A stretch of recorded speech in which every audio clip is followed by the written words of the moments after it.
are back live from Snetterton race circuit for the classic 24-hour race with the Citroen 2CVs. Now, a lot has happened overnight. We're going to have a look at the standings and bring you all of the action.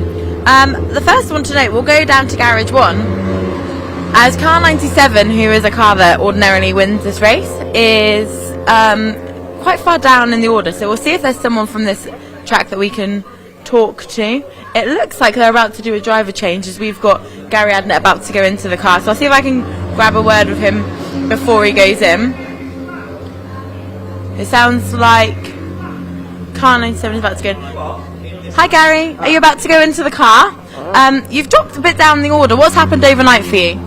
We've had an engine go, we've had a coil go, which resulted in the tow back, and then Dave's had a bit of fueling issues as well.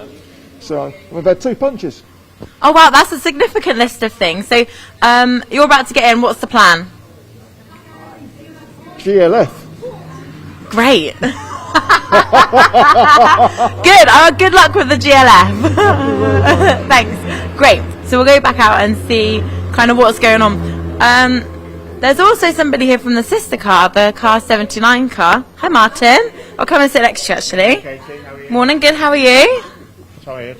Tired. Okay, thank you. So you're currently, where are you currently about? I think we're 5th, while I think when Ethan was in we had a fan break and they've had to do an engine change and we had a tow back as well, so I think we lost about 8 or 9 laps in the end. Okay, and then how much have you been in the car? When are you back in? I've done 4.5 hours so far, but we're just talking about what to do now to try and consolidate 5th, so I don't know yet. Hopefully I'll be back in before the end, but we might put Ethan back in for the next one, try and consolidate where we are and then go from there. Is there any chance that you could get any higher? I think we're 10 laps behind now, so unless people in front of us have the same issues we've had, then I don't think so, but we're only 2 or 3 laps in front of the cars behind us, so it's going down to the wire, I think. Yeah, brilliant. Thank you, Martin. Thanks for talking to us. So yeah, car 97 is about to come in. We can see that they're about to do their pit stop change. We'll find out who is in the car at the moment, and then here it is here. It looks like Pete Sparrow's in the car, so they will have a quick driver change, have a chat about how it's all gone, the conditions of the track, and then we'll go and talk to Pete and see what's going on. As the cars are refueling, nobody else can do any work on the car, so you'll see that all the mechanics are stood around just waiting for the car to be refueled before they can do anything.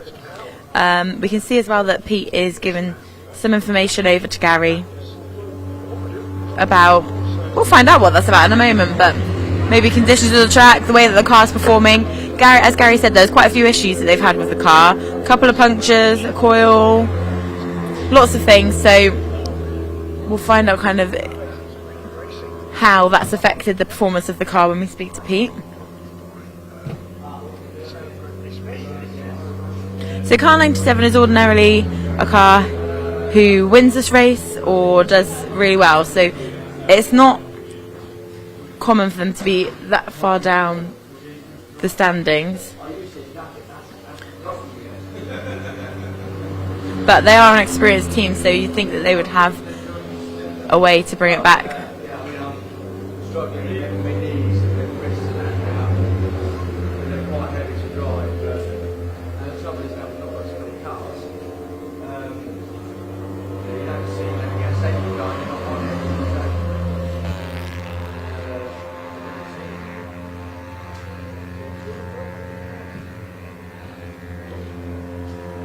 So fuel cap is back on, and just a bit of an issue with making sure the fuel cap is in. Fuel cap's back in. Pete is getting Gary strapped in, and they're doing a few oil checks under the bonnet and just making sure that those vitals are all good so that the car is ready to go.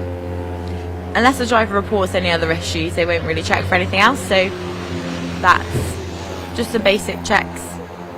Gary is all secure in the car. They'll do some mirror checks to make sure that he can see. Windows down, oil caps back on, and we'll try and grab a chat with Pete.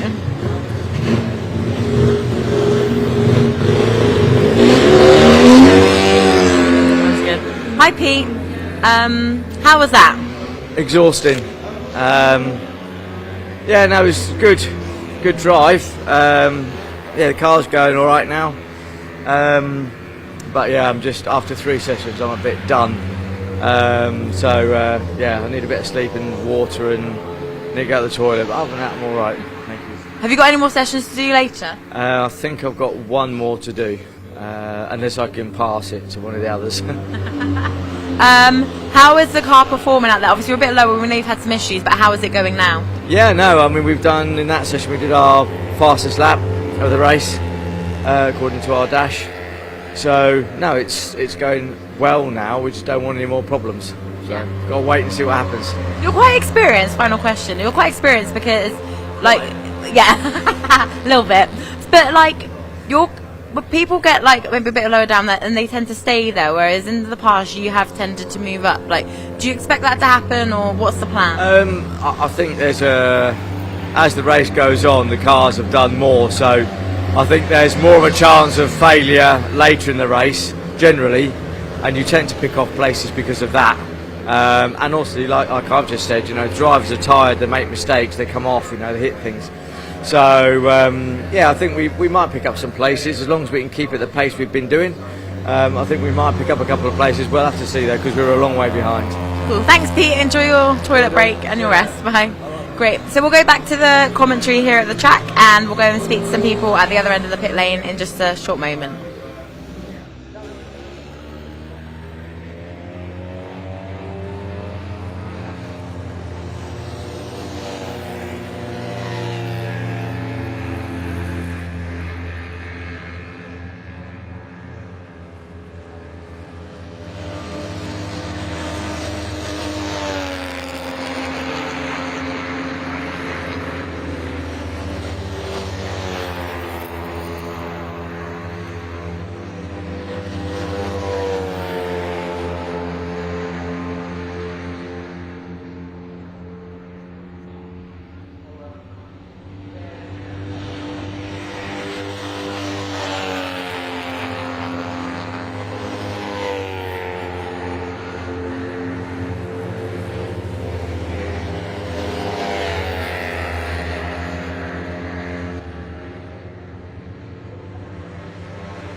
Yeah, good, thank you. So we're here in Gadget Hospitality with one of the OG drivers, Simon Clark. Simon, how's it all gone on through the night for you?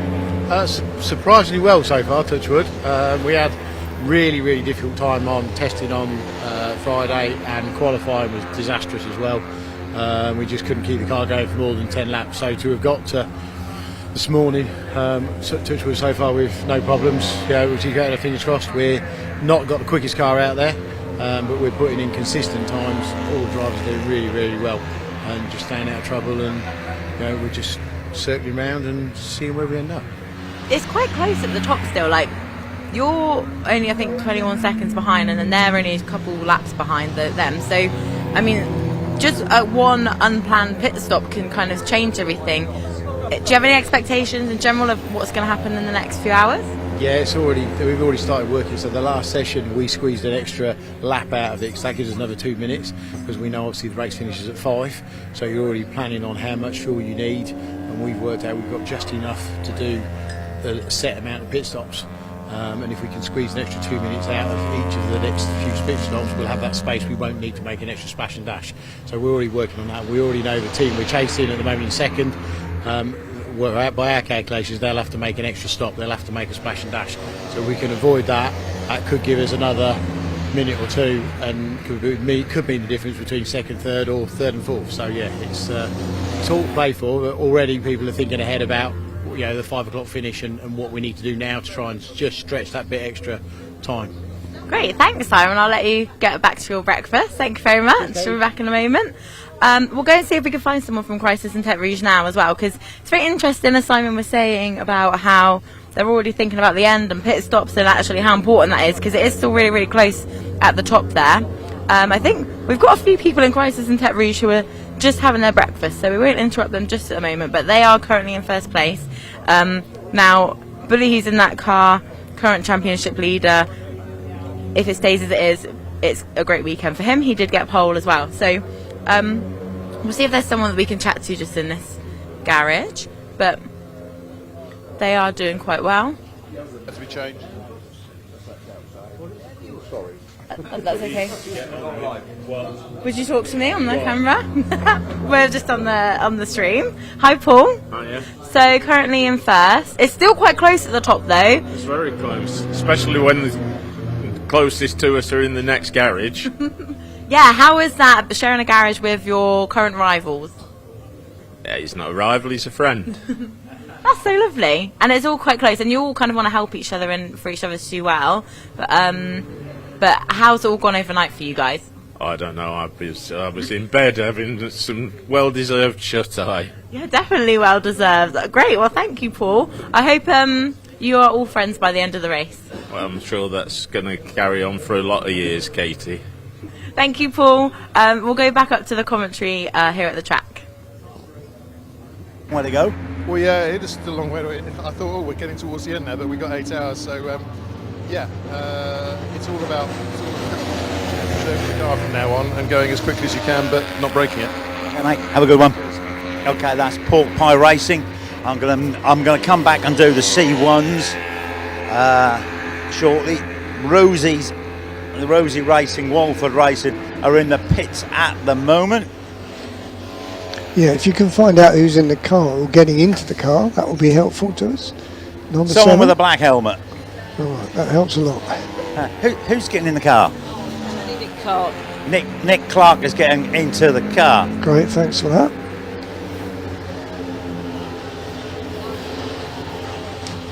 So Nick Clark going out in car number 7.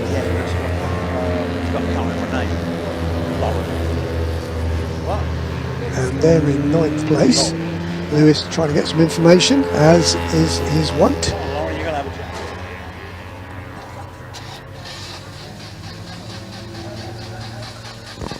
Well, will the car start? Yes. Lauren has just stepped out of the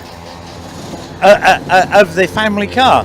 Yeah. Yes. Yes, I have. A good stint. Yeah, it was good. I'm a bit dusty. Why is that? Why are you dusty? I was trying some new lines. I was trying out some new lines. Anyway, what sort of problems you had overnight? Well, they were none of my business because I was asleep, but the throttle cable snapped, and we also needed a new engine as well because it just died on the track apparently.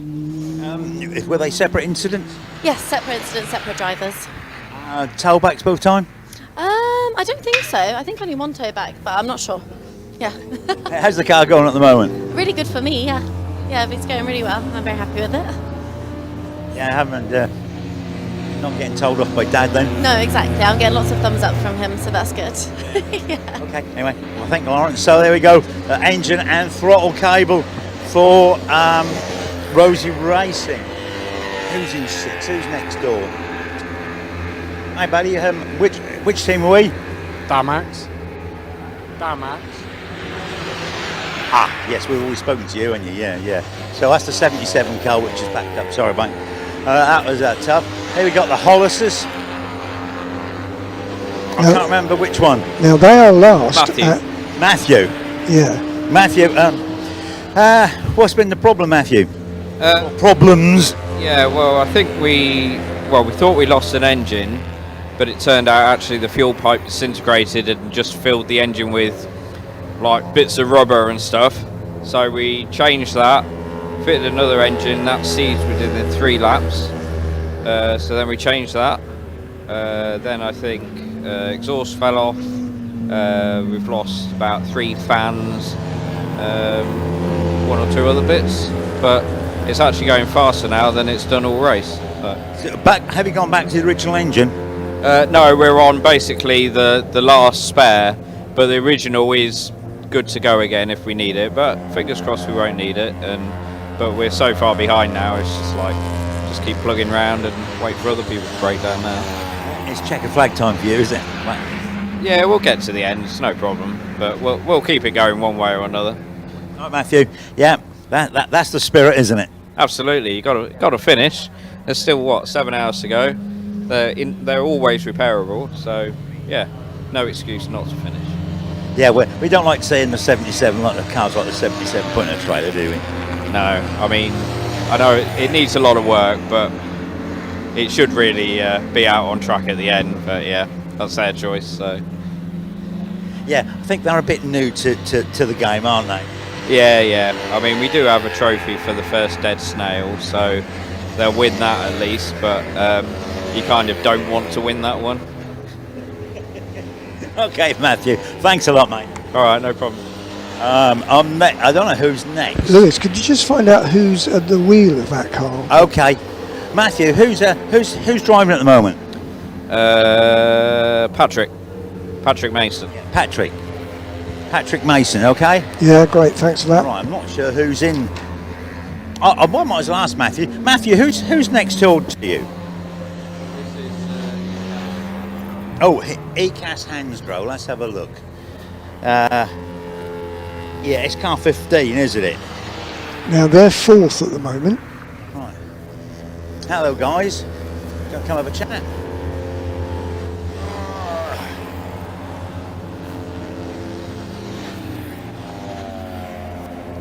And your name is? Max. Max. Oh, yes, Max. Yeah, there you go. Look, yeah. Max, you're going really, really well. Oh, right. Well, I've been asleep for the last 2 hours, and I think I'm about to go out in the car. Last night was good fun until I found some and but other than that, it's been pretty plain sailing, if I can say that. It's all about. Well, yeah, there's plenty of wood on our heads, and yeah. So it's been pretty good for the 15 car.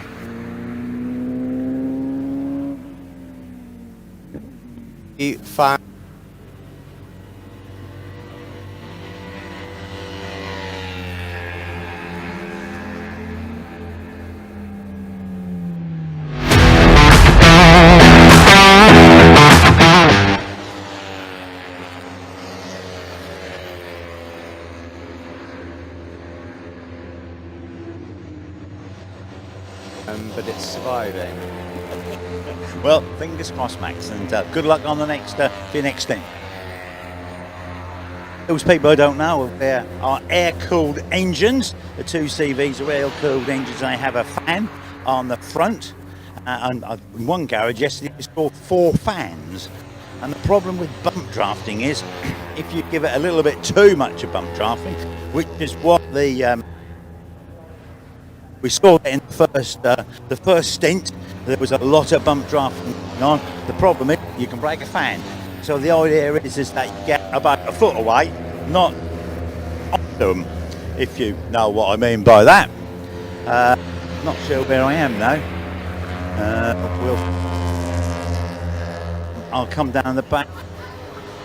Hello, chap. Team are we with? What team are we? We're with Jam. Jam. Oh dear. Who knows what's gone on? Ah. Well, hang on. I've got a lady here who's here at the moment. Who's going to tell me? So, what's your name? Grace. Come on, Grace. What's the problem? I mean, Big Jam was going really well.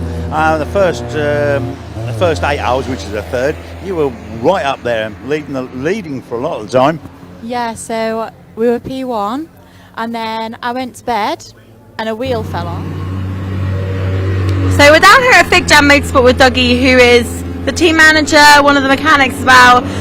So you were doing really well earlier. You're not doing too bad now, 6th place. It's still quite close. Tell us what's gone on for you. Well, we've had 2 wheels fall off. Yeah, we can see them. Separate in different occasions. One was James, one was Sean. Both on the left. And we ended up down at 11th. Now we're back up to around 6th. We've also done a throttle cable and had a wing fall off. So it's been a busy evening, but we're slowly getting our way back up, and there's still a long race to go. So we shall see what the outcome is. Yeah, definitely. I mean, you've got a very fast team. Do you have a game plan for the end of the race? Drive as fast as you can until Summit breaks and we cross the line. Brilliant, thank you, Dougie. I hope that's the only wheels that are going to fall off this weekend for you. You never know. Could make it free. Thank you, great. And thanks, Dougie. We'll go back now and talk to Super Schneck, who are in the same garage as Fig Jam, because coincidentally they were talking about their pit stops when we came down here earlier. We'll try and find someone to talk to. We'll talk to Chris. I'm really sorry you're eating your breakfast. I tried to come after. Oh, sorry. Don't worry. We'll let you finish. We're gonna go and have a look. We can see that Fig Jam, actually, having just spoke to them, have just come in. Something was dragging along the floor. We'll have a look and see actually if that was the front wheel again. Yeah, the exhaust has fallen off, so we can see that from this side. Let's say they're just jacking it up, and we can see that the exhaust has gone up. So the car's just being jacked up to see what the problem is with the exhaust, and then we'll see what's happened.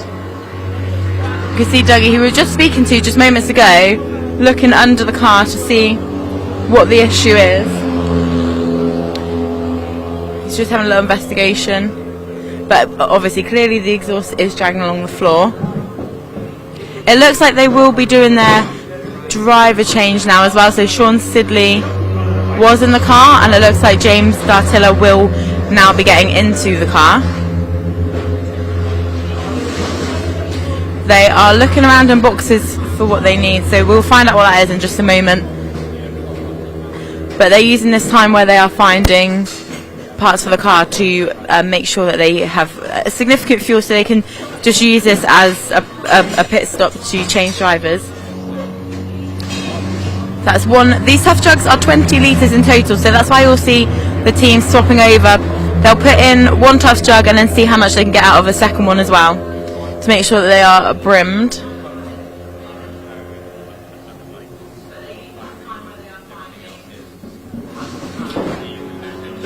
What you'll also find quite a lot is that the cars will, the drivers are also the mechanics. So Nick Crispin, who owns this car, he works on it tirelessly, as do the whole team. There's a lot of preparation that goes into this. So the car is being jacked up again. James is getting ready to go in.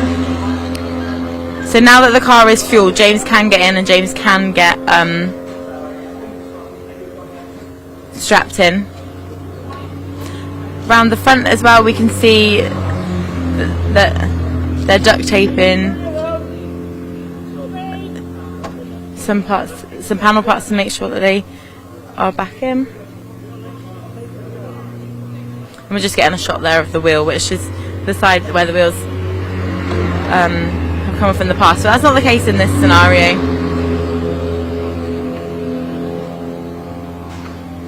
We'll head back up to commentary, and then once this car and the drivers are back in, we'll come back and find out exactly what's happened.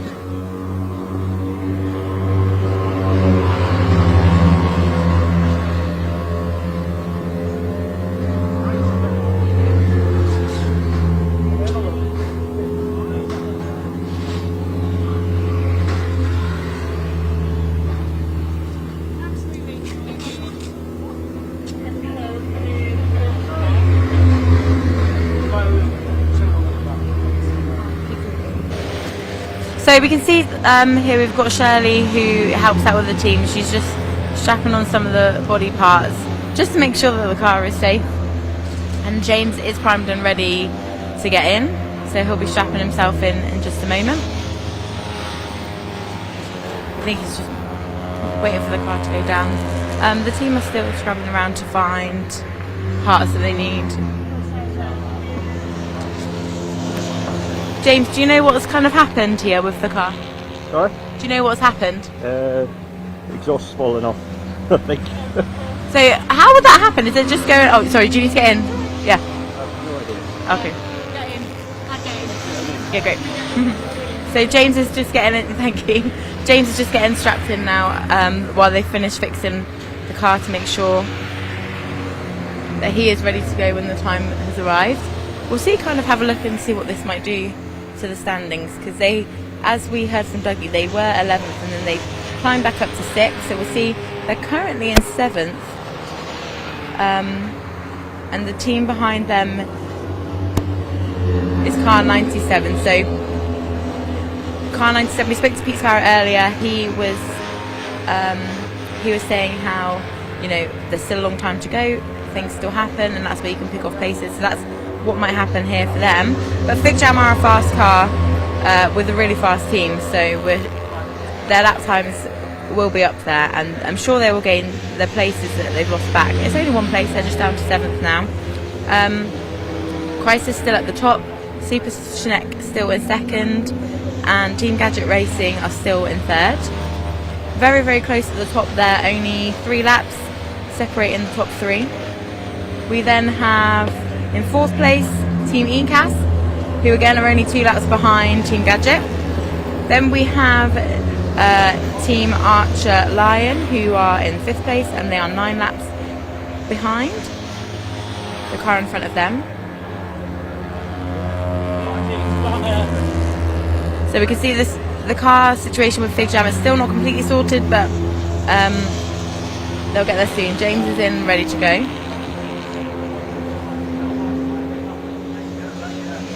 So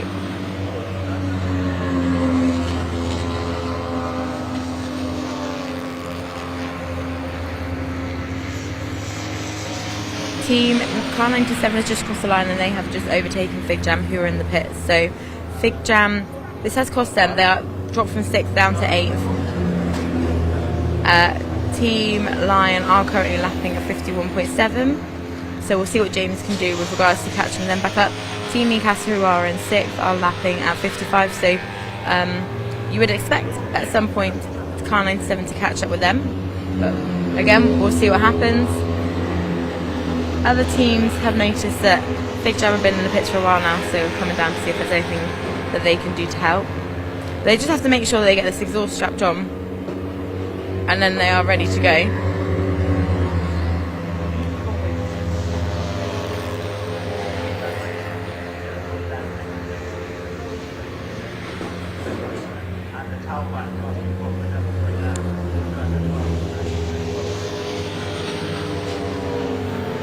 So whilst they are working on that, we'll have a chat with some people from Super Schneck and see if they've figured out what they want to do with the pit stops and things like that. I'll talk to you. Sorry. I've caught, while you're watching pictures of the car, I'm just in the garage next door with Callum Grant from Super Schneck. Now, I know you were just having a meeting about your pit stops and things. Anything that you can share with us for your plan for the end of the race? Yeah, we're. I think we can save 2 pit stops because we've got 5 drivers. A lot of them have 3, so potentially we should be looking good. But Chris is just sat there working out the maths now, so hopefully we'll have an answer in the next couple of minutes. It's very exciting for us as viewers because we've got obviously up to Gadget, and they've said on the stream that they think they can save 1 on you. Now you're coming back and countering with 2, so it looks like it could be an exciting end to the race. Yeah, we're. It's getting there. We're going well at the moment, so it's an endurance race. You never know what's going to happen, do you? Exactly, that's it. Well, see what's happened to Fig Jam now. They dropped 2 places just from an exhaust falling off. But yeah, good. How's the whole race gone for you so far? Yeah, great. Chris has built fantastic cars, so touch wood, it stays reliable. And Ian's paid for it all, so that's the main thing. But yeah, no, it's going well and we're really enjoying it. Great, thank you. Are you in the car next? Potentially, yeah. Ooh, I hope you have a great rest of the day. So yeah, that is very interesting actually. So whilst we're waiting for Fig Jam to get their car back out on track, which I'm sure they will very soon, we've got Gadget Racing who are currently in 3rd, and we're hoping to leapfrog Super Schneck by gaining a pit stop on them. But Super Schneck are working it out now that they might be able to gain 2. So we'll see what Gadget can do about that. But very, very close amongst the top 3. As we were talking to Wayne earlier, he was saying it's about 2 minutes of pit stop, so just over a lap. So these pit stops are costly when it is this tight at the top. So it'll be very, very interesting to keep an eye on that and see what actually happens between now and the end of the race. So we'll keep an eye. So the top 3 teams are all on just 9 pit stops so far. So there's 7 hours and 17 minutes left, and we'll see how many pit stops they will all get in that remaining time. But don't forget that in the mix is car 15, which is ECAS Hangro. They are just 3 laps behind Team Gadget, so there's a possibility for them to also catch up. Car 79, which is Team Archer Lion, they are just 9 laps behind, which, as we can see, just one significant pit stop really can bring cars down in the mix. So we'll see what goes on with them. Team Lion have already moved up to 7th place, and Team Fig Jam do remain now in 8th place, so only dropping 2 places. The car behind them is Rosie Walford Racing, 17 laps behind Fig Jam, so they have got a bit of a buffer now, and they just have a bit of time to make up to catch up with the cars back in front of them. But we still have a long time left in this race. Anything can happen, and we'll see what goes on. Whilst they're doing that, I'll go and chat to somebody at Team SL Racing. Great t-shirt. So whilst you're watching images of Fig Jam, I am just with George Broadhurst from car 48 SL Racing. Now, you had an exciting start to the race for the first few times. How's it all gone since then? It's been a day, Katie, and a night that we probably will forget, to be honest. Well, no, we were going well at the start. Engine caught fire when Dad was in the car. That was less than ideal. And then we had a number of issues. I can't really remember what they are, so I'm quite sleep deprived. We had the second engine went in, which was very, very slow. It was so slow that we decided, just for the thrill of the game, to take that one out and chuck our 3rd engine in. And now our 3rd engine's going like 3 seconds a lot faster than it was than the 2nd engine. So now we're still like 12. We're 12 miles off, you know, anybody else really. We might maybe pinch 11th, possibly 10th for the minor miracle. But the pace is good. We're pacing now like same as the leaders, so we're just having some fun basically. Great. It's not been the race we hoped for, but we're still having a good time. And hopefully with this faster engine, you'll have a great end to the race. Absolutely, that's the plan. That's the plan. I've had a play with a few of the front guys and give a few people a toe who we like. Brilliant. Thank you, George. Thank you. Right, we'll go and now speak with somebody from Fig Jam and try and find out kind of what that issue was and what the time was to get that all repaired. But yeah, that was just George Broadhurst there at car 48. You'll remember that's the car that set on fire, and I can actually show you a photo now of that car last night as it was on fire. Ooh. So this is what the car looked like. last night. We'll see if we can see it. As you can see, a lot of smoke, the fire extinguisher going off, so yeah, quite dramatic. We'll leave it a little bit before we talk to somebody from Fig Jam, because they are actually still kind of putting their tools away and things like that. We'll head back up to the commentary and I'll bring you something from here in the pit lane when we have it. Okay, so what's your name? But what kind of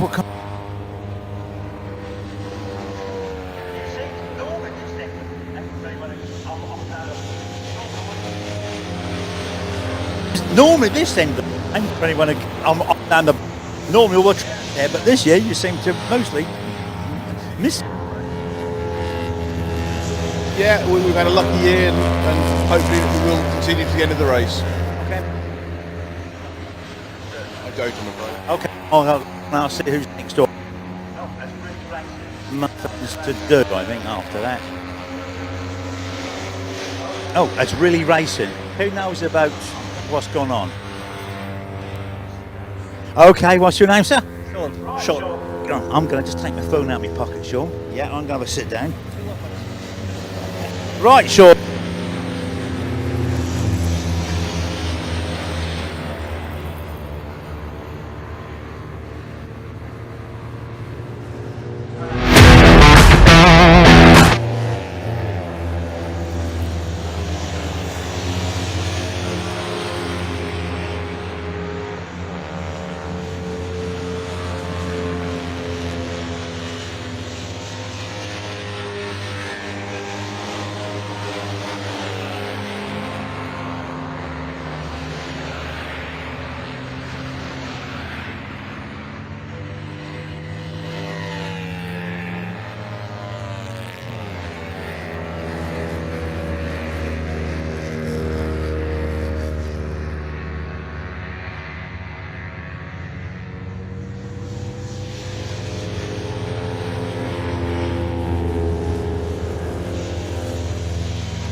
Chris Yates with the muffins.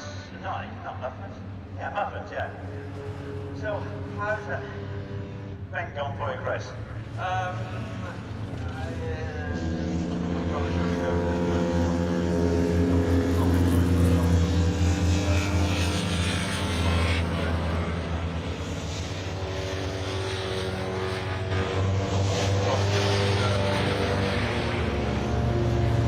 Yeah.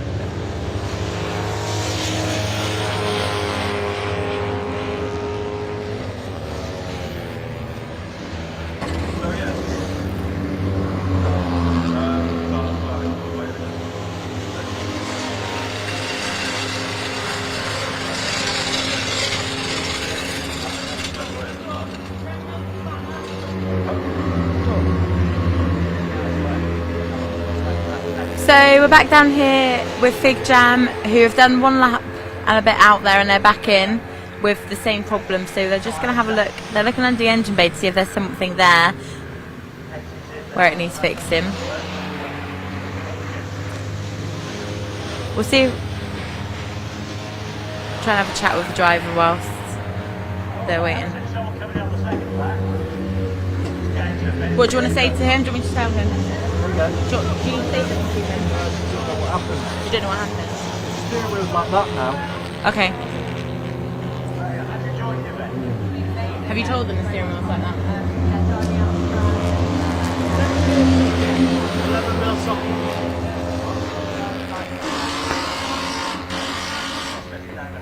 Okay. The steering wheel's like that now. No, it's not. No. So go talk to James. I was actually surprised. The lights really ramped up as well for the race. Because the driver doesn't really know kind of what's gone on. But so yeah, they're just going to have a look and see if there's something else underneath. See if there's something, if there's a bigger issue rather than it just being the exhaust coming off or something like that. Looks like they might have found something.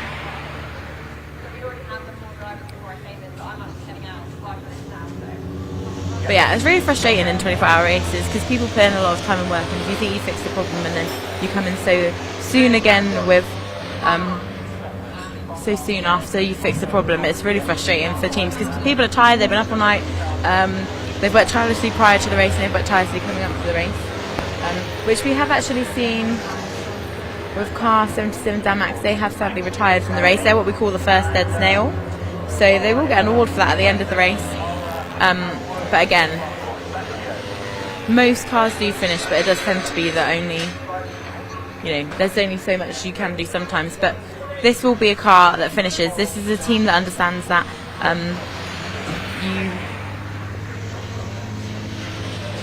you can have bad luck, but so can another team. So you just kind of, if it's fixable and you can get out there again safely, then you'll just keep going. So.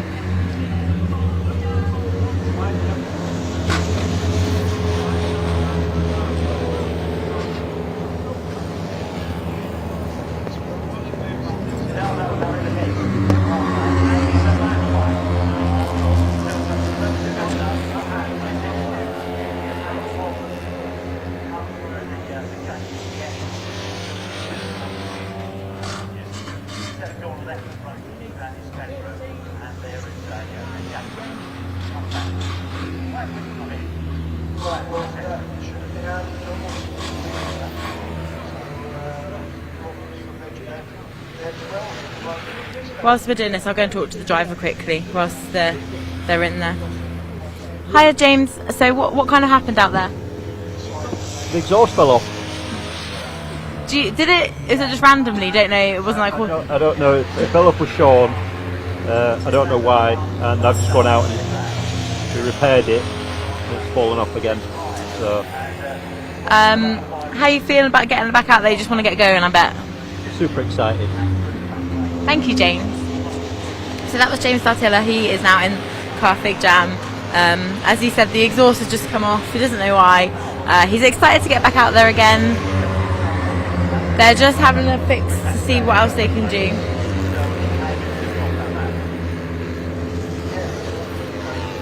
So you've got Nick Crispin lying on the floor under the car. Then you've got Sean Sidley in the side of the door.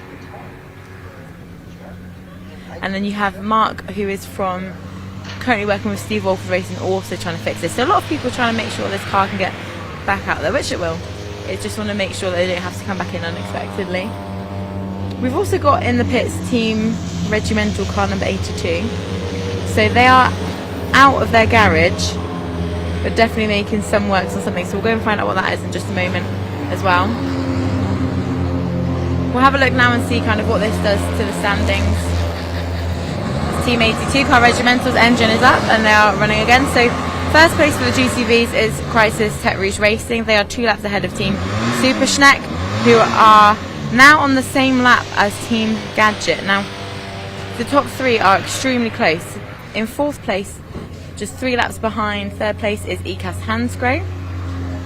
Then in 5th place, we've got Team Archer Lion. In 6th place, Team ECAS. In 7th place, car 97, the Lion car. In 8th place is Fig Jam, who are still 13 laps ahead of Rosie Wolf Racing, who are in 9th. And then rounding up the top 10 is the Pork Pies, who are 4 laps behind Rosie Wolf Racing. So there is still a few races going on here. Car 82, who's Team Regimental, and has just got out of the pits, is just one. They're currently in 12th, just 1 place behind Team SL Racing. And we just spoke to George Broadhurst there, who they've had an eventful race so far. So 11th is not bad at all. But Team Regimental will be hot on their tail now that they're back out and circulating on the track. In 13th place we have the Blueberry Muffins. In 14th place we have the Blueberry Tarts. 15th Really Racing. And in 16th place we have Hollis Motorsport. They are the 2 CVs. As for the C1s, in 1st place we have WRC Developments Car 586. In 2nd place Emax Motorsport Car 463. In 3rd place SCR Team Car 396. And now we can see Big Jam is back out and on the track. So still holding on to that 8th place, which is fantastic. And we'll see what James can do now that they are back out circling. It looks like they've got quite a bit of well, a little handful of grass there to keep it. We'll see if there's somebody that we can speak to.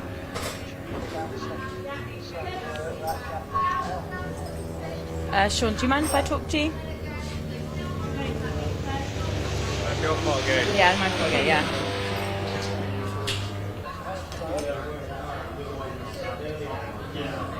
Is it okay to talk to you? So we just got Sean, who was in the car when the exhaust fell off initially. Do you know what caused the initial problem? I think the rubber bobbin just gave way. I was going into turn 1, heard a racket, and I was like, didn't know what it was. I thought someone had hit me. Then on the grass, and I tapped the barrier on the inside edge as well. And we obviously put James in, fixed it up at the back as best we could, and then it's come off at the front, so yeah, it's come back in, and we've had to do another repair on it. So back out now. I think if we didn't have any luck, if we didn't have bad luck, we wouldn't have any luck. So we'll just have to see where we go from here. Good, thank you so much. Yeah, we just heard there from Nick Crispin that they're going for the Spirit of the Event award. So there is an award for Spirit of the Event. So people who continually have problems. I mean, there's quite a few teams up and down the paddock who are in the running for that at the moment. But what we're going to do now is we'll go down and see car 82 Regimental. And I also want to go and see one of the C1s who are quite far down the order. So they've obviously had an eventful race. Sorry, excuse me. Can I just say, all of that was Katie's fault for the commentator's curse, so thank you. Sorry, Dougie. Yeah. I'm okay to take that blame. We spoke to them, and then the next thing we knew, they were in. So there we go. We'll go and have a chat now with Team Regimental. Let's see who we can find in here. Ah, hello. How are you? Tired. Tired. Oh, are you busy? No, we're good. So you've just been in. You're out again. What happened? What happened? Ran out of fuel, unfortunately. So Too little fuel left at the end of my laps, I think it was. yes. Did you get towed back or? No, I come in the back gate. So 3-lap penalty. So joy, but we have had a. On Coram though, I think. Yeah, there is that, and we've had a bit of a lucky find because somehow this man spotted a cracked wheel and it's hairline crack. So we've had a lucky escape there, and I know others haven't. this weekend. So, yeah, we're pleased to have found that. 3 laps is 3 laps. Yeah, and like I say, it's better to be safe with these kind of things. Great. Thank you so much. We'll head back to the commentary here at the track, and I will go and find some of the C1s that we can talk to further down the pits.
He is only some 34 seconds behind Super Schnecker, so that gap is pretty close, less than a lap between second and third. That's 13 and 18, but at the moment Team Super Schnecker are going quicker. Stewart is going quicker than Nick Hunt, who's got in fairly recently, but he's pulling away about a second a lap at the moment. In fourth place it's 15, which is ECAS Hansgrohe, Reese would agree with that one. And in fifth place, Team Archers Loyan with Sam Archer at the wheel. In sixth place it's Team ECAS, Matthew Arrow-Smith, Brown is at the wheel of that one. And in seventh place it's Team Loyan, Gary Adnett at the wheel of 97. In eighth place it's Fig Jam, who are now back out, and it is the wheel of that, it's James Darciel at the wheel of the Fig Jam car. In ninth place it's Rosie Wilford Racing, and at the moment that's number 7, Nick Clark at the wheel of that. 10th place it's 96, Pork Pie Racing, Chris Hall driving that one. In 11th place it is the 48, who Lewis spoke to quite recently, Seb White at the wheel of 48. In 12th place it's Regimental Racing, number 82, and at the wheel of 82 it's Andy Donaldson. Actually I think that's changed now. I think that is Colin Etchell's back at the wheel of that. And in 13 it's Blueberry Muffins, who spoke to them, and at the wheel of Blueberry Muffins, which is number 35, it is still, hang on, it's not 35, is it? Blueberry Muffins is number 40, and at the wheel of number 40 is Pip Hammond. Except I think that's changed, it's now Frank Van Koppen. So Frank Van Koppen has taken over the Blueberry Muffins car, number 40. And then in 14th place it's Blueberry Tarts, who've just come into the pits. Samantha Sheen has been driving that. Katie Mullings is waiting to take that car over now. That's 35. And then in 15th place, which is basically 19th overall, Really Racing, which is number 25, and it's Sam Gregory Smith at the wheel of number 25. So there we go, that's your top 19. 20th is Bertie's Bacon Baps, who are just one lap behind Really Racing, and then behind them is the Stricken 72 car, the Hollis Motorsport car. Patrick Mason at the wheel of that. Obviously they've had 2 engine changes, they've had fuel pipes, exhaust problems, all sorts of things afflicting that car. So that is your 10 o'clock bulletin, and that is after some 17 hours of racing. So just under 7 hours to go. Now I know the next thing Lewis is going to do is he's going to be chatting to some of the C1 drivers, and as we've said, it's 586 at the top for 463 and 396.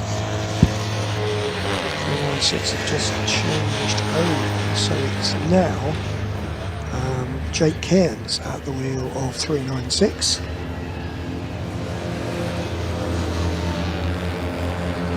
463 it is Ted Reddick. In the leading car, that's something that, Lewis, you could probably find out for us, because their team name is so long that the driver never appears on the screen, and Ross Ballman started that car. Sorry Tony, can you repeat that? Yeah, who's in 586, the leading car, WRC? Right, I'm down this way at the moment. I'm trying to have a word. No one will talk to me in the 306 team. All right. No, I think they're dead.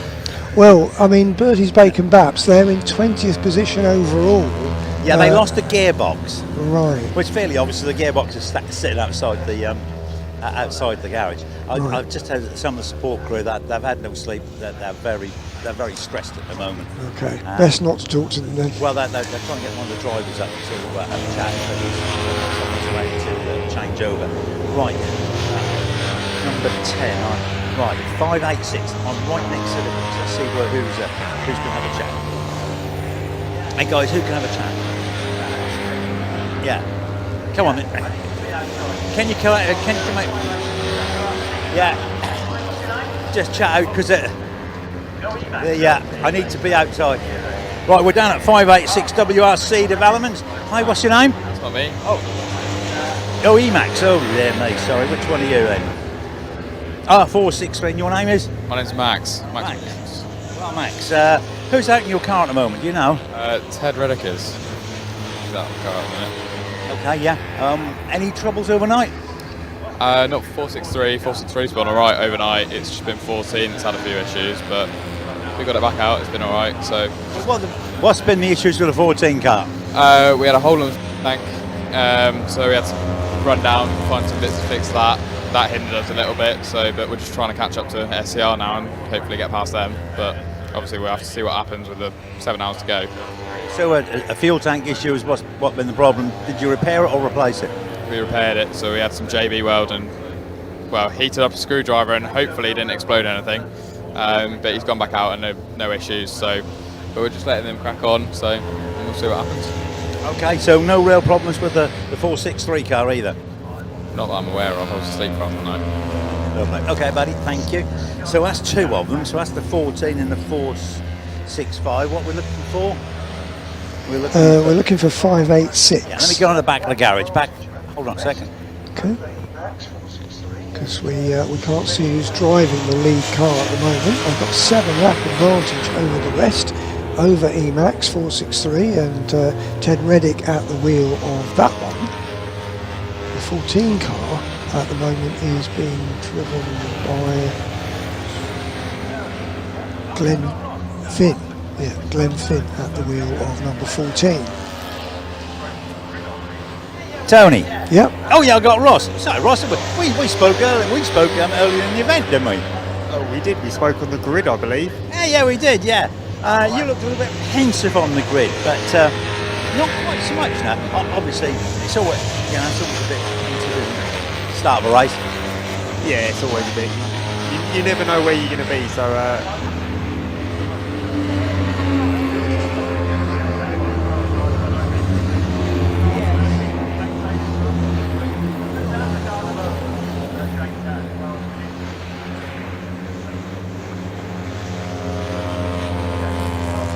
At the moment. Jake's out in the car at the minute. I believe Jake Johnson. Oh yeah, Jake. Jake, yeah. Yeah, he's out at the moment, so he's been out for about an hour, so he's probably got an hour and a half left, I would say. All looking good? At the moment, but there's still a long way to go. There's still a good 7 hours or so anything can happen, as we've seen overnight with some other teams, so hopefully he can keep the car on the black bit and bring it back in one piece. Okay, mate, and good luck for the rest of the day. Thank you very much. Go. So that's what's happening next. So we're just down here at car 48 SL Racing, who are back in the pits, unfortunately. We'll try and see, Seb's behind the wheel, so we'll try and see if he can let us know what's going on. Hi Seb, you're back in. What's gone on? I nearly I nearly killed the gadget car because I went into the hairpin and hit the brakes and nothing happened. And then a few laps later I nearly killed the big jam car, same thing, and then just come around Coram, it wasn't accelerating, so I thought I'd come in because it's not safe to be out there. Yeah, right thing. And you've had quite an eventful race. It looks quite hot out there. I can see like the perspiration on your face. How is it out there? It's not too bad when you're driving, but yeah, when you stood still it's a bit hot. It's great. Annoyingly, that the engine that we've put in now is quite good, but I think there's a throttle problem because it's sometimes it's fast and then suddenly it's slow for 7 laps, and then we've got brake issues as well. But we're dealing with it. We'll push on. Exactly. Yeah. Great. Thanks, Seb. I hope it all goes well for you in a moment. I'll just. So they're just kind of doing their fixes under the bonnet there and giving instructions to Seb, who's behind the wheel, of what they need. Things like if they're changing the brake fluid. Brake down, hold, brake up, brake down, hold, brake up, brake down, hold, brake up, brake down, hold, brake up, brake down, hold, brake up. Do you want to go for continuous pump? So they're just testing the brake fluid, making sure that that's. Hold the pedal, hold on the pedal, and then let it go to the floor when you open the seat. Just hold on the pedal and let it go at the floor.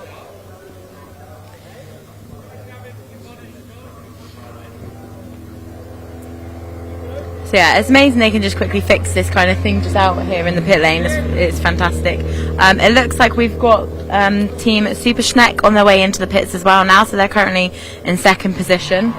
They're in the pits just in front of team 48, so we'll see them driving past us in just a moment. Just while team 48 is fixing their pedals.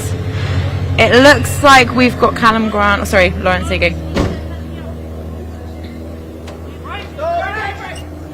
It looks like we've got, in car 13, we have got Stuart out, and then they are just refueling, and it will be Callum Grant who gets back into that car, just while car 48 is sorting out their brakes.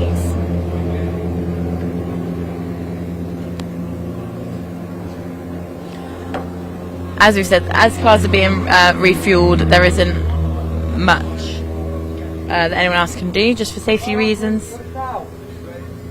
Down. Up. Pump up the pedal. To the floor. Up.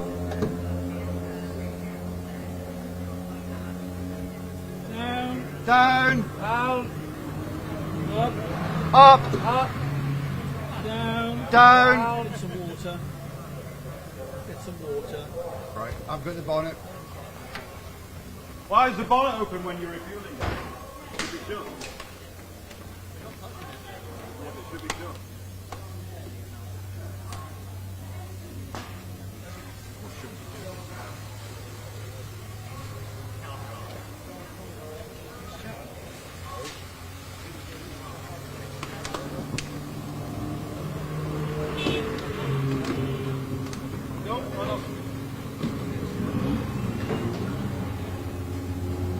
So down here in the pit lane currently we've got car 48 who are just ensuring that their issues are sorted, and we've also got car 13 who are also just doing a driver change.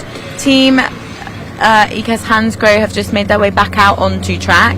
Max Wire should be behind the wheel now, and we've also got Team Really car 25 who are also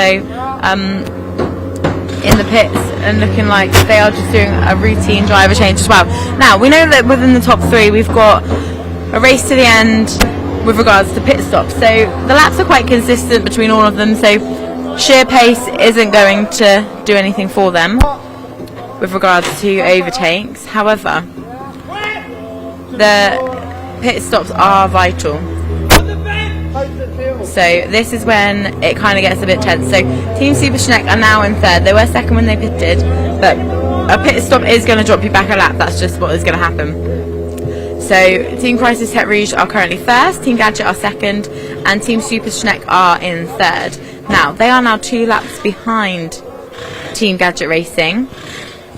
So if they can claim those extra couple of pit stops back on Gadget, then that's fine. And if they can't, then it will be kind of a race to the end. But it's going to be very interesting to watch Team Gadget and Team Super Schneck now right up until the end of this race, because they have both got it all to play for, and they're just changing the wheel here on Team Super Schneck as well. So that's a bit longer than kind of you would expect, but obviously if it prevents issues later down the line, then definitely worth doing. So just keep an eye on the pit stops. So Crisis Tech Rouge have done 9, Gadget have also done 9, and now we've got Super Schneck and EKS Hansgrohe who have both done 10 pit stops. So it's positive for the 3rd and 4th place teams, because the other teams will obviously lose a lap at least from their pit stops, but we'll keep an eye on that.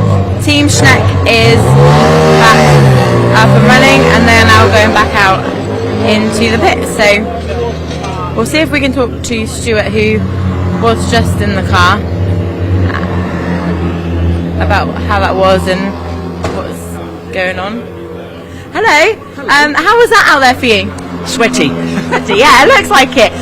We've been talking to your team while you've been out there, because between you and Gadget, obviously very close, but both teams trying to sort out their pit stop strategy so they can get higher up. Are you aware of any of that, or what was your mission when you were out there? Just to stay on and keep going and going and going. You know, it was such great fun. I really enjoyed it. Yeah. Good. I love that. That's the main thing, isn't it? And then I see that was maybe a bit longer than you wanted for a pit stop, or was that planned? Well, I didn't know. I just kept looking at the bit, and I was watching the fuel gauge, and it was like 2 litres left. Then it went to 1 litre, and I thought, oh, are we going to get round? So. Brilliant. Thank you. I'm glad you enjoyed it. Are you back out, or are you done now? No, that's it. That's the pit strategy. Get rid of me now. Brilliant. Thank you so much. Go and enjoy your rest. Thank you so much. Thanks. And now we have also got Team 48 who are back out on track. A team that has been plagued with issues this race. So there is a prize for people who have had the best spirit of the meeting. They're definitely in contention for that. But they are now back out on track. So we'll go and see if we can talk to somebody about what's happened there, because there's a bit of water on the floor from where they've kind of been drying, cooling their brakes and things like that.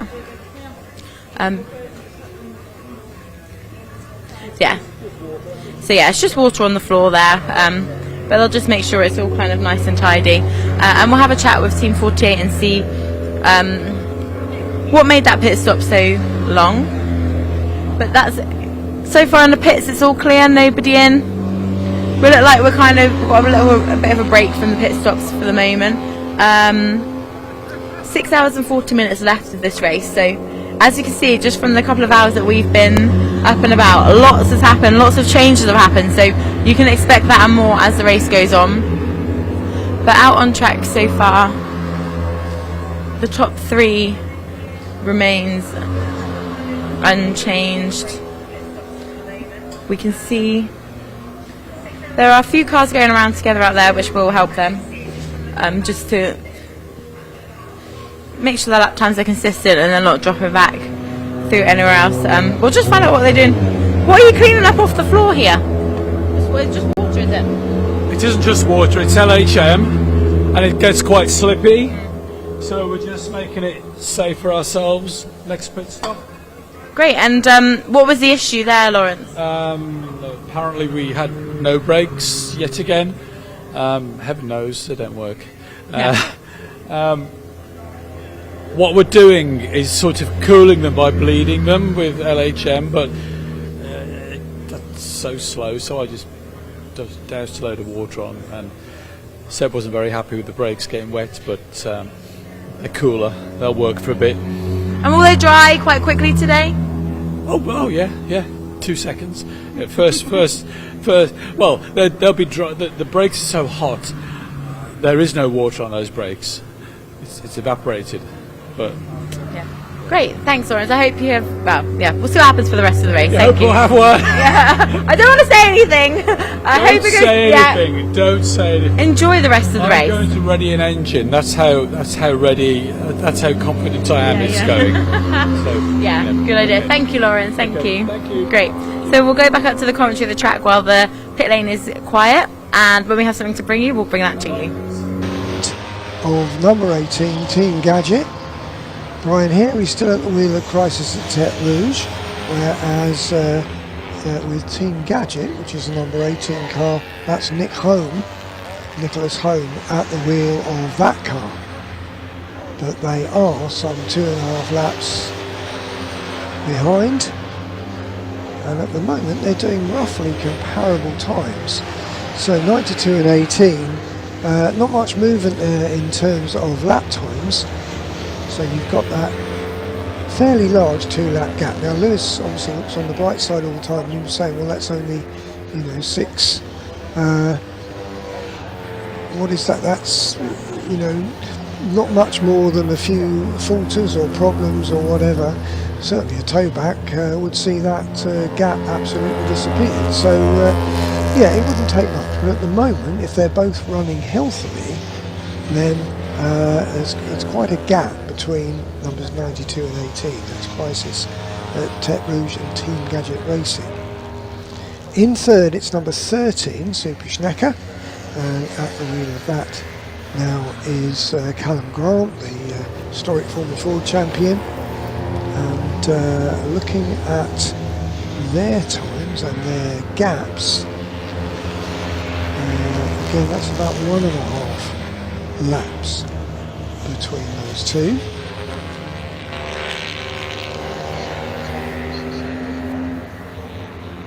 And they are again running roughly similar times, so there's not an awful lot of movement there between the 18 and the 13, which before those pit stops things were getting quite close, but now it's out to a couple of laps. The tracker to see where they are. 18 just coming across the start-finish line now. 13 not far behind, which means they are. That is a genuine 2-lap gap between second and third. Super Schnecker in 13 and Team Gadget in second and Super Schnecker in third. It's a 2-lap gap. They're running roughly similar times. Now in fourth it's ECAS Hansgrohe, number 15, and they are some 2.5 laps behind Super Schnecker. They are running a little bit more slowly than Super Schnecker, about half a second a lap. So at the moment they are not catching, and the number 15 car, that's Max Wire at the wheel of that one. In fifth, it is the 79 Team Archers Lion machine. They are 8 laps further back, so a big gap there between fourth and fifth. Team Archers Lion, the number 79 car, have got Now they've now got Martin Ryman in that car, the ex-Fiat champion. So 79, they've had an engine change, they've had a tow back. They are, as a result of that,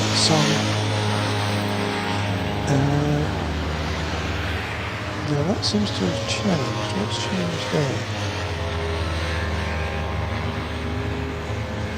No, they are 8 laps, basically. 8, more or less 9 laps behind ECAS Hansgrohe. So a big gap between 15 and 79 for 4th place. And I think Martin Ryman just getting up to speed now. Because on that last lap he was about a second slower than the car in front of him.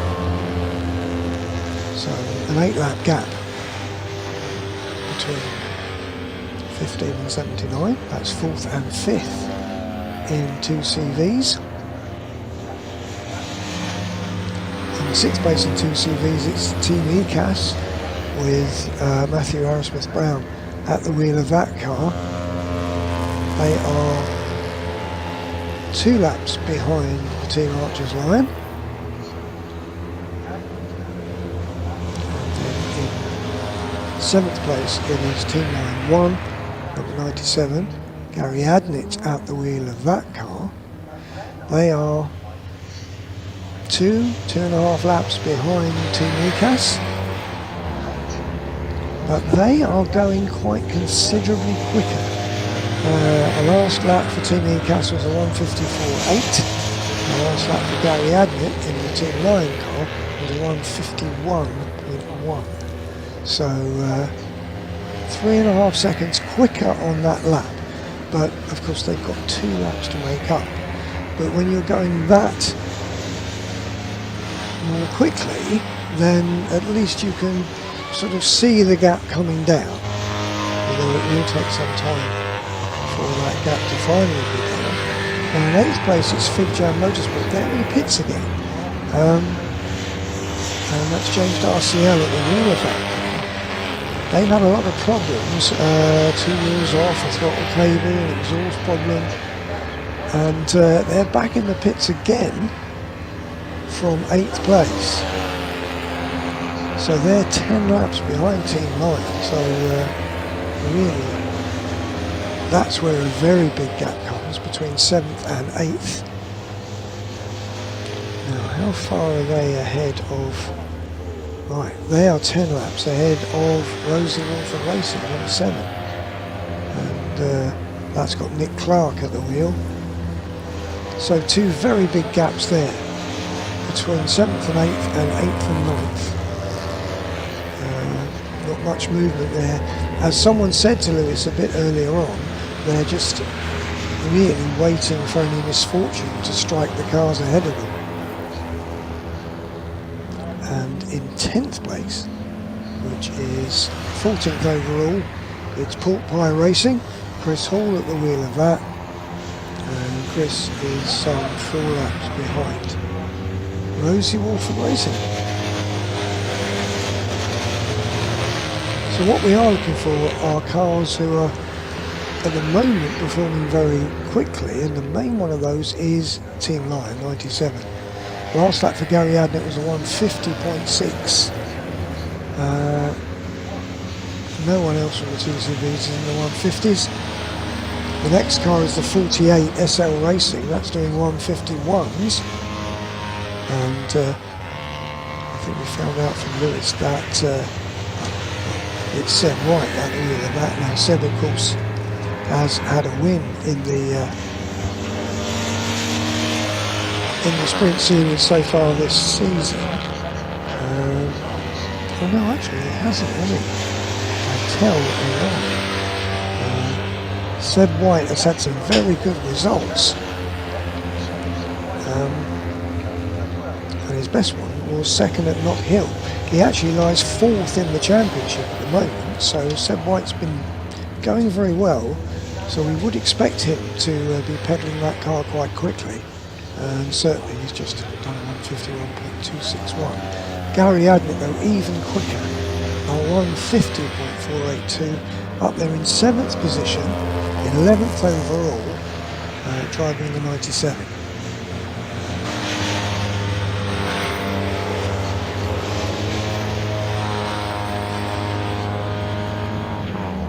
And Pearson, the commentator, just talking about SL Racing, said White, he's just got a track limits first warning, and that's for turn 5.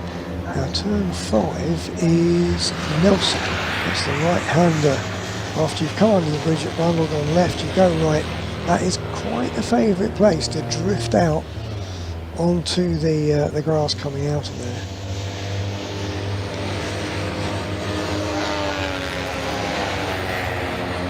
Fig Jam though still in the pit, so Rosie Racing clawed a lap back on that last lap. Fig Jam dropping further away from Team Lion. So as I've said, there's a big gap between 7th and 8th in the two CVs, and quite a big gap between 8th and 9th, although that gap is coming down every lap that the number 1 Fig Jam stays there in the pits.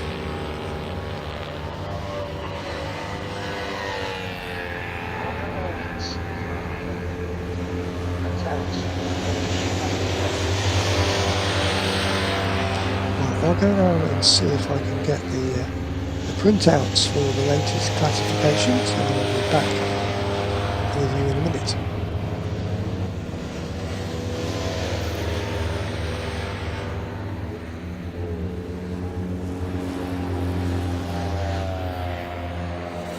Cause every time that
So we're back in the pit lane with Chip, who is here with car 396.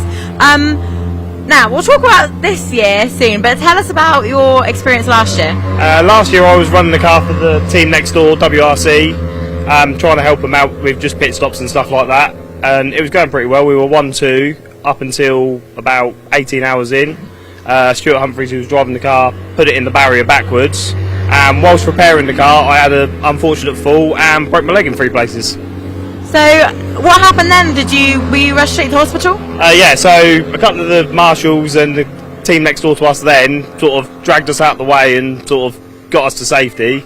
The medics at the circuit come along, got me on the beds and got me out to the ambulance, and then obviously up to the hospital. And how's the last year been for you up until now? Other than obviously recovering with a leg and still trying to run a race team, which was obviously stressful for the first sort of 8 to 10 weeks, it's been alright. We've had a good season so far, like coming into it this year, and had a few good results from it. And how about this weekend? How has this weekend gone for you? Pretty well. We qualified pole overall, which is absolutely awesome. We've now slipped down to 4th overall in the race and 3rd in class, and so far we're running sweet and happy. Brilliant. Well, great that you're recovered in here, and thank you so much for talking to us. And yeah, you couldn't run away this time. No, I didn't run away this time. Thank you, Chip. Thank you. Great. We'll go back to the commentary here at the track, and we'll bring you some news when we have it.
quite a few modifications compared with the C1s.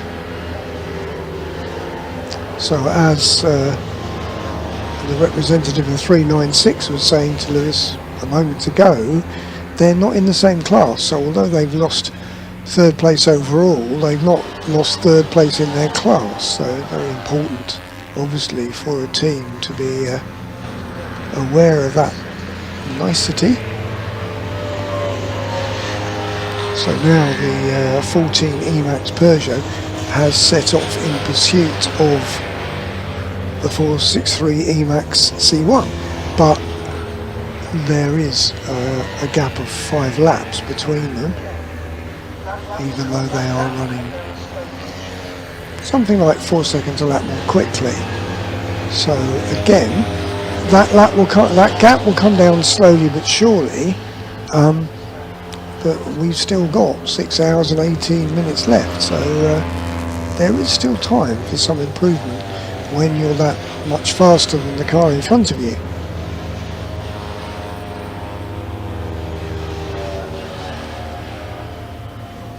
So the 396 SCR car with Cairns at the wheel, that's dropping away now from the number 14.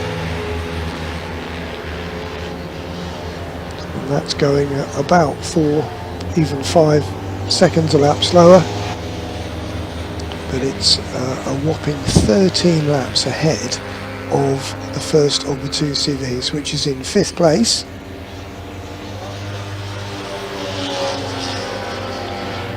Obviously no one's wishing mechanical disaster on anyone else, but that will be the only way that the leading 2 CV team will get into the top 4, because of that huge 12-lap deficit up the road to 396.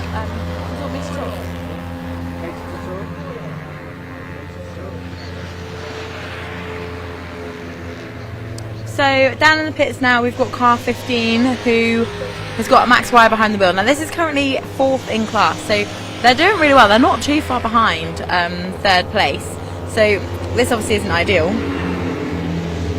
They are, they are 4th in class and they are currently 4 laps behind 3rd place car, which is still quite close at this point in a 24-hour race. It looks like the driver understands what the issue is.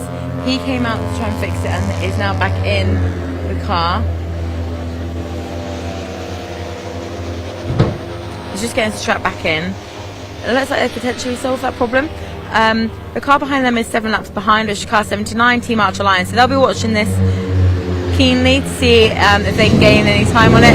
But yeah, car 15 is back out. I'll try and find out what that issue was. I'll ask. Hi Peter. What was the issue there? Max is complaining of an electrical misfire, he thinks. Suspects it's the coil, but we haven't got another coil, so we've sent him out while we source another coil. You'd think, being the UK's best 2CV part supplier, we would have another coil, but we already used it yesterday, so... Oh no, it looks like we found one from a trusted friend. Yeah. So will he just do a lap and then come back in? Yeah, it's pointless him sitting here waiting whilst we source the part, really. Great, thank you. So yeah, he's not too far behind, so that will be a quick... Actually, we'll find out how quick that will change. How long does that take to change? A couple of seconds, hopefully. Because you're quite in the mix now, like 4th in class. You're not too, like, the car behind you is 7 laps behind, but you're only 4 laps behind. Yeah, exactly. So our focus is just to try and keep on running fault-free, and obviously this is a little bit of a spanner in the works, but we'll try and fix it rapidly. Great, thank you, Louis. So yeah, so 4th in class. That won't take a long time to change. So class 79 are the ones who are chasing them, but they are 7 laps behind. So we've got. This isn't too much of an issue, but obviously you don't want things like this happening all again. So they've stopped already, wasted maybe a minute or so. They'll come back in, they'll have to make that change. That'll be another couple of minutes. So maybe a lap or two that they will have to waste there. But the team decided that whilst they were sourcing that coil, that they would send Max out again. He can do one more lap, come back in, get that sorted, and they'll waste a minimum amount of time. We can also see just down here in the pit lane as well that we've got car 306, which is Bertie's Bacon Baps. Now, they bought that car on Monday. They only decided to do the race 10 days ago. They've run into a few issues, but they're still out there running. They're still determined to finish the race. And we also have car 14 who are in the pits as well. So they're just refueling. They're doing a driver change. They are currently running first in class. So that is team 14. That's one of the City C ones. So making a bit of a difference. Car 15 has actually just gone past the pits. So, and they were making a bit of the car wasn't sounding great, so we're just kind of hoping that car 15 will make it back, because obviously if car 15 doesn't make it back, then car 79, currently in 5th, will potentially gain that place, because obviously 3 laps for a tow back, then you've got the amount of laps you've got to wait for that tow back, and with only 7 laps behind, that is a significant difference. So these are the differences that can be made if just one thing causes an issue, then it's places that are lost. So yeah, car 79 I'm sure we'll be watching that to see kind of what happens, and then the car 14 we're going to wait here and see if they come back in. So they've just gone round again. The car was not sounding great, but Max is the person who built the car, runs the car, so he understands that car. He'll understand how to bring it back round and make sure that it comes back safely, and the team are here ready to change that coil. I think whilst we're waiting, we'll go and chat to Matt Hollis. He's just sat here enjoying a nice can of a beverage on the floor. This is a nice spot for the morning. Matt, how are you getting on? Yes. Oh, I mean, we're last, but we're still running. Yeah. So, you know, can't complain. Tell us about this event. You've obviously done it a while. Like, what is this event all about? So I think this is our 25th that we've done.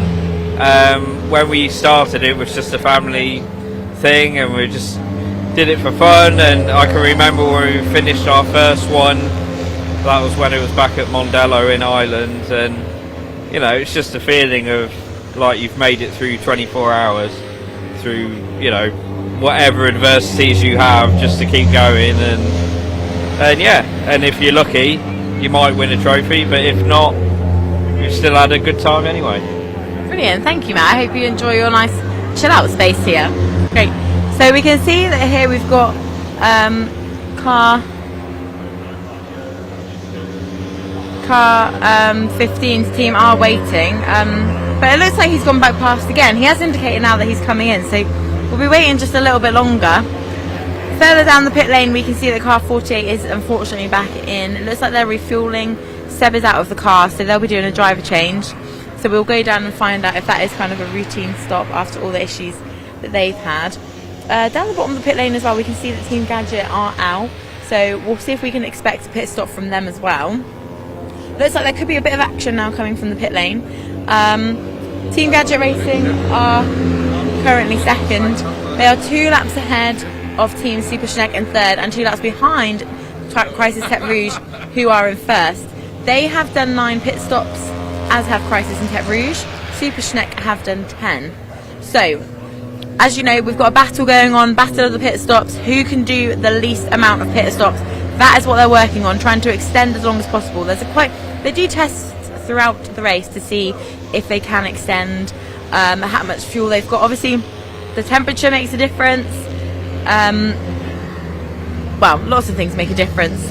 Running safety cars, things like that. So last night we did have quite a few safety cars, which meant teams could extend. So it's also hard to do these tests if you don't have the full running. Oh, and it looks like Team 15 is again passing the pit lane. So he's put a thumbs up and he's pointed that he's coming in, but it looked like he did do that last time as well. So I mean, they are staying out there. We'll see what happens. Let's have a look at their lap times as well. We've been waiting here a little time. I mean, as I say, the drivers don't have communication channels in the car with the pit wall, so it's only when they pass the pit wall that they have that communication. Max's last communication verbally from the team would have been when he was in the pits and they said go back out and we will go and find a coil. Now, they found a coil pretty quickly. but Max won't have known that, so he's kind of gone round a few times and waited for that indication, whereas the team have been in here waiting. So let's have a look at his lap times. His lap times are good. He's not losing any time in that sense as car 48 makes his way back out onto track. We'll have a check and see which driver we've got in the car there. But yeah, we'll see kind of what cars we've got due to come in. We've got 6 hours and 9 minutes left of this race, so people will try and get that down to a couple of pit stops, I imagine. If there's a safety car, we'll see a hive of activity, so lots that could be going on just as it stands. But further down the runnings, so in 5th place we've got Team Archer Lion, then we've got Team ECAS, who are car 33, they are in 6th place. Lion, car 97, they are in 7th. Their lap times are 51s, which is significantly faster than the teams in front of them. They are just 2 laps behind ECAS, who are in 6th place, so we'll see what times they can make up there. In 8th place, Teams Fig Jam, who have been back in the pits, sadly. It looks like there was an issue maybe with the steering, but they are back out and circling. In 9th place, Rosie Wolford Racing, 7 laps behind Team Fig Jam. And in 10th place, we've got Pork Pie Racing. 11th, Team Regimental, that's car number 82. 12th, we've got SR Racing, that's car number 48. In 13th place, we've got Blueberry Muffins, car number 40. And in 14th place, we have got Blueberry Tarts, that is car number 35. Really Racing, car number 25, is in 15th. And Hollis Motorsport, we just spoke to Matt Hollis there, who was enjoying a nice refreshing beverage in the pit lane. And that's car number 72. So shortly we will have some activity here in the pit lane. In fact, I think I can see car number 15 making their way around now. Nope, not yet. So shortly they will be coming round. Max Wire at the wheel there. In fact, we'll have a look and see where he is, because I would have expected him to have arrived by now. So we'll see if I can find out where he is on track. We'll have a look on the tracker, as we can see. Yeah, let's go and have a look at the tracker and see if we can see where he is. No.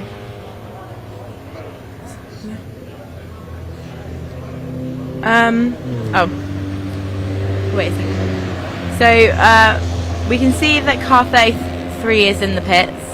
Oh, and here we go. Car 15 is making its way around Quorum now, so they'll be coming into the pits in just a moment. They're just behind the Crisis Tech Rouge car. Here. Yeah. So yeah, we've got car number 15, which is... Oh no, they've gone past again. This is weird. Let's go and talk to their drivers and try and find out what's going on.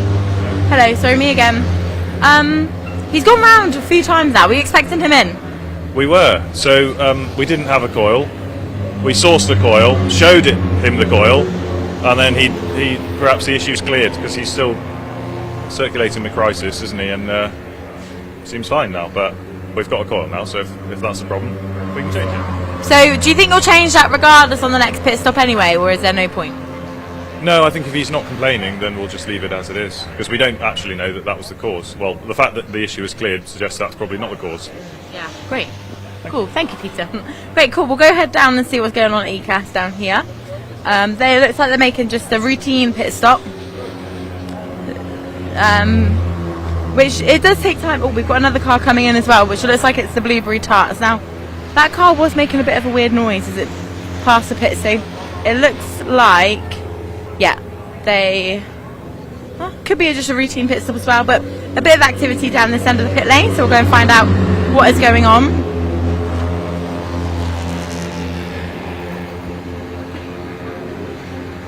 So yeah, we can see there's a bit of just the engine, the bonnet is up. Car 33 making their way back out onto the track. As we can see that car 35 is now kind of in the mix as well.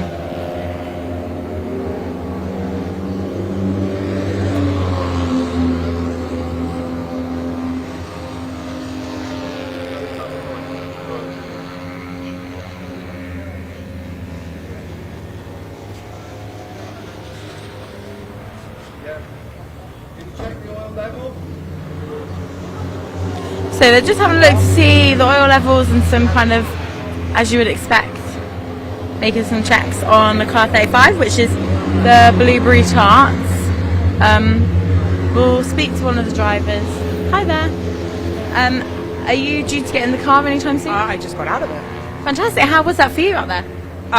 It's my first time racing a 2CV. It's my first 24-hour race. The car has been pretty faithful to us apart from our 5th lap engine change, but it's bogging down in 3rd gear.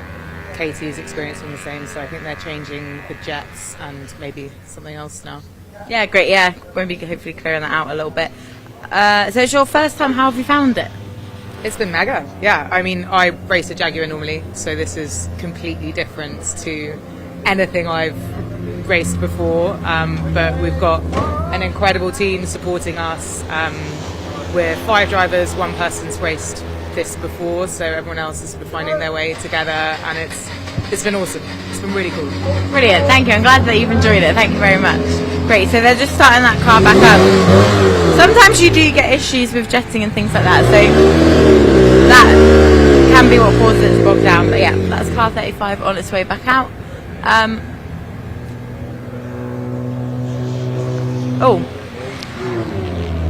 That car looks like it's kind of maybe just stalled on its way out there. Yeah, so what we'll do is we'll head back out to the action on the track and bring you more from the pit lane when we have it.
So we're back down in the pit lane now. Crisis Tech Rouge are making their pit stop, so that is a lead car making their pit stop. But we are actually heading down to the Hollis Motorsport garage because their car is in the pits and it was smoking. It looks like that fire has now been extinguished, but that car was smoking. We've got the fire truck from Snetterton on its way down just to make sure everything is safe, but that is out. It doesn't look like the bonnet has been affected by that, because normally you can see kind of the smoke and the melting of the bonnet, so that's fine. It might be that they just kind of caught it just in time. Yeah, looks like they did. So we can see there what exactly was smoking. That has now been removed from the car. They haven't had to use a fire extinguisher by the looks of it. They've managed to just get that out. And it doesn't actually look like the bonnet's been affected either, so that's good. They're just now going to have a look in the car because sometimes things fall in there, which obviously causes an issue further down the line. So Matt Hollis is just having a look in there and seeing what he can find. We have got the air filter, which is on fire, and then they've got this kind of like metal casing around it, which is what you'll have seen earlier on the stream. We'll try and find out exactly what has happened here, but we do still have Crisis Tech Rouge in the pits, so they will just be filling up with petrol as it stands, and then Matt Hollis is now just making sure he can get everything out of the carburetor to make sure it can like kind of run okay. The fire safety truck is around the air filter, so it looks like they're just going to be picking that up and putting that out.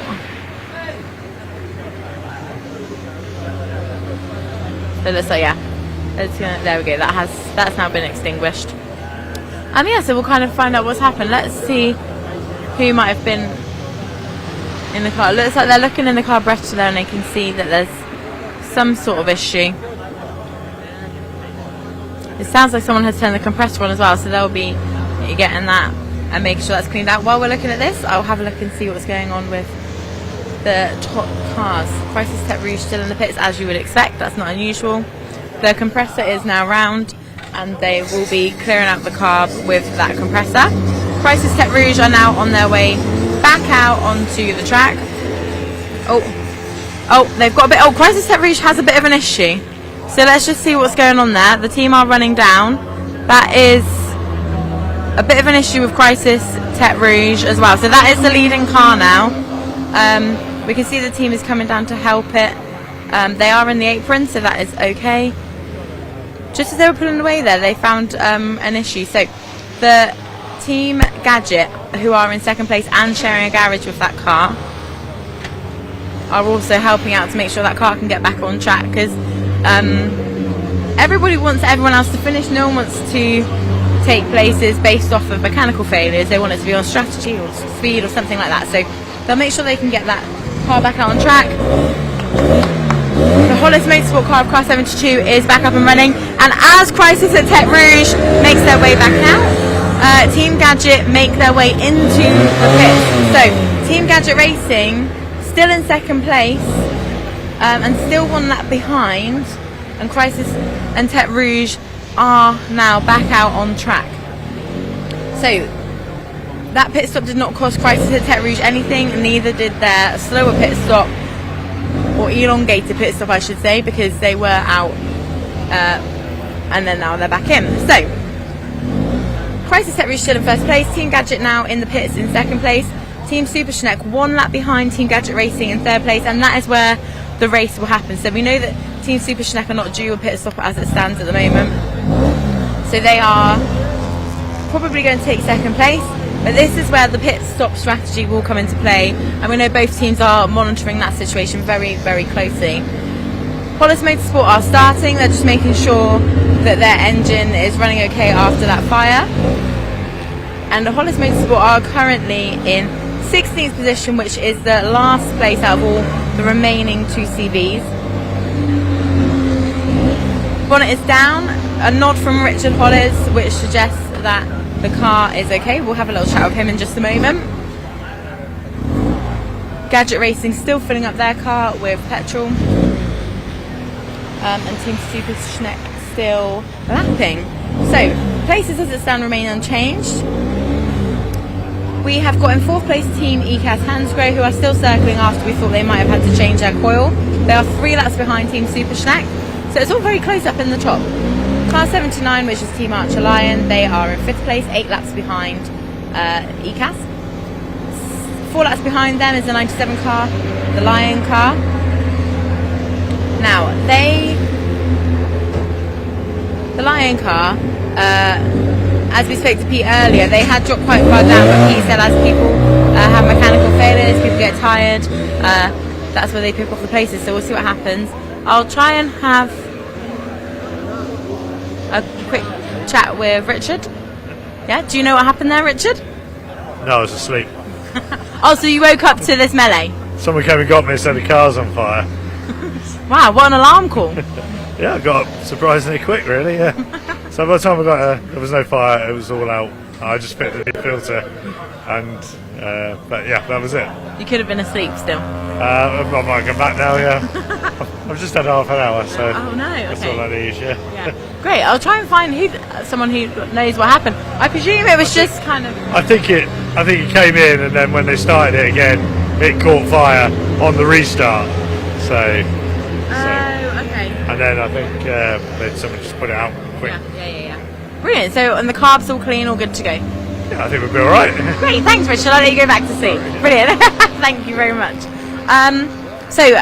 Whilst we were talking to Richard there as well, Team Gadget Racing has made its way back out on track, so I'm just going to check on the timings to see if that made any difference. No difference is made there actually, so Crisis still first, Gadget still second, Super Schneck still third. So those pit stops working really well for both Crisis and for Gadget. No places lost, they're back out circling, times remain relatively similar. That was a busy moment here in the pit lane, so we'll go to the action back out on track and bring you something when we have it.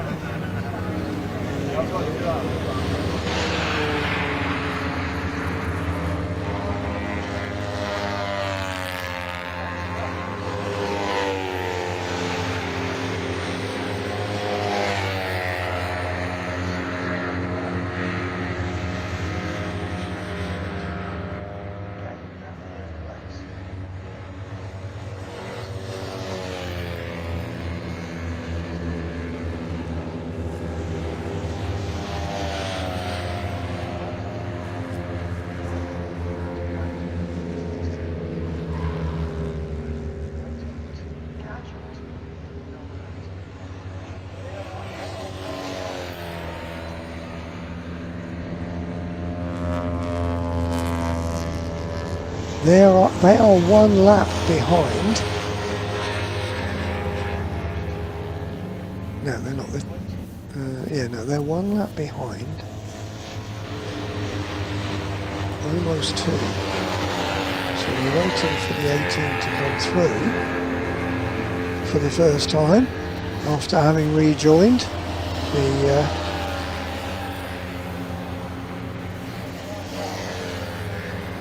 here it comes, the blue and gold car coming through now. So 1 lap behind the 92. And obviously that first lap out of the pits will be a reasonably slow lap.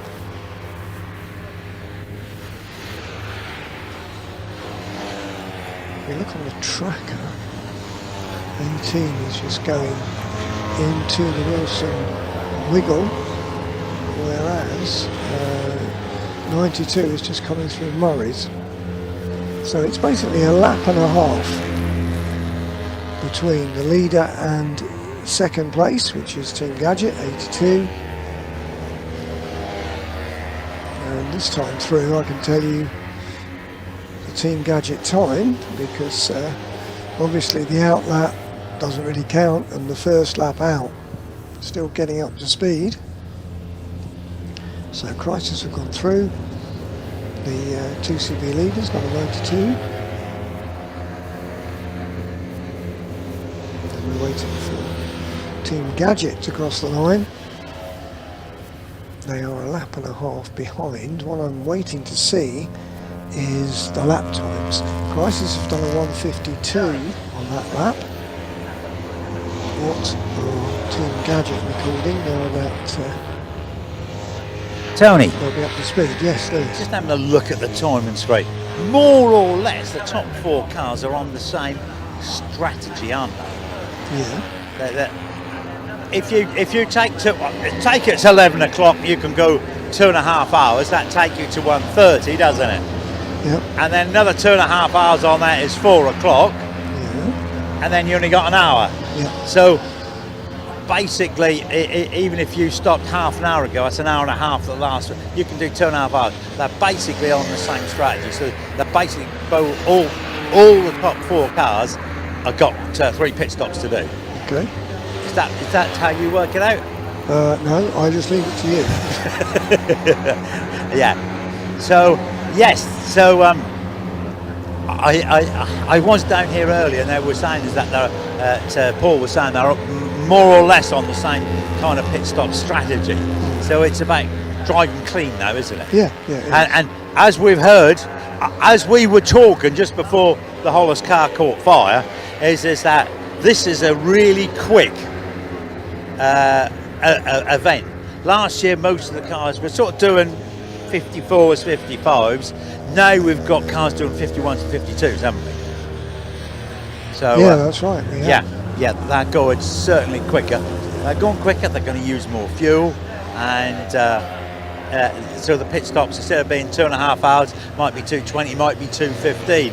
But of course, there's still enough gap in there to take that into account. So it's really, truthfully, we started off with some really quick times in that first session. Well, I think we're going to be finishing with really quick times too. Yeah, I think you're right. I mean, the top 2, 92 and 18, they're running in the 152 bracket. They're fairly similar.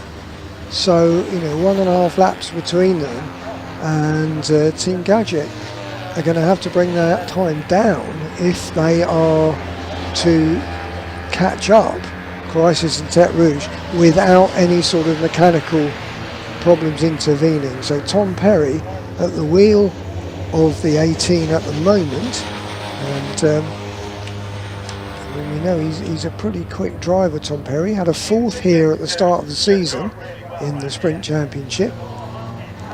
So what can he do? He was, if you can do 52s, you're doing really well round here. Yeah. And because a lot of them aren't getting tolls, are they? But this is real speed. And of course, the problem with the tolls, and we've heard this, is that if you get too close and you bump the guy ahead of you, you break the fan, and then you cook the engine. And yeah, that is the danger. That's the problem. And there has been some of that going on this year.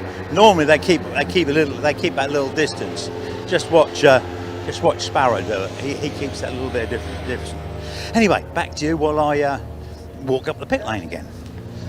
Right, thanks for that, Lewis. So Crisis on that last lap did a 152, 152.4, whereas Team Gadget in second place did a 151.7. So they were half a second quicker, but they've got a lap and a half deficit to make up. And that's the top 2. And then in third position we get number 13, Super Schnecker. They are on the same lap as Team Gadget, 44 seconds behind them, so that is close. On the same lap, 18 and 13. But on that lap, 13 did a 152.3, 18 did a 151.7, so they're not catching. So 18 and 13, we are talking second and third. Let's see where they are. There's a big gaggle of cars come through. They're in the middle of that, I think, 18. 13 are actually rounding Coram at the moment, so there's half a lap between them, I would say. And when they crossed the line last time, it was something like 44 seconds, but we'll see this time as Gadget have gone through, waiting for Super Schnecker to go through in third. They should be coming through any minute, number 13.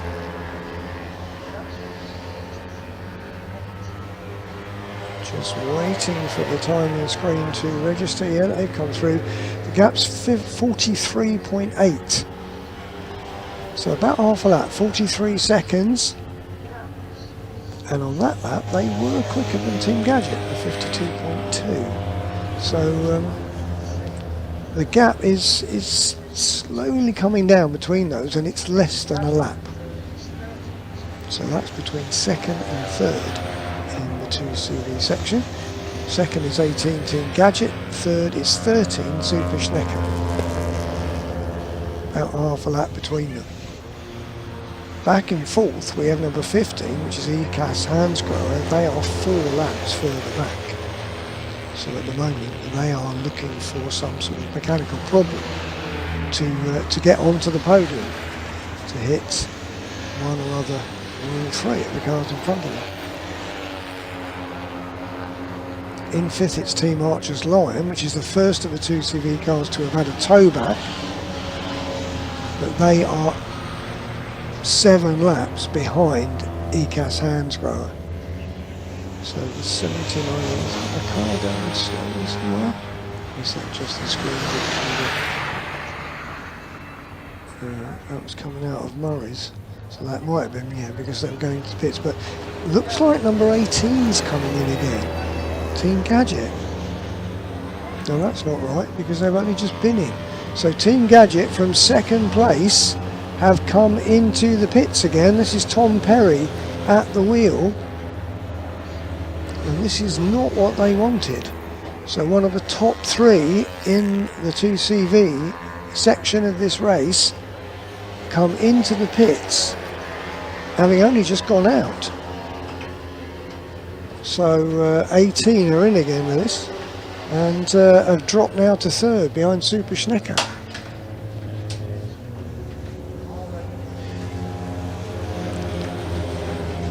So how long are they going to be in the pits for? Are they going to be under threat from ECAS Hansgrohe?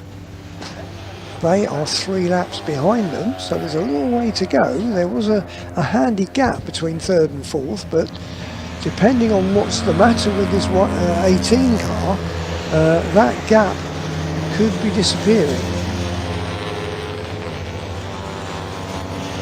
So ECAS Hansgrohe, number 15, they've got Max Wire at the wheel at the moment.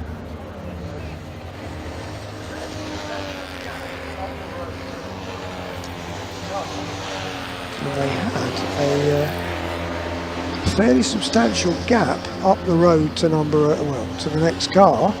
The next car is now number 18, the Team Gadget Racing machine, which is in the pits. 96 is in as well, Pork Pie Racing. Chris Hall's brought that car in.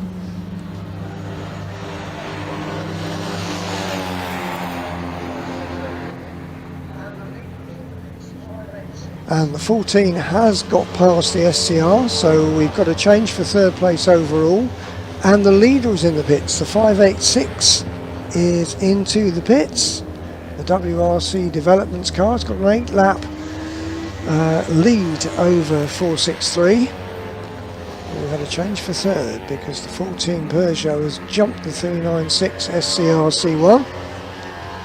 We thought that was on the cards. Fastest lap of the race is to the credit of number 14.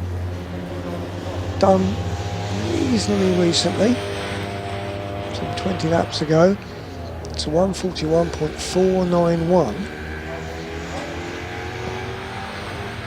and 96 is going out. So that is the Pork Pie Racing car, which is in 10th position. The 18 is still in the pits, being caught by ECAS Hansgrohe. Max Wire looking to promote ECAS Hansgrohe into the top 3.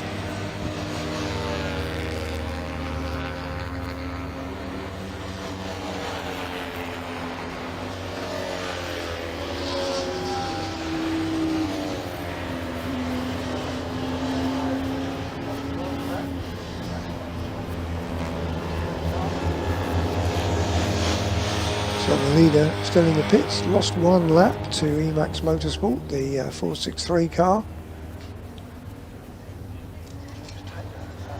And that car at the moment has got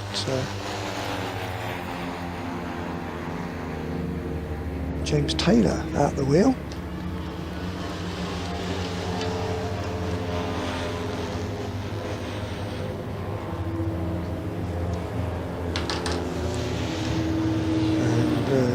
Going out is the 586. There's the WRC developments, the blue car with the poppies on. That is the leader rejoining the race. And it was Jake Johnson at the wheel. Presumably it's either David Drinkwater or Mike Devlin taking over. You can't see on the screen.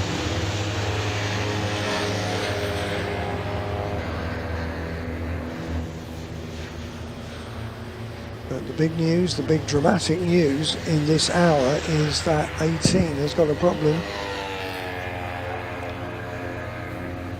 Still in the pits, Tom Perry at the wheel. Just one lap now between it and the number 15 car of ECAS Hansgrohe, Max Wire at the wheel.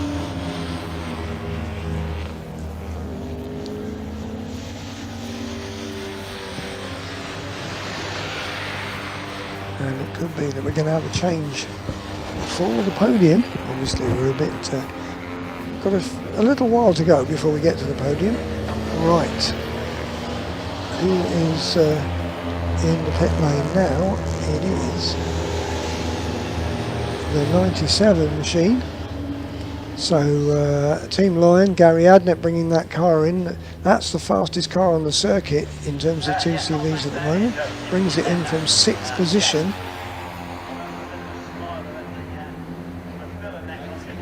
Yes, I'm back down here, Tony. Yeah, yes.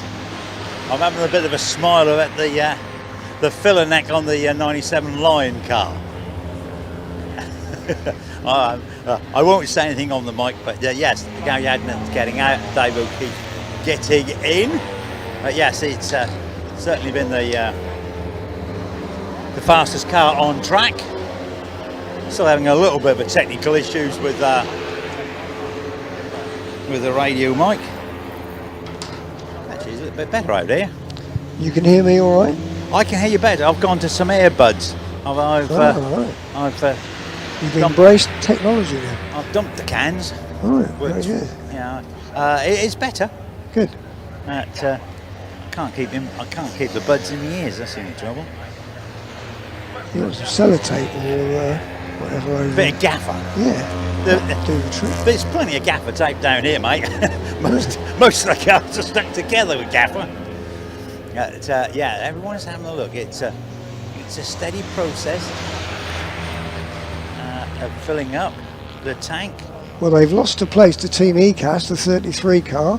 Glenn Oswin's gone back into 6th place as a result of 97 doing this stop. I think they may well be changing the front tyre as well. Looks like it's gone down a fraction. They seem to be having some problems with it. I would put that down to, yeah, it's a bit flat, I can see. Yeah. Whether that's to do with rims.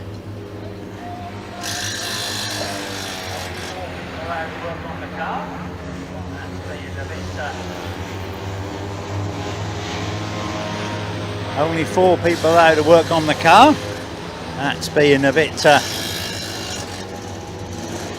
There's a lot of shouting going on saying make sure there's only 4. But yeah, there's a change of front left. Dave O'Keefe getting in. We've got Mr. Sparrow standing here having a cup of tea. Good morning, Mr. Sparrow. Had a good sleep? I've sort of been dozing rather than sleeping, but trying to keep my ear on things, just waiting for the next thing to go wrong.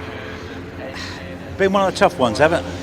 Yeah, no, you sort of get all your bad luck in 1 year, it seems, or we do. So we've had punctures and engine and ignition coil and all sorts of odd stuff that we couldn't really predict. But no, the car's going okay. It's just got to try and keep it going round, and you know, we've still got a few hours to go. Other people might fall down a little bit, and we might pick up a few places. We'll just have to wait and see. Yeah, it does seem as though you've had a bit of bad luck, but the car's as quick as anything out there. Yeah, no, it's odd because the engine we've got in now was like our third choice engine, but we all said it felt well, but it just didn't seem to do the numbers when we ran it.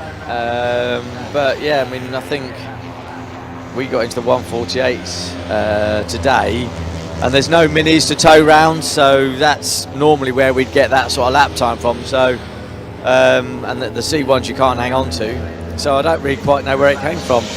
I think I might have maybe cut a corner or something. I'm not sure. That's the only thing I can think of. But no, I mean, generally it's been kicking in good laps, better than the first engine. So yeah, was running with it and just said to David, you know, just go at a sensible speed. You know, if we're going to improve, it's going to be by other people's misfortune because we're so many laps down. We've just got to wait and see what happens. Well, by looking at the lap times, certainly everyone's set off at a very quick pace. I thought last year people were doing 54, 55s. Now we're doing 51, 52s. Yeah, it was quick for the first couple of hours yesterday at the start because there was a lot of cars running together. And I think we got into the 149s yesterday, and then it settled down. It was 151s, 152s, you know, depending on what your engine would manage. And then, you know, the dark tends to slow some people down, others not so much. But yeah, no, it seems to be a slightly better pace today. But the wind is down, so we're not getting the, you know, the benefit of a tailwind or a headwind or the negative of a headwind. So yeah, it's perfect racing conditions, really. Did you reject during the evening when it got colder and the atmosphere gets a bit denser? No, but bizarrely we had some carburetor icing, which used to be a biggest problem, but I think because there was no air, it was very, very damp, and the dampness was just sticking around. So David was complaining about the car sort of was holding back, and when we got the car and opened the bonnet, everything was like so cold. I thought it's got to be carburetor icing because, you know, it can't be anything other than that. Anyway, we taped a few things up and it made it a bit warmer, and it was all right after that. So tricky times. You really do need to know these cars, don't you, to get the best out of them? Yeah, so, some stuff you forget you've even had a problem with. You know, like carburetor icing. I haven't dealt with that for years. You know, we've known it's a problem, but we've not had it for ages. But all of a sudden this year we've had it again, which we completely forgotten about it. But yeah, we've had, you know, that's our third. I don't know if that was that a puncture or not. So that's our third puncture. Fourth puncture. Yeah, you seem to be suffering rather a lot with them. You know, we're not running ridiculously high tyre pressures or anything, but we need to investigate while we're getting these things, because like I said, you know, thankfully they're getting picked up on pit stops, but you know, we have had one where we thought there was something wrong with the steering, and the driver came in and couldn't find anything wrong with the steering apart from the fact the tyre was flat. So that's what that was. So. Yeah, Gary told me about it. Okay, mate, thanks for that. Cheers, Lewis. Okay. Well, we've been talking. Rosie Racing are in. The number 7 car is in, and yeah, looks as though the old rattle gun is out. All being checked. We got a driver change for that. It was Nick Clark. I'm not sure who or why has got in. We spoke to Lauren, didn't we? Story a while ago. Let's have a look. It's one of the Wolfords. Who's got in the car? Is it Julie? It's Julie, yeah. Yeah, Julie Wolford. Let me just get a little bit out. It's getting a bit hectic there. Yeah, so Julie Wolford's out in the car. Gadget's in and out. Well, no, Gadget finally has got out. That was an unscheduled stop, wasn't it? Yeah, it was, and it's lost them third place. They're down into fourth now. So ECAS Hansgrohe with Max Wire at the wheel, that's gone past into third. Okay, I'll see if I can get the lowdown on the Gadget. Back to you. Yeah, so we've had a change in the top 3, and Hansgrohe are some 3 laps behind Super Schnecker. But they've moved up onto the podium, so they'll be pleased about that. Max Wire in the 15 car, he shares with Giles Owen and Roy Eastwood. And on the last lap, it's doing roughly the same sort of time as Super Schnecker, 1:52s. So it's actually a 4-lap deficit between second and third, so that's going to be very hard to make up. But as I say, we said that about Team Gadget, and suddenly they had that huge stop. 15 minutes that stop was. So that's really put them back. It's dropped them a place. Next time they come through, we'll see what sort of time that they're doing. Tom Perry, I imagine, stayed in at the wheel of that because he's only just taken over. So the 18, hopefully they fixed whatever it was. Tony, yes, it was an engine change. Just have a look on wow. 15 minutes. Well, yeah, take 2 off for the lap. That's 13 minutes engine change. Because that includes the lap, doesn't it? Yeah, the last lap. Yeah. Yeah, so you have the last lap, the lap plus the pit stop. So 15 minutes equals 13 in the pit. So that was bad luck, wasn't it? Well, yeah, but I suppose the only good thing is he did get it back to the pits, whereas often engine changes are precipitated by a tow back, which loses you 3 laps automatically. There's a huge oil, there's a huge oil train everywhere coming in the pits. So it did some serious damage somewhere, and the crew and the marshals are clearing it up. So where's that drop Gadget now? Gadget have dropped only one place. They've dropped them to 4th from 3rd. Well, no, they were 2nd actually, weren't they? So it's dropped them from 2nd to 4th. So look, they've dropped it. Yes. So at the moment we've got Chrysler, Super Schenken, ECAS Hansgrohe. ECAS. So they've just dropped behind ECAS. Yeah. That's still a battle on, as we've so rightly said. Or everyone's saying is that you could have a problem at any moment. I wonder if they did a driver change. I wouldn't have thought so, because he'd only just taken it out. Yeah. But probably didn't refuel it. I'll go and check. Yeah, I mean, from what I can see on the screen, it still says T and then the start of a P. So I think that's Tom Perry still in that car. But it's dropped down to 4th now. It's 3 laps behind ECAS Hansgrohe, but it's 5 laps ahead of the 5th place man, which is Team Archer's Lion. Yeah, Tom's still in the car. Right, thanks for that. So Team Archer's Lion in 5th, first car to have actually had a tow back, and they are 5 laps behind Team Gadget. So again, that's another gap which can only really change as Pete Sparrow was saying to you, if someone in front has a misfortune. So Team Archer's Lion, who are some 4.5 laps behind Team Gadget. Now the quickest 2CV out there is ECAS Hansgrohe, Max Wire at the wheel. They've just done a 1:51.878.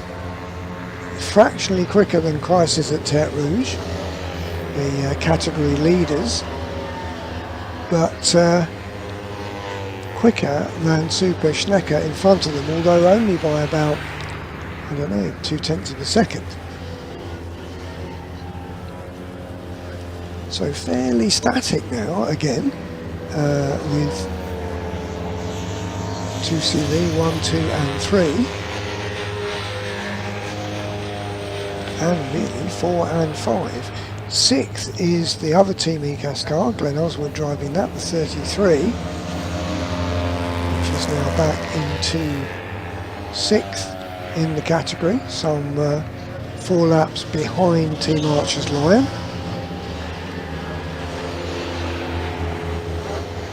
Then in 7th it is the Team Lion car that Lewis was just describing their pit stop. David O'Keefe at the wheel of that. He's 1 lap behind Team ECAS, because we saw Team ECAS jump that car when it was in the pits. So that may be a potential mover. It's Oswin against O'Keefe. We have to see what sort of lap times they're doing. Oswin's last lap time was a 1:55. O'Keefe a 1:52. So he is catching to the tune of about 2.5 seconds a lap. Let's see when they go through this time exactly where they are. We're talking about 6th and 7th in the 2CV category.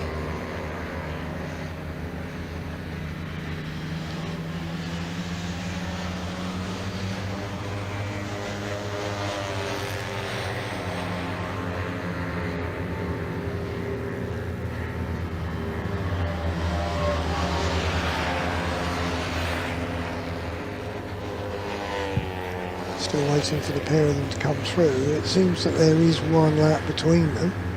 So we're looking for 33 and 97.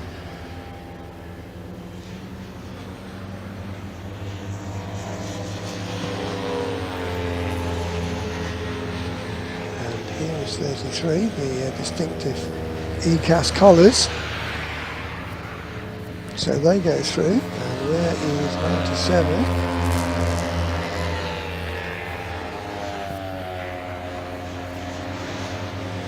There it comes.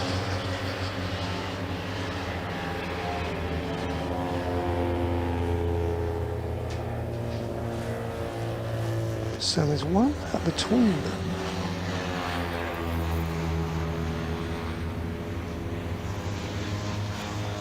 Let me see where they are on the tracker. 97.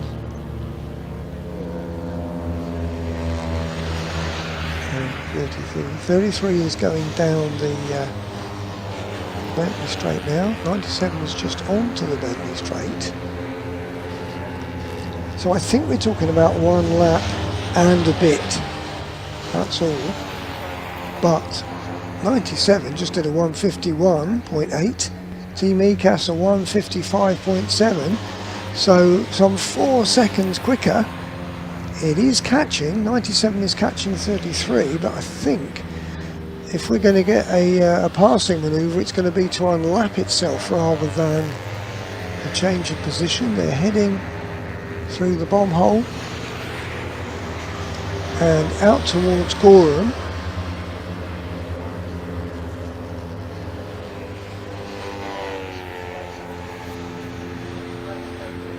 Now into Murray's. 33 should be with us fairly shortly. This is the car in 6th place, 10th place overall.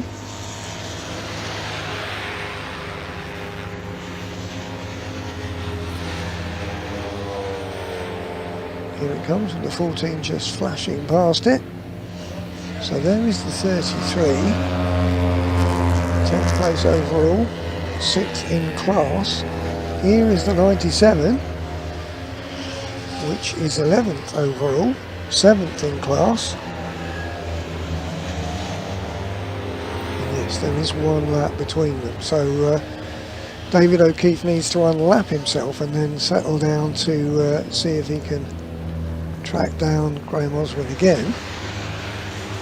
He is, and he was on that last lap, 5 seconds a lap quicker than Oswin. So the 97 should be with the 33. They're both on the Bentley Straight at the moment. Getting down towards the Bentley Bridge.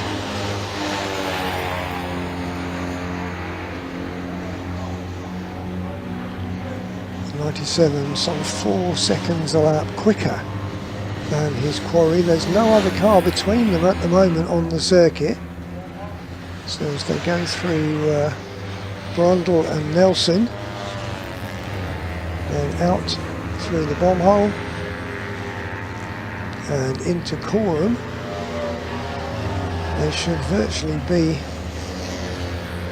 in the same CCTV picture.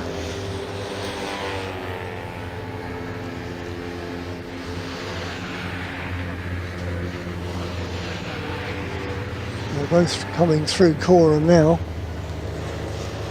So that is O'Keefe's first mission, to unlap himself and then to get after Oswin again. 35 car comes through, that's the Blueberry Tarts. Katie Munnings at the wheel of that. Here is Oswin in the 33. There is O'Keefe in the 97. His quarry now plainly in sight as they head towards Riches. And on that lap, Oswin did a 55.6, O'Keefe a 51.4, so a whopping 4 seconds a lap quicker.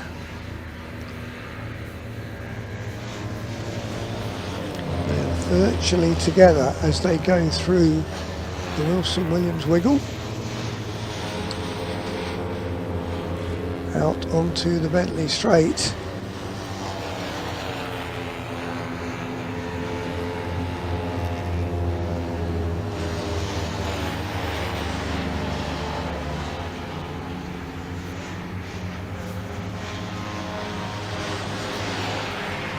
And just two cars in the same shot on the CCTV heading towards Nelson. Where is O'Keefe going to pounce? Coming out of through Brundle, out of Nelson, into the bomb hole, and then through Tony, Coram. Yes, I'm down here with Roy Eastwood, who's in third position at the moment. Roy, third place. Well, yeah, taking advantage of an engine change from Gadget, so going well. It feels really nice to me, but it's still early days for to be too optimistic. But strangely, we did predict it pretty well, exactly time-wise. You thought Gadget would have an engine change? I didn't know who was going. I didn't know who was going to have a problem, but we had predicted that by 10 o'clock this morning we'd be on fourth, and then midday we'll be third. Oh well, yeah. As your predictions, how's your predictions going forward to 5 o'clock? Well, it's a lot of balls to play yet. A lot of reliability. We've got some teeny issues, and I think we're going to stay reliable. Yeah. So podium be a good result? Podium be a lovely result. Yeah. You don't always have a lot of luck here, do you?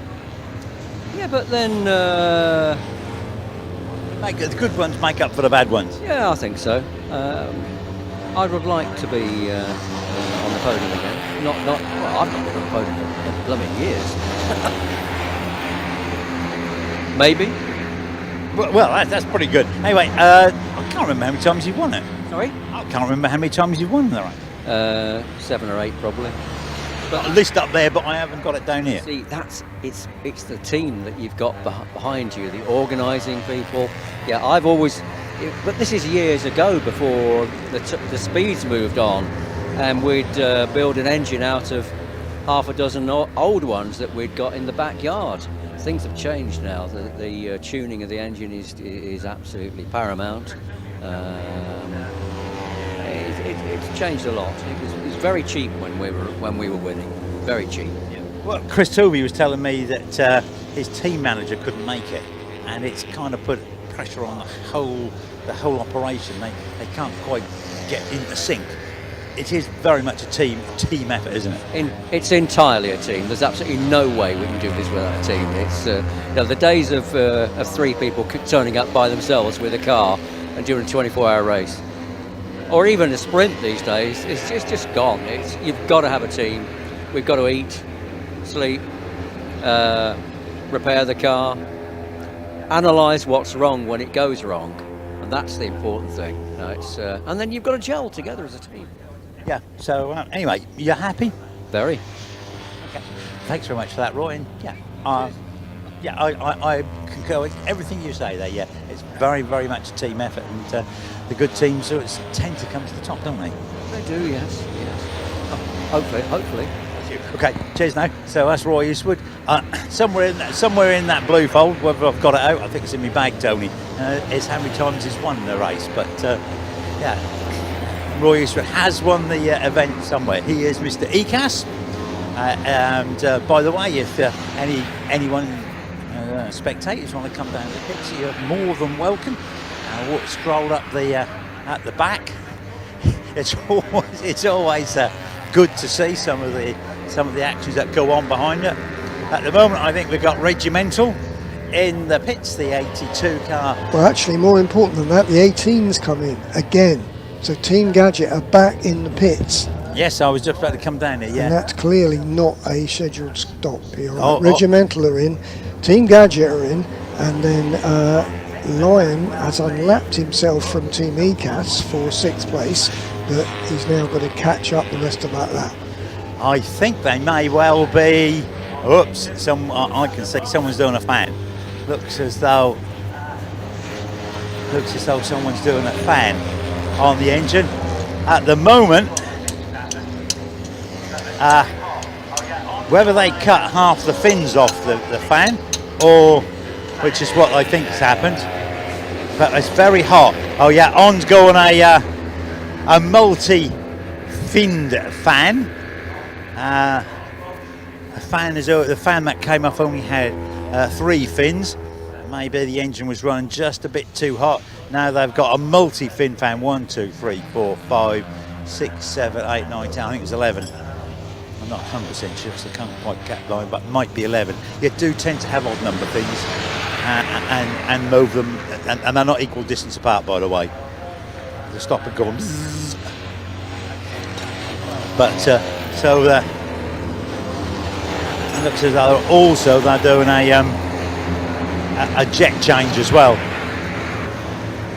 So yeah, once it starts to go wrong, it can very well carry on. But I have to say, Gadget are a very, very well disciplined team. As Roy was saying, the team is everything. Everything just seems to be going smoothly. No one's at a rush, and yes, everyone wants to get going. The Regimental has started the engine up, being waved off. I'll go up and have a word with them in a moment.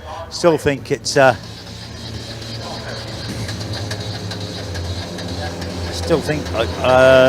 forgotten who's behind the wheel. Tom Perry, isn't it? Yeah, he's still there. Yeah, it's not starting. Is now.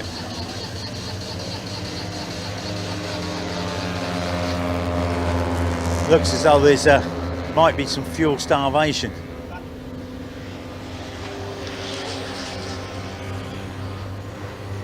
Hasn't been playing around with the carburetor. Might not be enough fuel in there. They are now only 2 laps ahead of Team Archer's Lion. Looks as though, a little bit of easy start to get it to run, and it's pulling up the fuel. I think it's still Tom Perry behind the car. We'll have a word with Steve. If I can just get hold of Steve Clark. Steve.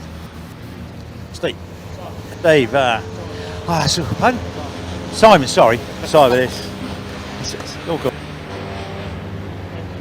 Just step back. Yeah. I said to you earlier, I said the trouble with this thing's a long way to go. Just got to try and stay out of trouble, and unfortunately the engine's picked up an oil leak, so we've had no choice but to change it.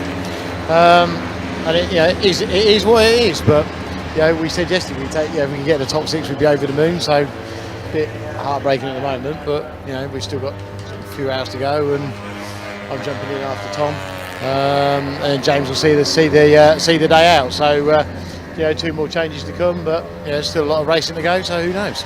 Okay. Anyway, good luck. Thanks a lot. Cheers. So there it is. Yeah. Oh, I've got cake, Tony. Well, aren't you a lucky one? Right, so Team Archers are catching Team Gadget. They're now within 2 laps as a result of that lengthy pit stop, or that extra pit stop for the fan problem for the number 18 car. So Tom Perry still at the wheel of that, but more time lost in the pits.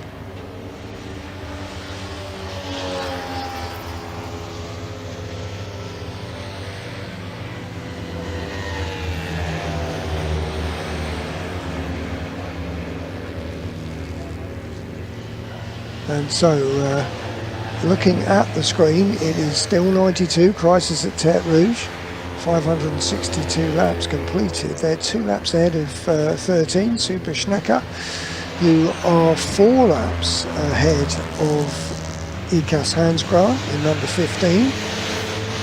So fairly large gaps, but obviously it would only take an extra problem like we've just seen for 18 for that to change. Team Gadget are next, but that was a 7-minute lap because it included a pit stop. We'll wait and see. It looks like Team Archer's Lion, number 79, first of the two CVs to have a tow back. They are some two and a bit laps behind Team Gadget. So that will be interesting to see. Both of those very quick cars, very quick drivers, and now just 2 laps between them in 4th and 5th.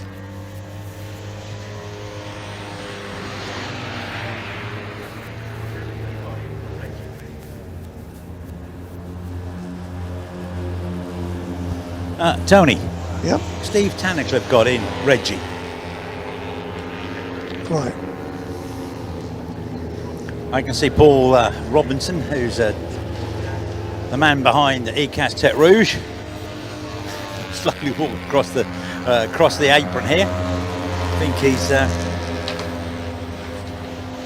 think he's got a lot of things. I think he's got everything he can have crossed. That's everyone's saying. There's still a long way to go. What's it? When I last heard, you were telling me you were saying there was a lap and a half. Is that still the lead gap at the moment? Sorry, the lead gap is between 92 and 13. Yes, it's a lap and a half. Crisis and Super Schnecker. So that's 3 minutes. Yeah. Yeah. That's a pit stop. That's a pit stop and a tad, isn't it? Yeah. Yeah. So all to fight for then. Yeah, absolutely. Not very large gap. Sorry, I paused because the immediate TV screen has gone off. You know, the one with the 4 CCTVs, and in trying to get it back, I lost the other screen for a bit, but I've got that back, and that's the main one. The timing screen is the key one we need, and yeah, it is a lap and a half between 92 and 13. Then we've got ECAS Hansgrohe. They're 4 laps further back. Am I just saying right? They're Regimental Racing and Super Schengen are running around together. Now they're bump drafting, aren't they? Could be, yeah. No, absolutely. They've just gone for Richards. They absolutely nose to tail. Those two are running right together. So whether one's trying to push the other into trouble, who knows? Back to you. Right, now in terms of closeness, there's only 1 lap between 33 and 97 in 6th and 7th, Tony Cass and Lion. Then I think we've got one, yeah. Regimental and SL Racing, there's only 33 seconds between them. They are on the same lap. So that is the closest we've got at the moment, and that's actually a battle for 11th in the 2CV section. Everyone else has got at least 1 lap gap between themselves and the next car. At 82 and 48, the gap is just 33.6 seconds. 82 has gone through. So we wait for 48 to appear. That will be the SL Racing car. Less than half a lap between them.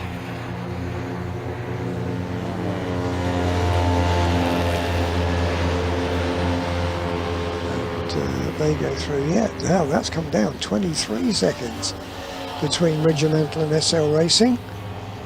Now obviously Regimental is still getting up to speed after their pit stop. SL Racing are lapping in the 52s, which is quick.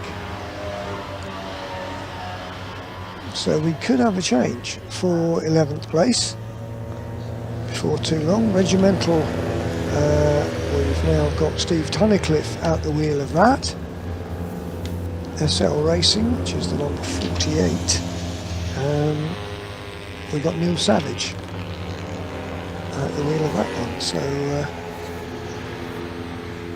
those are the 2 closest cars on the track at the moment in terms of time. We've got some physically close ones who are sort of doing some bump drafting and so on, but in terms of actually being close, that's it. Now we're coming up to 12 o'clock now, so this is going to be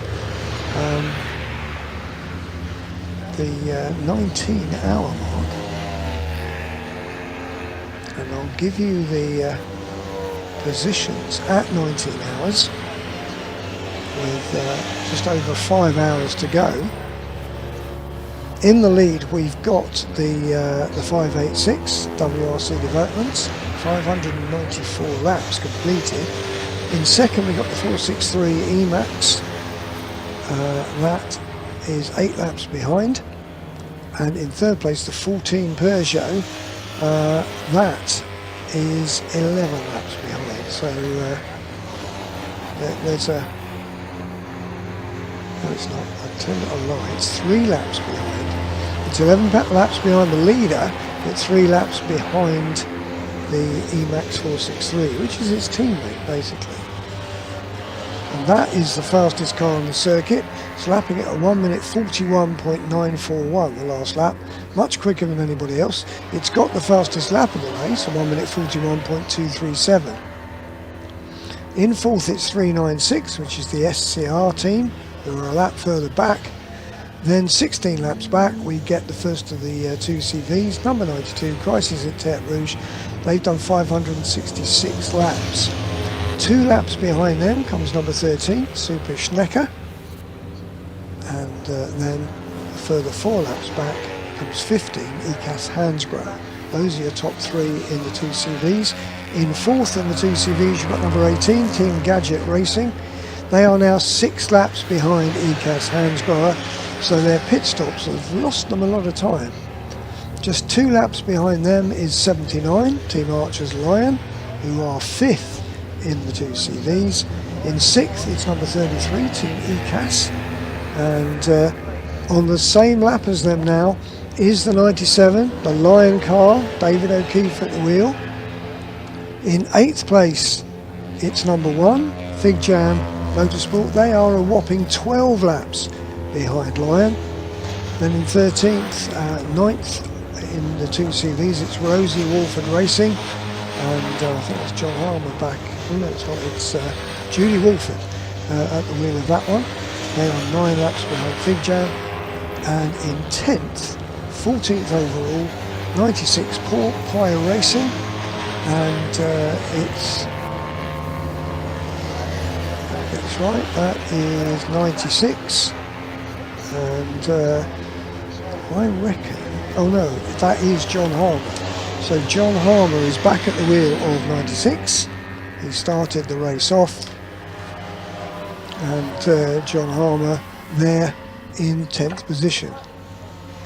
So the closest on the track is the battle for 11th. Regimental just 4.7 seconds ahead of SL Racing. That is going to change in a minute, so that's 82 and 48. Looking at the tracker, they are going down the Bentley Straight at the moment in the middle of quite a large group of cars heading down towards the Bentley Bridge. So we're going to have a change there very soon, and maybe we'll just stay with us till we see that change happen for 12th place. The other close-ish group is Team ECAS in 6th, which have got Team Lion in 7th, and they are on the same lap with 1 minute and 23 seconds between them. So we are now moving to look for this group, this 2 who are disputing 11th position, Regimental and SL Racing, and waiting for them to appear.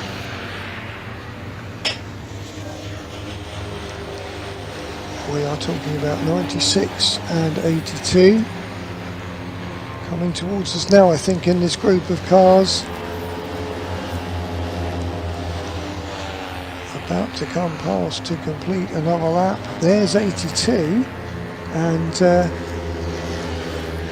Where is 96? No, it's 48 and 82, and they're through. So SL Racing have gone up a place, past Regimental. So SL are in 11th, Regimental are in 12th, and the Blueberry Tarts have come into the pits.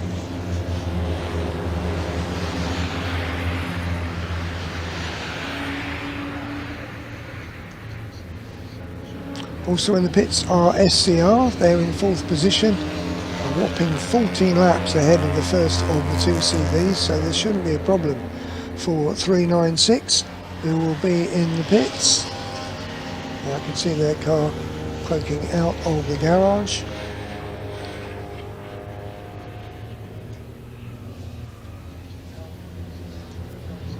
They are 4 laps behind the Peugeot 14. 2 cars in the pits at the moment, 396 SCR and the 35 Blueberry Tarts.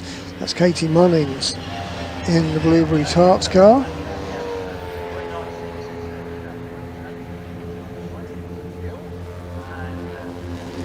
Yes, Tony, I'm back. Yeah, 396 is just having a wheel change on the front and some fuel and a bit of a driver change. We'll see who's jumping in. Hey guys, who's got in the car? Anyone know who's got in the car? Roger. Roger's got in the car. We'll go down a little bit further. Roger's in the car and he's away. And it's one of the it's the Tarts car. A 35 car, because the 40 car is the Muffins, isn't it?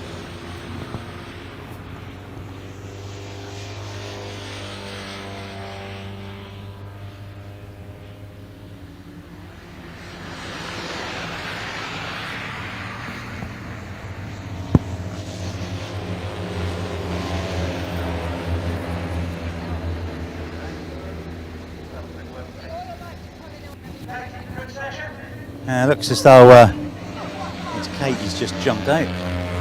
We'll have a quick word with Katie. Katie, good session?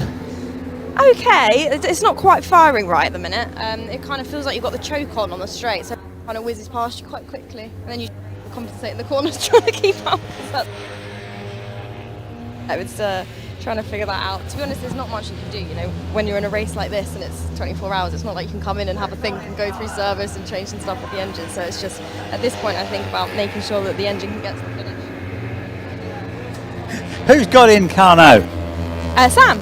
Sam, okay, thank you very much.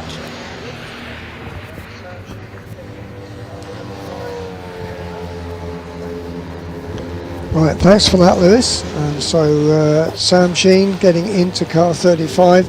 They're 19th at the moment. They're 2 laps behind Bertie's Bacon Baps, who will be going away from them, obviously, in the C1. Blueberry Muffins are a further 2 laps up the road. So they're basically 4 laps behind Blueberry Muffins. That's the team they habitually have a battle with. So... Yeah, there's always someone to battle, isn't there? We've got Really Racing back in the pits, doing a refueling. Okay, well, that's got Craig Patrick in the car at the moment. Not quite sure who's getting in. Let's have a look. I can't see. I'll nip round and see who's... Yeah, who's the driver? JP's going in. JP. Yeah, John Paul's going in the car. We're just waiting for the car to be topped up.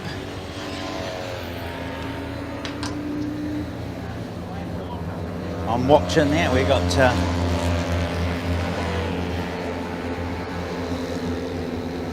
Graham Harper, BSC Motor Engineers. Turn right, it says on the back of the Really Racing team. And getting 25 litres in, maybe a bit more.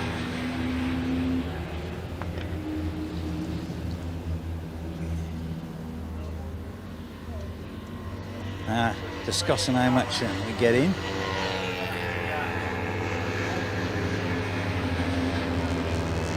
Have to push really hard on these nozzles to open up the I think Hollis Motorsport coming into the pits. Anyway, back to you, Tony. Okay, thanks for that, Lewis. And closest pairing on the circuit at the moment is the squabble for 6th place, because Team ECAS, with Glenn Osborne at the wheel, they are in number 33, they are 6th. Behind them in 97, Team Lion, with David O'Keefe at the wheel, and I'll tell you when they come past next. It says 1 lap, but then it didn't. A minute ago it said it was like 1 minute 23, so I think they're on the same lap. Well, Supershenkin is just ahead of Crisis, isn't it? Oh yeah, no, I was talking about 6th and 7th, Lewis. Yeah, sorry, I'm just looking at the top two. Yeah, well, there's a 2-lap gap between them. Yeah, beforehand they were the other way round, weren't they? When I looked at last, which is about quarter of an hour ago, they were the other way round. But yeah, they're roughly running the same sort of pace. Let's be quite honest, if you were in Crisis position, you'd want to be behind, you wouldn't want to be in front, would you? And that got everything to lose.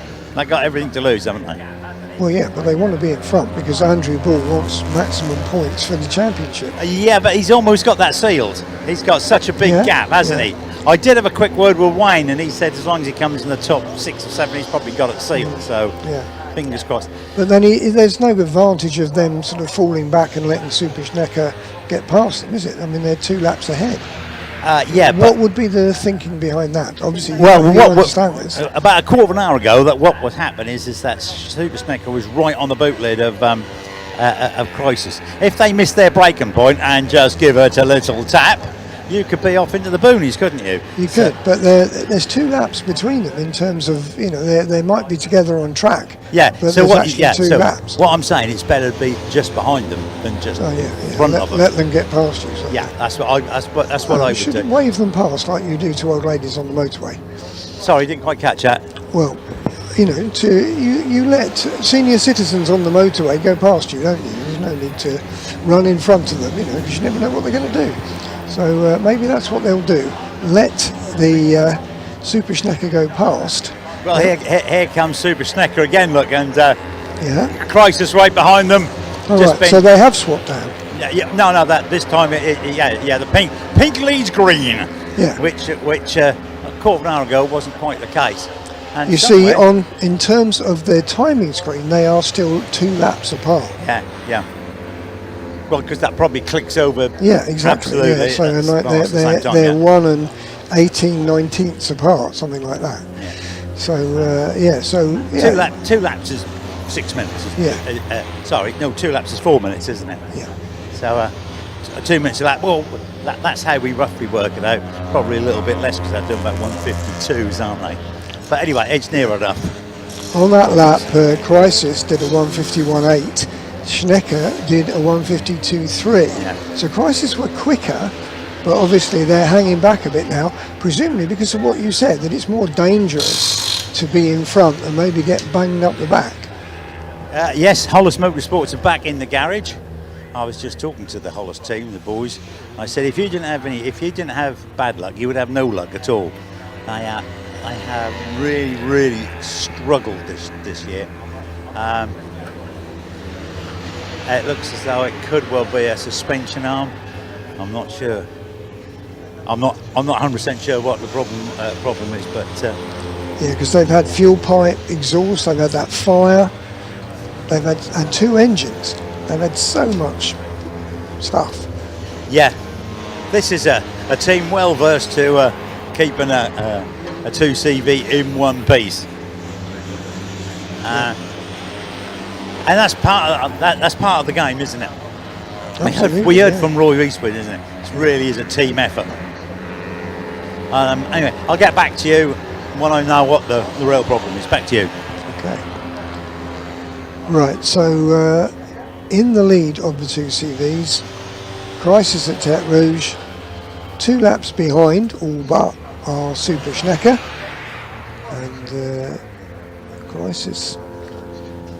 And Superschnecker doing sort of roughly comparable lap times. They're both in the 51, so they're going very quickly, both of those 2.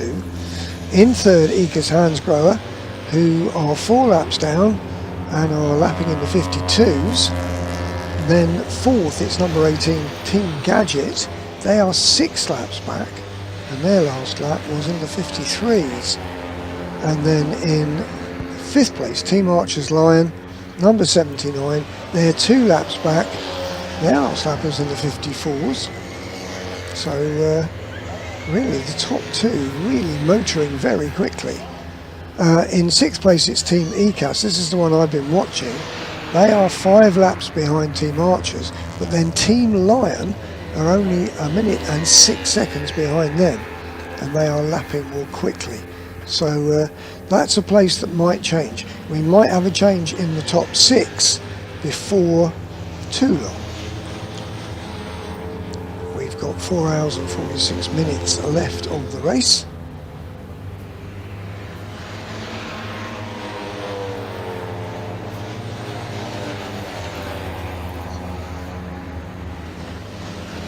And that, apart from pit stops, would be the next change we might see for 6th place between 33 and 97. 1 minute between them, 33 just going around Rich's now, 97 just coming out of Nelson. So really you've got more or less half the circuit between.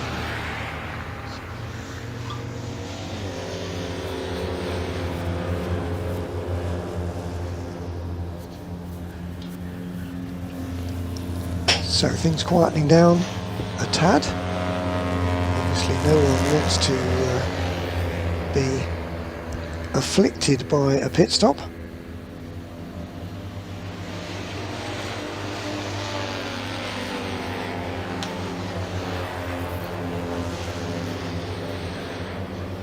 And as Lewis pointed out, the top 2 CV teams are on roughly the same strategy. So in terms of pit stops, they are going to be at roughly the same time making those pit stops.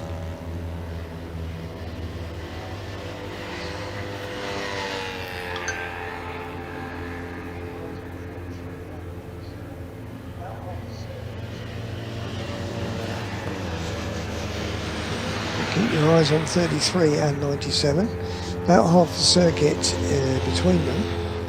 But on that lap, the Lion car, the 97 car, lapped some 3 seconds quicker than the Team ECAS 33. So slowly but surely, Team Lion closing back in on a place in the top 6. They've had problems, they've had a tow back, made an engine change, they've had 4 punctures. So as Pete Sparrow was saying, all their bad luck seems to have come this year in particular. They are a frequent winner of the 24 hours. 5 wins out of the last 7 years Team Lion have had. They've got the same lineup of those experienced drivers again this year. Now into the pits have come Team Archers Lion. Yes, indeed, I'm right here at the pits, and Ethan Sparrow's going to get in. It looks like Martin Rhymes just jumped out. Martin running with Lion Archer team this year, not with Twin Snails, his own team, and they've been running really well. Had a few issues, as Jeff said earlier in the day, but yeah, Ethan, who's as quick as anybody in 2CV, he's about to get into it. Yeah, I see Sam Archer, I think. That'll work. Sam might take that opportunity after this. But, just filling up. Anyway, back to you, Tony. Yeah, Ethan, of course, has had a win. He won at Silverstone in the Sprint Series back in June. And so we know he's very quick. They'll be losing a bit of ground to Team Gadget then. So Team Gadget, they were just 2 laps behind them. And they're going to drop back slightly because of this pit stop. Fig Jam are in as well, Lewis, number 1. They've come in. That's James Darciel at the wheel. in Fig Jam's car. So we'll see who goes out for Fig Jam after this. They are 8th in the 2CV section. They're some 7 laps ahead of Rosie Walford Racing in number 7. So they've got plenty of time to make this pit stop and sort out whatever they need sorting out.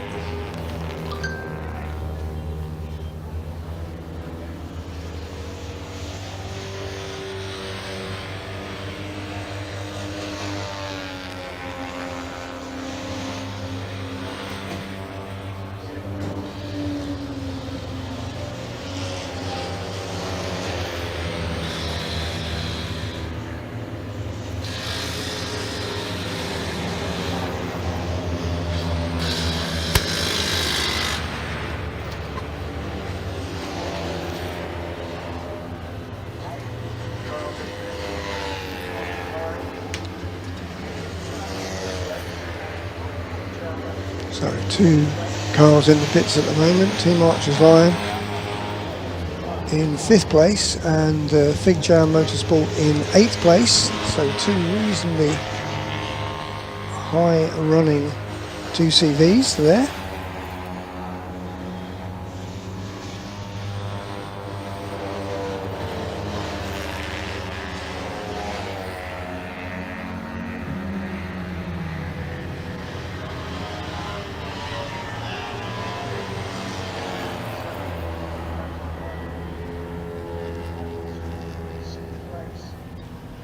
I'm still watching 33 and 97, Team E-Cat and Lion. That is for 6th place in the 2CV section. The cars either side of that squabble are in the pits. Team Archer's Lion and Fig Jam Motorsport.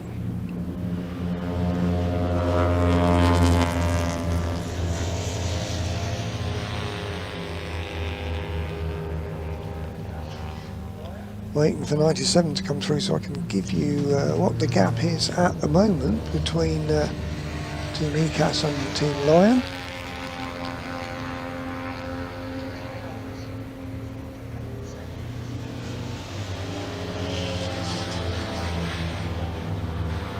It's now less than a minute, 58 seconds between 6th and 7th. And another couple of seconds knocked off on that lap by David O'Keefe.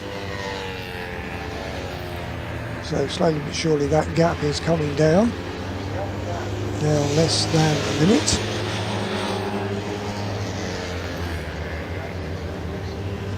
Whereas the other gap that is less than a lap is between 11th and 12th, and that's SL Racing ahead of Regimental, but that gap is going out.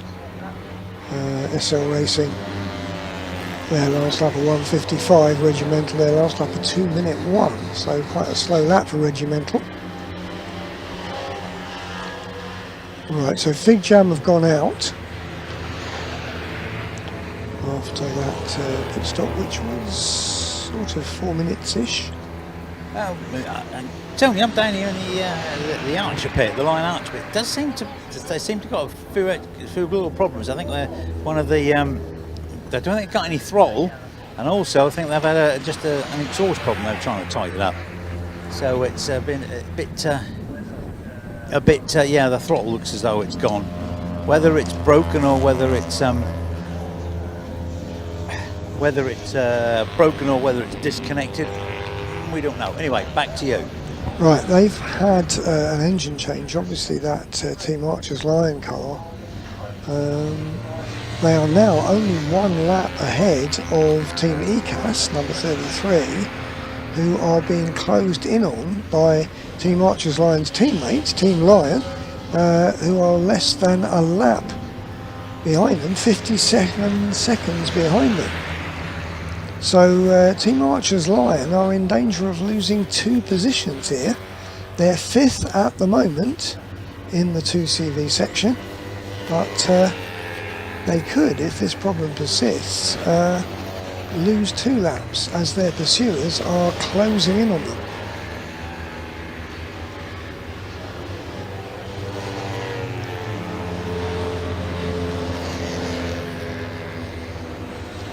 I've been saying they're the highest placed 2CV to have had a tow back, the highest placed car to have had a tow back.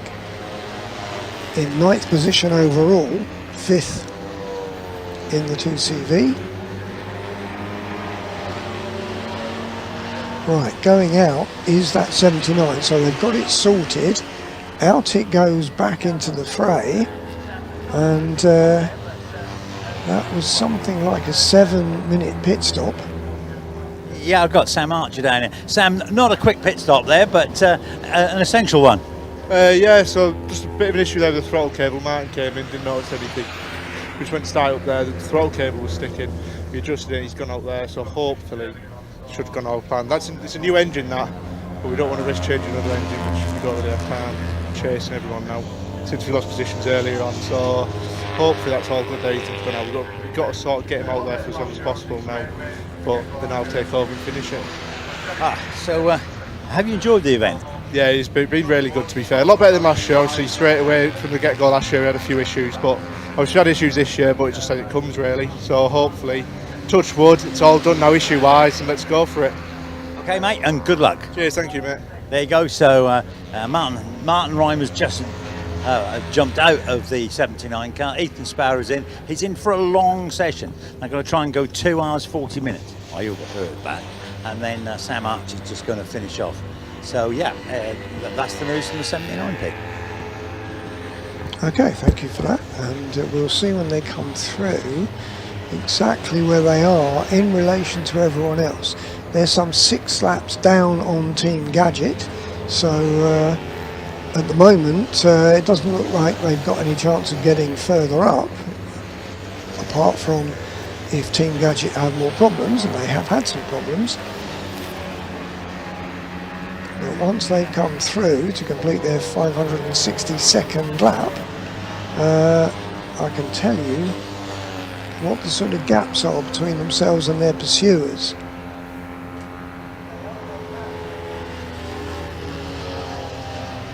So they go through now, 562 laps completed. They are a lap ahead just of the Team ECAS car, the 33, who are sort of the best part of a lap ahead of, or half a lap at least, of Team Lion. So 5th, 6th and 7th in the 2CV section, they are quite close together. There are some other gaps which are huge. Basically behind Team Lion, Fig Jam Motorsport have got a 14 lap deficit to make up if they want to climb into the top 7, and that's going to be very difficult.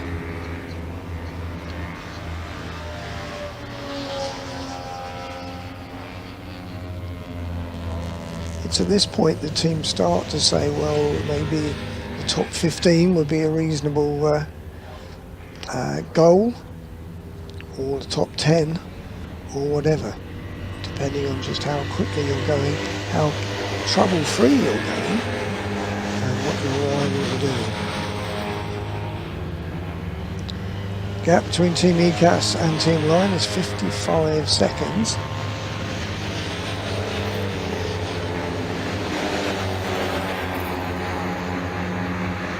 So there is a less than a lap there between 6th and 7th.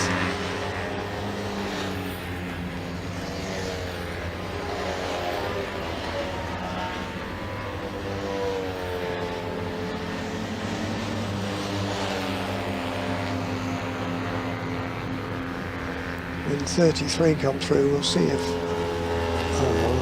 they're the best part of that 1 minute 50 seconds behind. So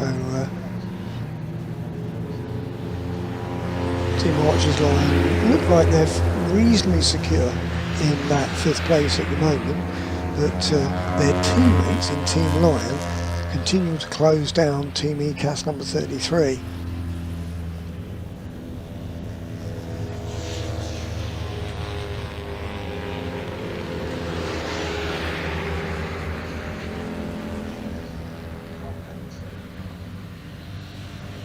Right, if you can hear me, Lewis, I'm going to go down and see if I can get the latest 2 sheets of updates for 18 and 19 hours.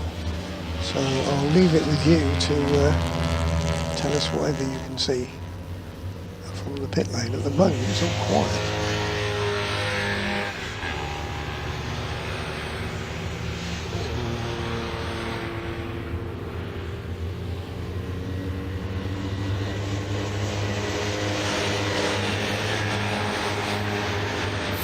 I don't really wanna feel this sick deep down.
just swapped over.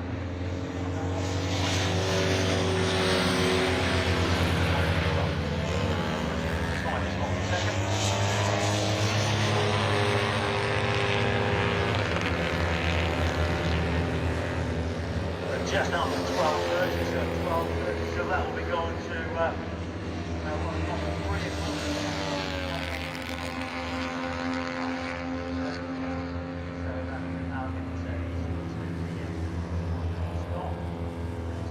said he was going to the last section.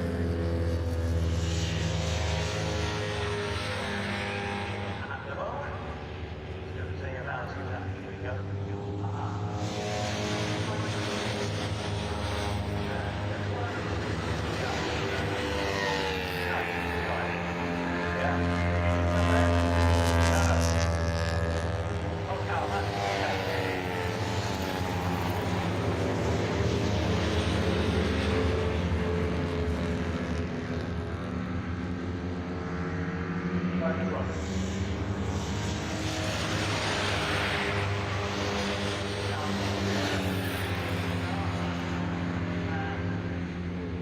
Good section?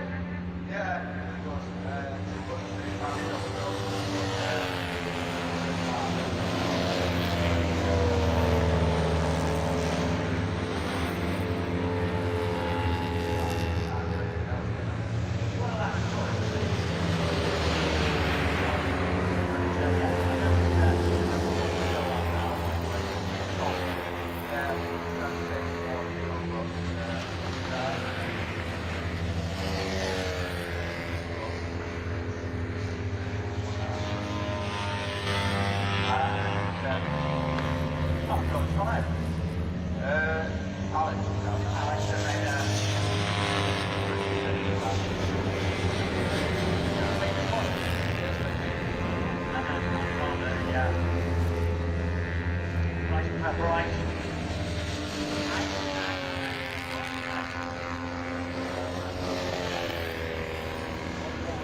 So we're down here with Billy at the moment, in Tech Rouge Crisis. Tell us about the 24-hour race in general. What kind of event is it? Well, it's the highlight of the 2CV calendar, obviously, and it's the one everybody wants to win. So it's an entire team effort. There's 25 people behind this car. All have their own part to play. Refuelers, the catering, the pit wall signallers, the mechanics, the team managers, the strategists. Everybody's got a unique role within the team, and I think for us this year we've been a bit more professional in trying to be really clean on what those roles are and what we expect. There appears to be quite a bit of activity going on behind us, so that's when it worries me. Hopefully, it looks like a scheduled stop. But yeah, everybody wants to win this event. It's the jewel in the crown for the club. We need more people to come out and do it, because it's just anybody that does come and do it. The new guys in 77 this year, they're having a whale of a time. So it's cheap, it's affordable, it's accessible, and it's brilliant fun. Thanks, Billy. Yeah, we'll hang about a bit. We'll go and talk to Gadget, because it looks like something's going on. But oh no, I didn't realise Gadget were in again. Oh, your car is coming around, so we'll see if they come in. But what is it like sharing a garage with Gadget? We've been sharing this garage as an entire an amalgamation of the two teams for a long time now. It helps because we can work with each other, we can push each other along, but also we become competitors. I know a couple of years ago, the last few hours, there was like an invisible wall went up between the two of us, and nobody spoke to each other. So we are competitors at the end of the day, but we muck in, all the catering's joined up. So the girls out the back in Gadget and Crisis Tech Rouge, they're doing catering for 50 plus people. So the two teams together, we work very well together. We are friends, and we're all off the track and on the track. So brilliant. It looks like your driver was just doing this. Do you know what that might mean? I'm going round again maybe, or he might just have wrist ache or something. Spurious hand signals are never really taken much notice of, other than you've got our attention. That's what that means. Yeah. Brilliant, thanks Billy. We'll see how the rest of the race goes. Thanks, Katie. Great. We won't go into this garage because they're busy, but we can just see that Gadget are sadly back in the garage now, having a look. They've had to change an engine, they've had stuff in the carb, and it looks like they're just trying to fix something else there as well. So a bit frustrating because Gadget were running, they were second at one point, they were third, and then an engine change dropped the back, and then their luck seems to have changed after that point. So really frustrating for Gadget, but considering where they were on Friday night, which was to the point where the car wasn't even running, to get the car out for one was a win. To have been so successful in the race thus far has also been a win. They are currently now down in 7th, so that means that car 97, the Lion car, has moved up to 6th, and it looks like we might be joined in the pits shortly by the leaders, which is Crisis at Tech Rouge. We're just looking at the end of the pit lane now. Nope, they're going around again. The pit will seem to think that team is coming in, but they keep going around. Oh yeah, he's pointed in this time, so it looks like he'll be coming in the next lap. But as we look now at the Gadget car, we can see that they are under the bonnet just trying to get that car back out. The car behind them is Fig Jam, which is 18 laps behind, so that's quite a significant gap for Fig Jam to make up in order to overtake. But the GCVs, as it stands at the moment, in first place Crisis at Tech Rouge, who have pulled out a lead over the Super Schneck, who are 3 laps behind them in second. In third place we have ECAS Hansgrohe, they are 5 laps behind. And then we have the 79 team, Archer Lion, in fourth place, 10 laps behind their leader. So it has spaced out a bit compared to where it was earlier. Saying that though, in fifth position we have got Team ECAS, who are just 1 lap behind Team Archer Lion. So a battle going on for 5th and 6th as it stands. Both those teams have leapfrogged Team Gadget, who are currently in the pits. Fig Jam in 8th, Rosie Wolford Racing in 9th. They are just 2 laps behind Fig Jam and lapping about 4 seconds a lap faster on that last lap. So we'll keep an eye on that battle between 8th and 9th. In 10th we've got Pork Pie Racing. In 11th we've got SR Racing, Car 48, and they are in the pits yet again. They've been plagued with quite a few issues sadly, this race. In 12th, we've got Team Regimental. In 13th, we've got the Blueberry Muffins. In 14th, we've got the Blueberry Tarts. In 15th, Really Racing. And in 16th, we have Hollis Motorsport. So they are all the cars that are still running. The team that has finished is Car 77, that is Team Damax. So we can see coming around the last corner now is Crisis at Tete Rouge, and it looks like they are making their way into the pits. Yeah, so they will be making their pit stop now. They are following in the Blueberry Tarts, who are also making a pit stop. So while we've got Team Gadget in the pits making some sort of engine change, we've got Crisis at Tete Rouge, who are also going to be doing a driver change. It looks like that might be Ian coming out and Nick Rhodes, who will be going in. We're just going to see if this is a scheduled pit stop or if there's any issues. As Andrew Bullock's under the car, as you know, nobody can touch the car whilst it's being refueled. They can obviously look at it from a distance, and that's as much as they can do. The driver will, or is, giving some feedback to the team about how it is out there, what the conditions are, how the car is running, because now is the time to make any changes, and it looks like they are going to be changing that front left wheel. So that is one change that they will make once the car has been refueled. They're getting everything ready so they can make that change as quickly as possible. And it looks like as well in the pits we're going to be joined by Team ECAS, the 33 car. So they are also making a pit stop. So this is car 33. They are currently running in 5th place. That will give the opportunity to the 97 car, the Lion car, a chance to overtake. Oh, and it looks like they are smoking actually coming down the pits. So car 97 is on its way. It's gone past the pits, but something is wrong with that car. It's rubbing or something. It was smoking at the front there. So we'll keep an eye on that as it tracks around. But that is the battle there for 5th and 6th. They've just gone past the start-finish line, the 97 car, but there looks like there was some sort of an issue, so it could be quite a bit more activity going on here in the pit lane. Car 33 is just being refueled, and the Tarts looks like it's up and running, and they'll be on their way back out very shortly. So that's car 35 on their way back out. Back here in the pits, we're joined by car 463 as well, which is Team Emax of the C1s, currently running 2nd in class. And as for the GCVs, the first place car is still in the pits, which is Crisis at Tete Rouge.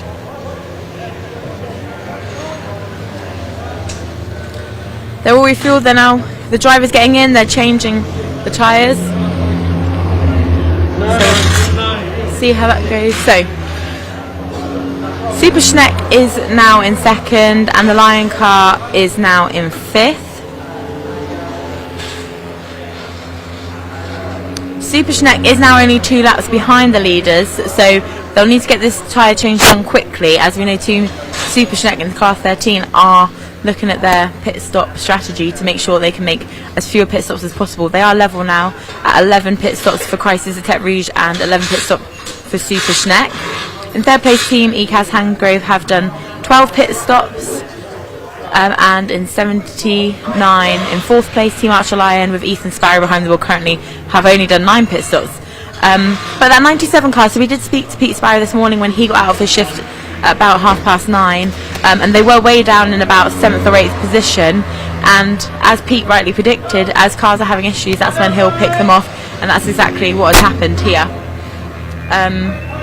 So here we go, we've got car 97 is in the pits as well, so we'll pop down there in just a moment because there was a bit of smoke coming from that car, so we'll go and see kind of what that issue was. But it's all still changing here at the top of the table, so we'll head down and go and find the 97 car. Now the reason there's so much interest with car 97 is that whilst it's not at the top currently, there's a high chance it could be. So we'll go and have a walk down there and see what we can find. Car 33 ECAS car that you'll have just seen is still on its that's the scheduled pit stop, so they're just in the changes that you would expect. Now these two teams, Crisis at Tete Rouge and the 97 car, they're always opposite ends of the pit, so we get our steps in because they're always the two teams that we want to talk about the most. We'll just walk past as well here, car number 463, the Emax Motorsport car, second in class, and they're just refueling themselves as well. They're doing their scheduled pit stop. So we'll go and see. We can see from a distance here that the car 97 is just refueling. So we'll see if this was a scheduled pit stop or if it's going to scupper their plans for getting further up the tables. It was David O'Keefe behind the wheel, so he will be out the car at the moment because they're refueling. But we'll see if we can grab a chat with him now that we've made our way all the way down here. So that's it. It is refueled. It looks like David is out of the car. So it looks like it wasn't scheduled because we can see just in the garage here that Pete wasn't ready to get in the car, whereas ordinarily he would be. Oh, and they are pushing the car back into the pits, so this wasn't an expected stop at all. So let's see what this means for the timing. So not a scheduled pit stop for car 97. Car 33 is still in the pits. Let's have a look at what is going out on track. Pork pies are also on their way into the pits as well, and they are currently running in. Pork pies were running quite well, but they are currently running in. Let's have a look at the timing screen.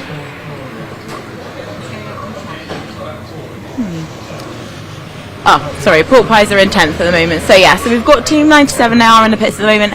They are running currently in 5th in class. They were chasing down their sister car, car 79 Archer Lion. However, they are obviously now dropping back laps. The car behind car 97 is car 33, who are currently in the pits as it stands at the moment. They're only 1 lap behind. So Team 97 have a bit of breathing room because ECAS are currently in the pits. So hopefully whatever the issue is, they can make that problem work a bit better. There was a bit of smoke coming from that car. Car 33 is back out on track, so car 97 are now under the gun a bit to get this all changed. So they did get lapped by that car. But this is a bit of breathing space now as well for Team Gadget Racing, who are only 5 laps behind ECAS. So with these lengthy pit stops that we're seeing, if Team Gadget can get out there quite quickly, then there is time for them to make up. Sorry. We'll see if we can have a chat with one of the drivers whilst they're getting. Pete, what was the? I presume this isn't planned. What was the issue? I think the engine's gone. I'm literally just they're changing the engine, so I'm guessing it's engine. Thank you, Pete. Yeah, I saw it. Was it smoking a little bit? Or? Yeah, I think so. Yeah, that's what I heard. Okay. So. Great. Thanks. Well, I hope your stint goes well. So do I. Yeah. You have, as you predicted earlier, picked off quite a few places though from other people's misfortune. Well, we've now lost them again. Not quite. You've got a bit of breathing room. Okay. Yeah. Get it done. Yeah, get it done. Yeah. So that who you've got on camera now is Pete Sparrow, so multiple winner of this race. Someone we talk to frequently. They're so experienced. He understands kind of what is going on. So a quick change of the engine, which this takes about maximum 10 minutes, especially for a team like this. So that's their team getting changed. Hawkeye still on their pit stop, but the door is closed for the pork pies, and they'll be back out shortly. So we're keeping a close eye on the timing screen because this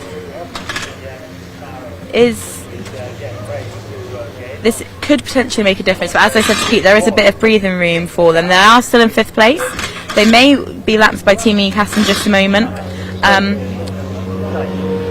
And with Gadget still in the pits, they have got that breathing room. But hopefully Gadget can get their problem sorted and back out soon, because with still 3 and 3/4 hours left. As you can see, just one part of misfortune and everything can change. As we look at some battles further down the field, we can see that Team Rosie Walford are only 2 laps behind Fig Jam, who are currently running in 8th. Now Rosie Walford Racing are lapping about 3 seconds slower than Fig Jam, so currently not catching. So we'll keep an eye on that battle out on track.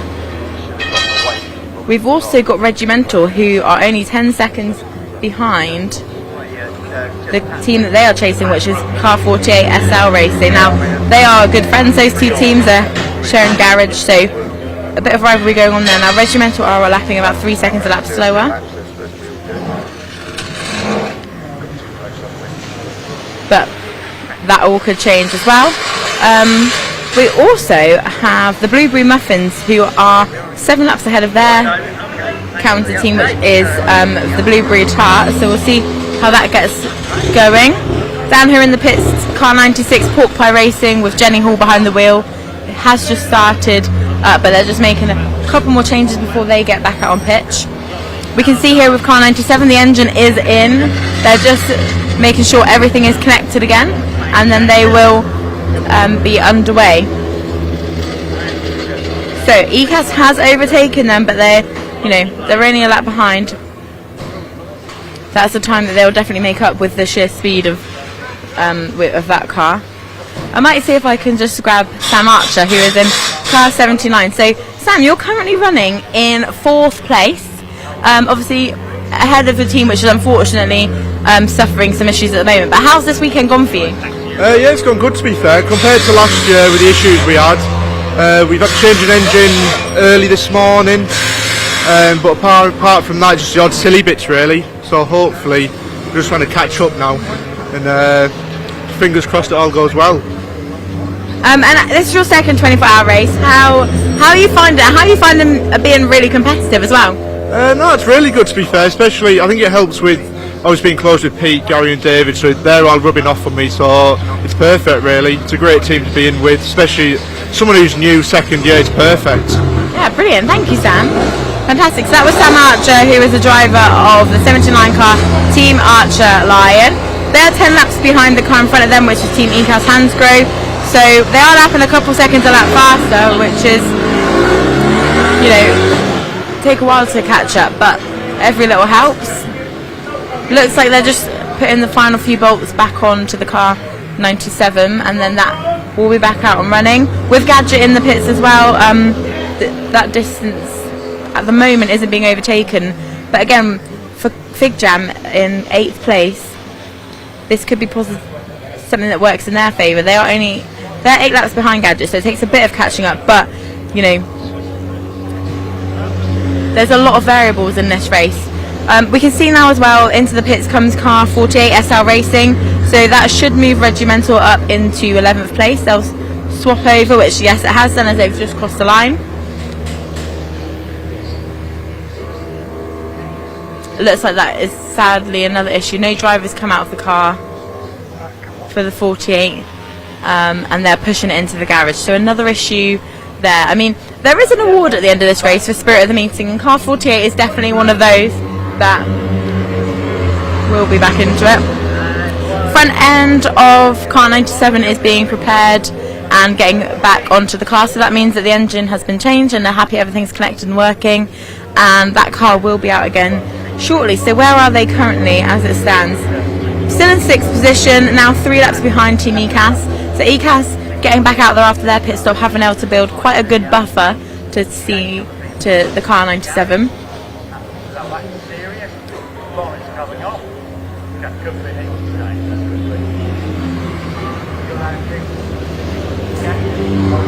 So it has quietened down a little bit in the pit lane now, so we'll keep an eye on how car 97 is getting on in those battles out on track. Pete Sparrow will be the person going behind the wheel now for car 97. Coming down the pit straight now, we've got car 79 as well, so that's Sam Archer's car, who we were just speaking to just moments ago. They're currently running in 4th position, now 2 places ahead of car 97. So as we look at the C1s, in 1st place in class and 1st place in the whole race is car 586, that's WRC Developments. 2nd place is 463 Emax Motorsport. 3rd place but 1st in class, another Emax Motorsport of car 14. In 4th place but 3rd in class, car 396. And Then in 5th place, but first in class, is Crisis and Tete Rouge, who are currently with Nick Rose behind the wheel, lapping at 1:53. And out goes car 97. So they join the track just 3 laps behind the ECAS car, who they will now be catching. So we'll keep an eye on their lap times. Pete Sparrow behind the wheel there. Gadget are still in the pits, so Fig Jam are slowly chipping away at those lap times as well. We'll go and see if we can have a chat with somebody in this garage to see how they've been getting on. We can see that they're kind of looking at the engine now, just here. We'll see if Jeff can tell us maybe what's happened. Jeff, what happened with the engine? The fan's lost its blades. Oh wow. What in turn has made the oil evacuate the engine. Oh wow, okay. Is that what was causing all the smoke? Yeah, it's breathing heavy. Yeah. It's very good in a phone call, but not good in an engine. Thank you, Jeff. So yeah, wow, Jeff's stronger than I thought. That's a very heavy bit of kit to just be moving around there. Yeah, okay. So what we'll do while it's a bit quiet in here, we'll go back to the action on track, and when we have something else to bring you, will join us back in the pit lane.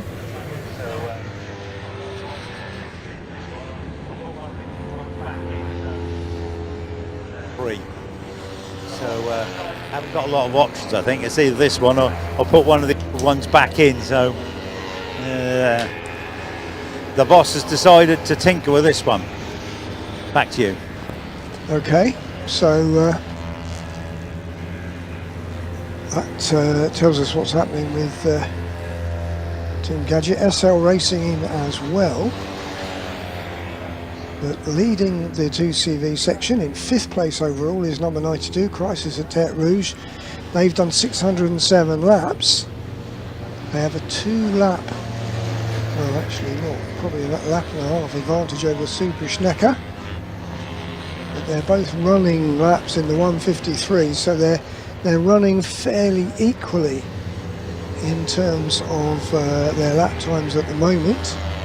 In 3rd place it's number 15, ECAS Hansgrohe. They're 4 laps further back, and they're running at the moment in the 1:56s, so at the moment they are posing no sort of threat to the top 2. But in 4th place, with a massive 10-lap gap between themselves and 3rd, is the 79 team Archers Lion. They had a tow back, so they lost 3 laps for that during the night. They're running with the 154s.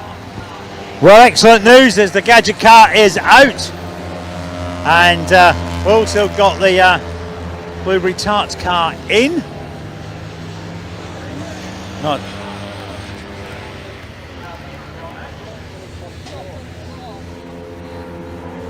We'll see where a new spark plug, see who's come in and gone out. Oh, sorry. It was Samantha Sheen in the Blueberry Tarts. Well, some engine work being done, a new spark plug apparently. Well, there's only 2 anyway. Oh, the team manager of car 1 has been called to race control. Now, that's not normally a good sign, is it? Nah, don't expect it, just change it. Not really sure quite what.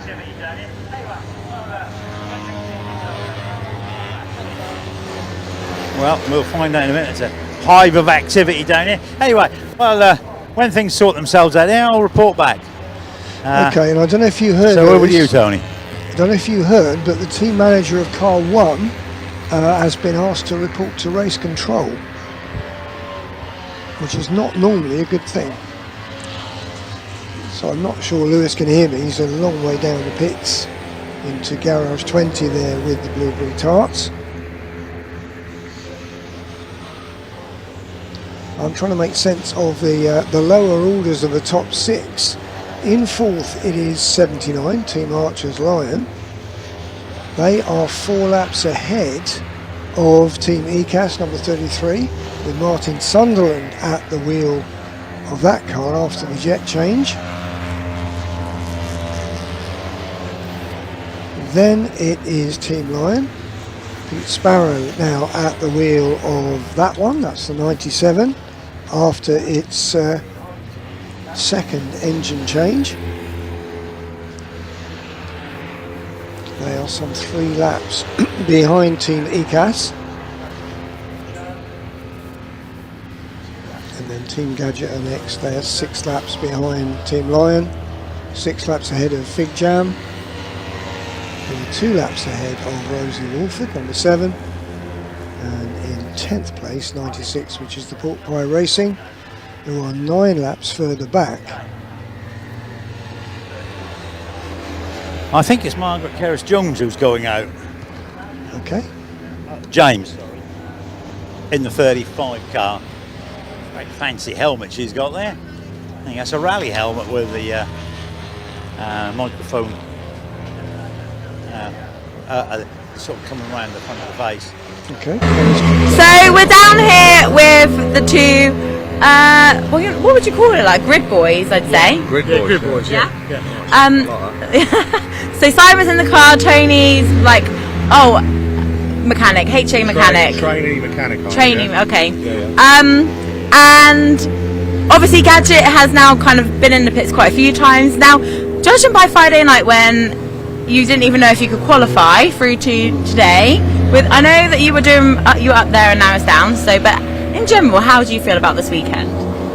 It's been difficult. I mean, I think we're really lacking in experience from previous years. We've not really done it very much, and we made a few mistakes, I reckon. Simon?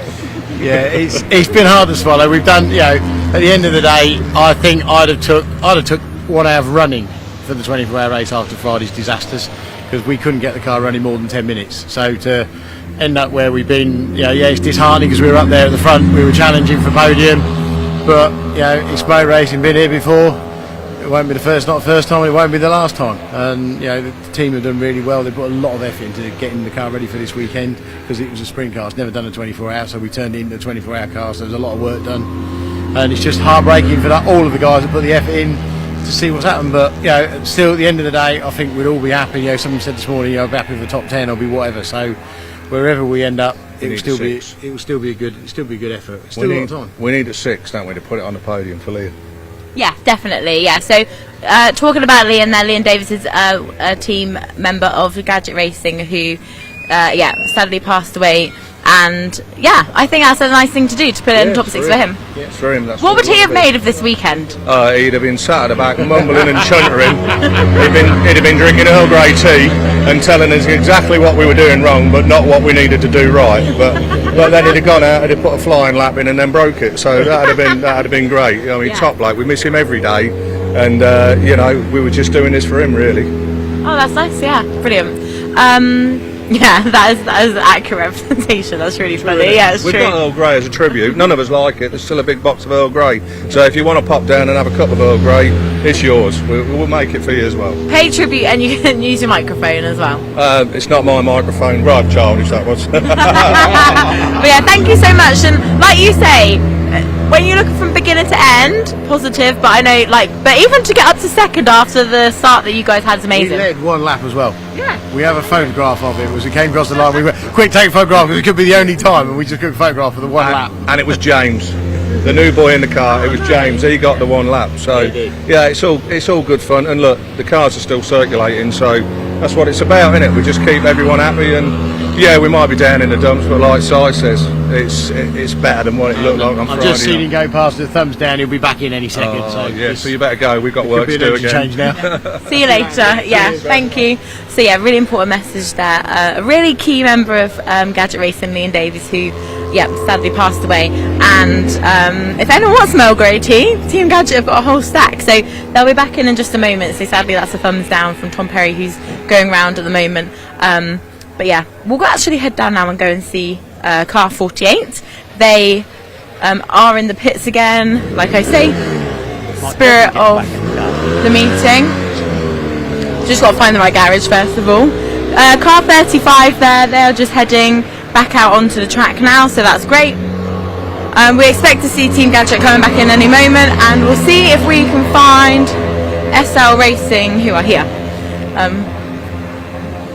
We can see that their bonnet is, their wings and spoilers just at the front of their garage. But we'll see kind of what they're doing at the moment. Seb's going to come and talk to us now. So you all know Seb from the commentary. He was in the car.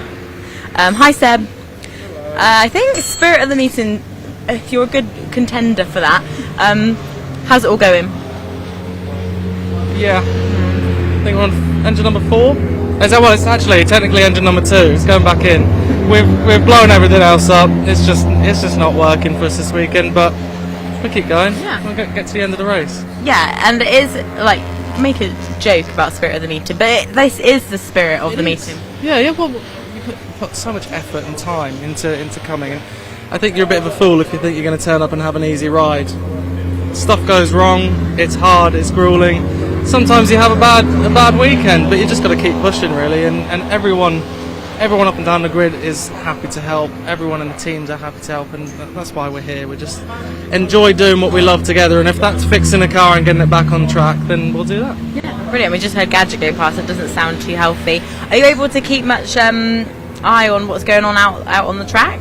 I've been watching, but I've been a bit preoccupied. A bit preoccupied with our issues, but it looks like prices are doing well. It's a shame to see Gadget because they were doing so well at certain points, and it's just not going well for them. Yeah. Oh, it looks like your car's starting back up. Are you getting back in there next? I am. Yes. Okay, yeah. Cool. Well, I'll let you get ready. Thank you so much, Seb.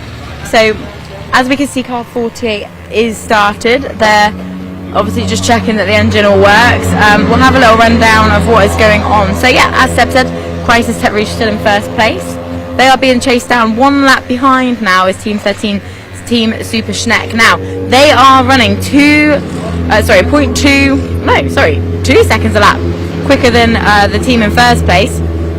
We'll see if that does actually mean anything by the time we get set. It looks like we've got another car coming in as well, which potentially is the Blueberry Tarts. Yeah, Blueberry Tarts are back in. They've been in quite another spirit of the meeting contender, I would say, sadly. In third place, Team Hansgrohe, ECAS Hansgrohe. Now they are 11 laps behind second place, so they're 11 laps behind second place. Make of that what you will. Team 586, if anyone is tracking them, the C1s who are currently leading this race, they are now going back out onto the track. So their lead is 8 laps, so a good distance. I mean, this race is still quite close considering there's been 21 hours of running almost.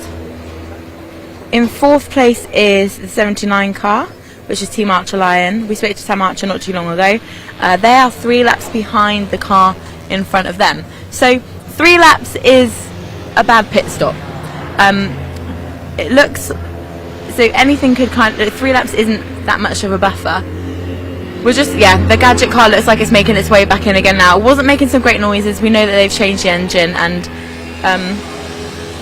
they're currently running in 7th, and we know that they really want to get that 6 steps of them on the podium, and they really want to make a toast to Liam Davis, which they'll do anyway, but doing it from the podium would be ideal. So they're back in.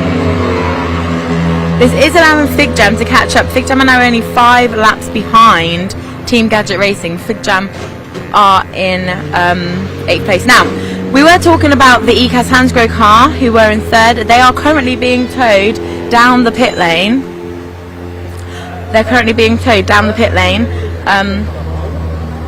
And it looks like, just trying to see who's behind the wheel, but they're in 3rd place. So their buffer to the team behind them is just 3 laps, and as we were just saying, that is a bad pit stop. So this does open the opportunity up for the 79 car, Team Archer Lion, to get that 3rd position. We'll go and find out kind of what the problem is with that. They are still attached to the tow truck, so they are going to do a refuel whilst they can, and then we'll go and find out what the problem is and how long they might be in for. So currently in the pits we've got the Gadget car.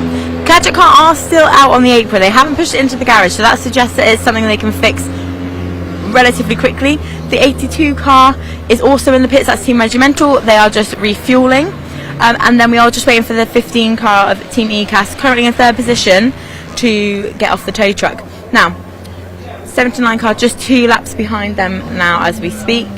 And let's see what's going on further down the field. In 6th place we have Team Lion, the Lion car.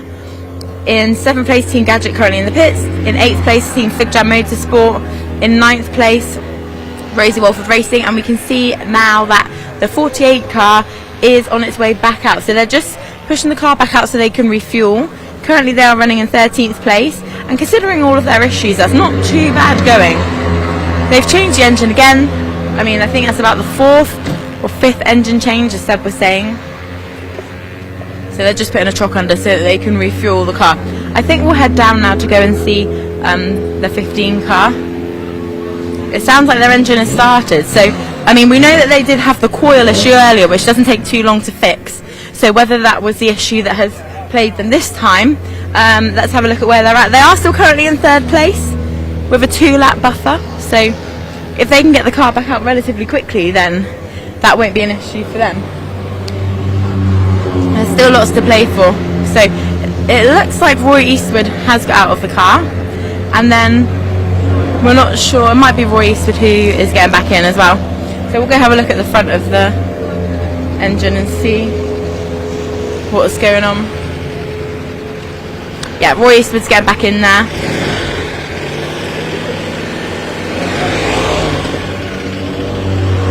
Whilst we're watching that, I'll just go and speak to one of the drivers.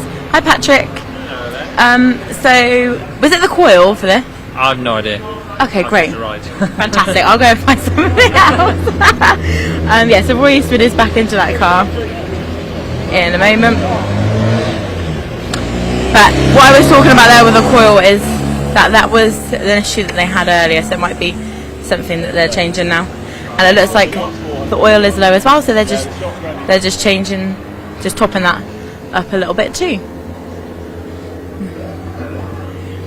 So as it stands, they are currently still in 3rd place by this timing screen that I can see, just with a 1-lap buffer now. So they need to get this car back out imminently in order to maintain that 3rd position. Roy is being strapped in now. I'll just see if that was the coil. And we'll see. We'll talk to Peter. Yeah, Roy is starting the car up and he's going back out, so I'll find out. Peter, was that the coil or something different? We don't know what the problem was.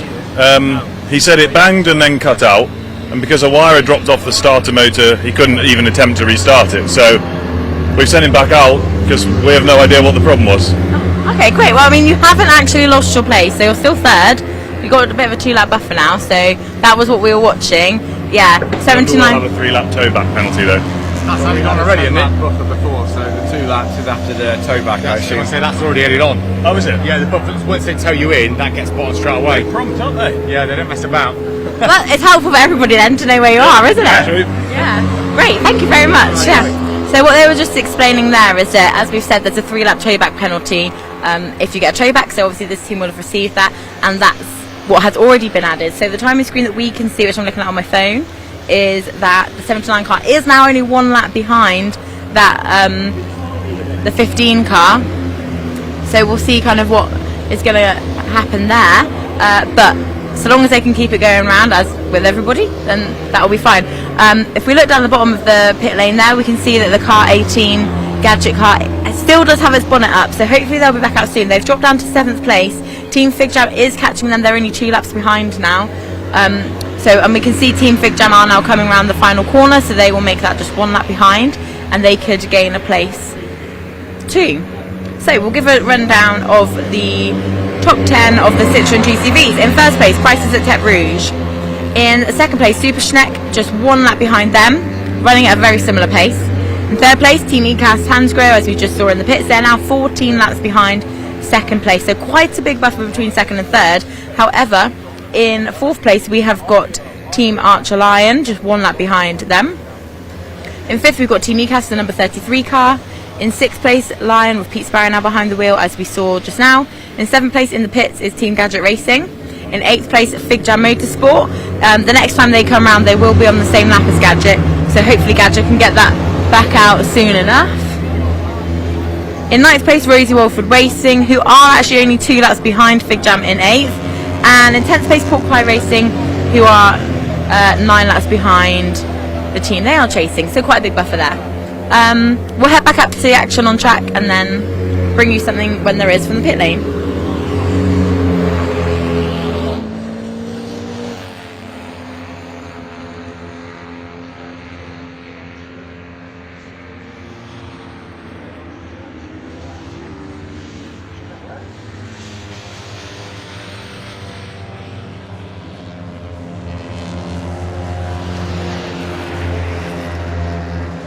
Team Archer's line are only a lap behind them. So they haven't inherited 3rd place yet.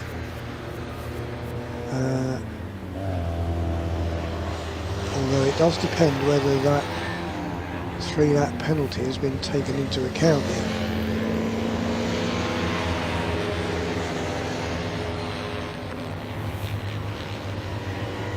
I don't know how they do that, because they can't knock off the laps they've done. They can't say, oh no, they've not done 602, they've only done 599. So I'm not sure how that penalty will be applied.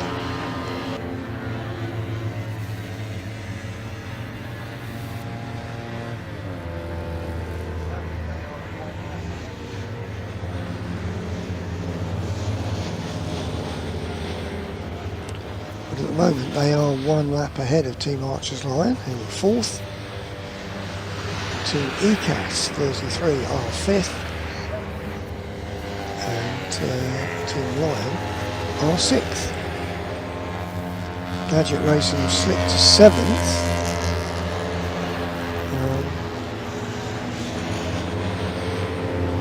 But they are 12 laps behind Team Lion. I'm not sure how far they are ahead of Fig Jam Motorsport, but that could be a position swap. Possibly. We'll wait to see next time Fig Jam come through.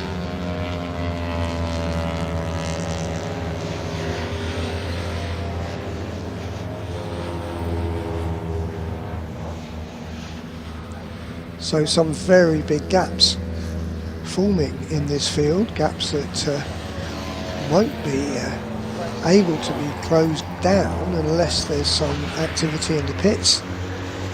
So for instance, between the 4th place C1 and the 4th place overall and the 5th place overall, which is the first 2CV, there are 16 laps now. Between Super Schnecker in 2nd in the 2CV and ECAS Hansgrohe, there are 13 laps.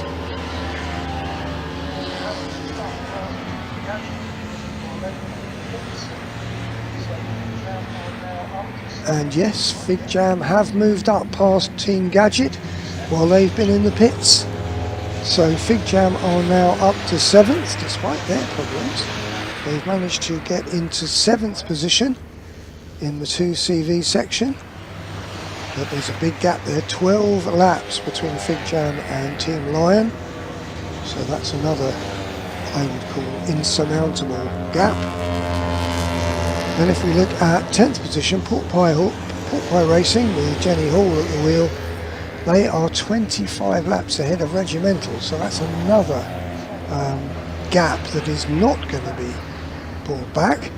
Regimental though are on the same lap as Bertie's Bacon Baps, so Bertie's Bacon Baps, who are in 16th, I think will soon be in 15th.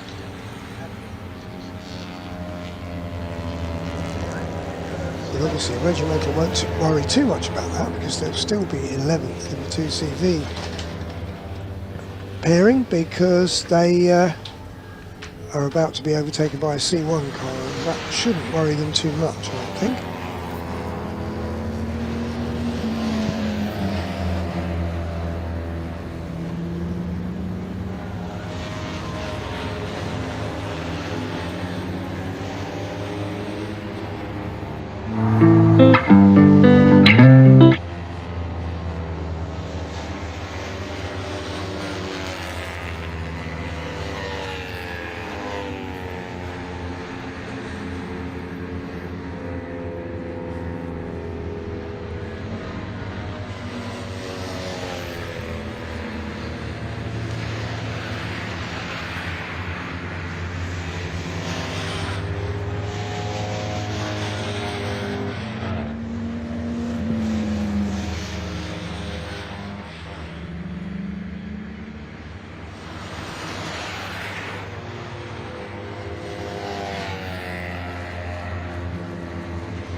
at these competitors with just under 3 hours to go.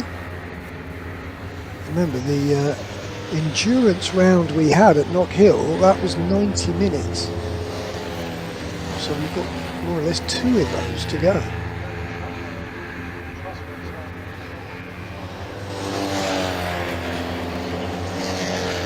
And always remember Paul Truswell saying at Le Mans things like 6 hours to go. Well, that's the distance of 3 Grand Prix yet. And that's the thing about endurance racing.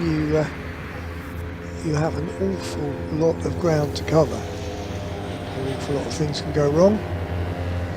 We've seen at Le Mans positions changing even right at the front on the last lap. So anything can happen. You can never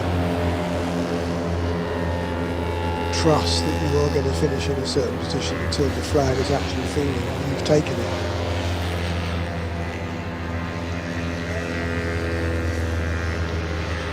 And obviously 586 WRC Developments, they've had a lot of success in long distance events,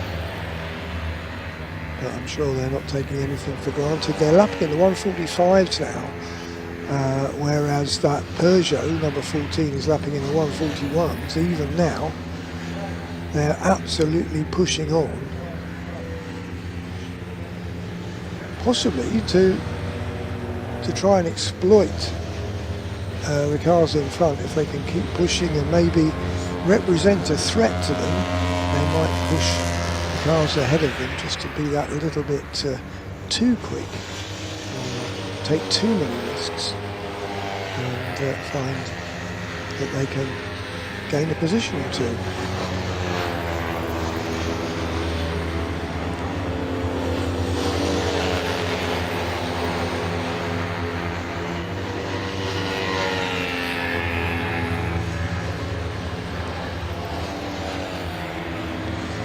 At the moment, though, position's only changing slowly. There's 1 minute and 45 seconds between 15 and 79. The gap is coming down at the rate of about 2 seconds a lap.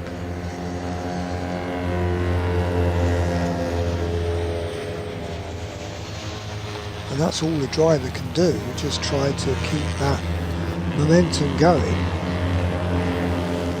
See that's happening in a couple of the cars. Team Archer's line in the 152s, Super Schnecker are in the 152s as well. So they both have something to prove. They both want to keep up the pressure on the car in front, just in case they can force a mistake from them. Same with Team Lion and the 33.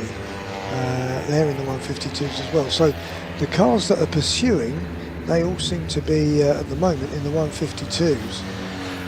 Cars that have got a genuine chance of moving up the order.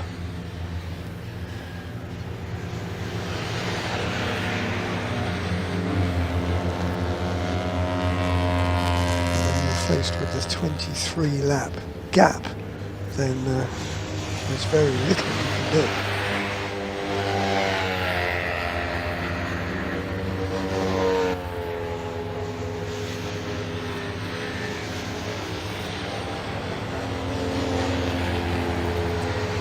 So the cars at the head of the 2CV category both have had fairly straightforward races.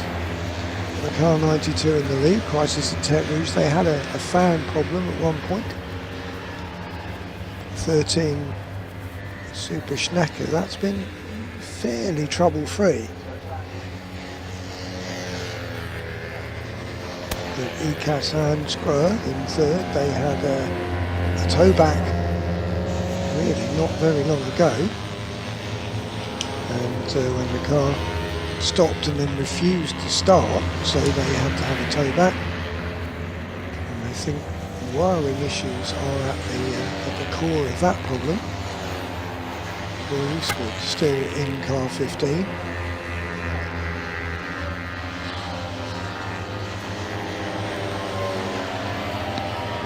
Ethan Sparrow in pursuit, lapping quicker than the 15. Continuing to close.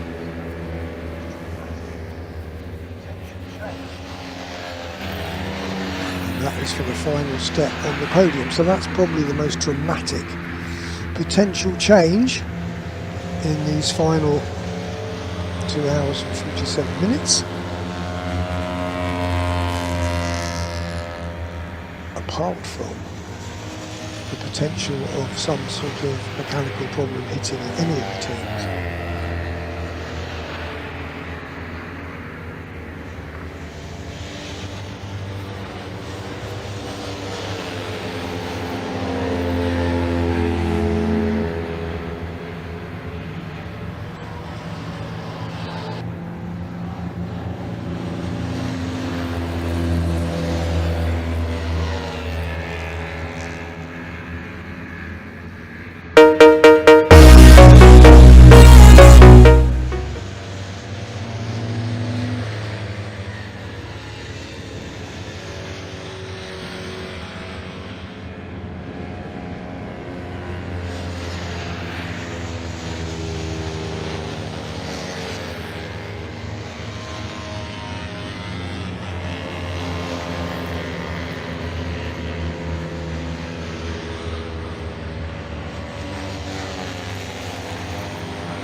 waiting to see when 33 comes through in 5th place, the Team ECAS car.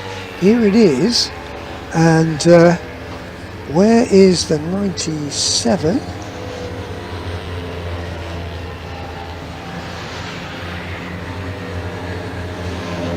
I thought that would be closer than that.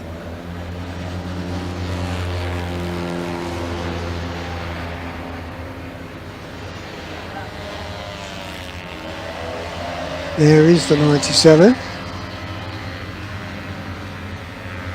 So remember, he's a full lap behind, but he's got to unlap himself first. He's just done a 153, whereas the 33 did a 157, so that was 4 seconds quicker on that lap.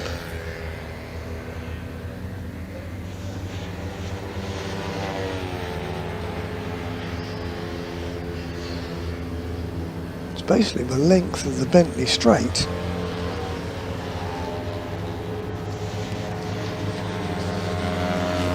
Now, we've had one tow back in the recent hour. We hadn't had any since hour 15, but in hour 21, car 15, which is the ECAS Hansgrohe car in 3rd place, got a tow back penalty.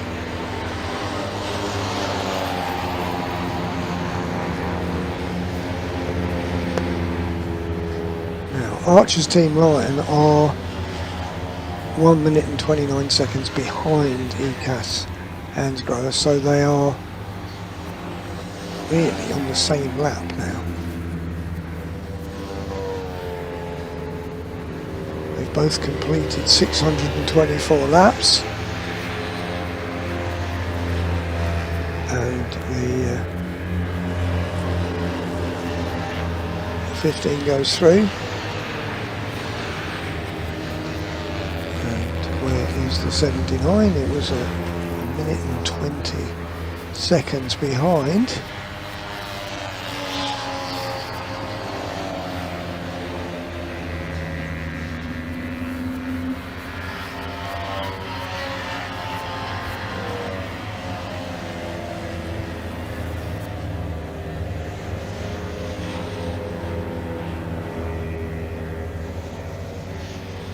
It is just coming through the bomb hole now. So 79 is desperately trying to close in on number 15. That is for 3rd position. Tony? Yeah, Lewis. I know I've just been up there with you, but walking down the pit lane, there's nothing here. Just looking. Is there only 2 of the 2 CVs that haven't had a tow back? Yeah, the 92 and the 13 haven't. Neither is the 33, so that's 3. And It's some 3? Ones, yeah, no, 4. Team Gadget haven't. And neither of Blueberry Tarts. Ah, so there's 4 or 5 cars? Yeah, yeah. So that's still 12 out of the 17. Yeah, oh yeah, lots of towbacks. Yeah, okay. Lion Archers is back in the pit. Oh, not in the pit. Looks like to me it's a very much a What, regulation stop? Yeah, a regulation stop. Because they were catching. They're looking to get into 3rd place. Yeah, what's the time now? Well, it was less than a lap. No. What's the time? What's the time actual now time? is, How long we got left? We've got 2 hours and 34 minutes. Right, they should go to the end with this fueling, shouldn't they?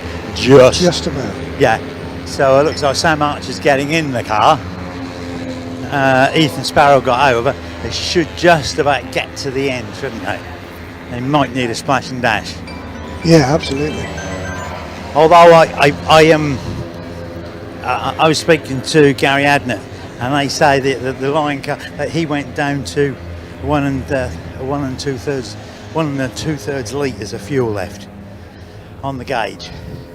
He said the first session he went to 6 with 6 litres left, and he went down at 1 1/3, Wow. just under 2 litres. Yeah. So yeah, we'll hit Sam Archer. Sam's about 6'7". He's a tall He's a big lad. Yeah, he's a tall lad, especially with his helmet on. Ethan isn't exactly a small man either, a small young lad either. Whereas like Uncle, who is a sparrow, looks as though wheels are being changed as well. We'll see if we can have a quick word with Ethan, who was fastest man on the track. Ethan,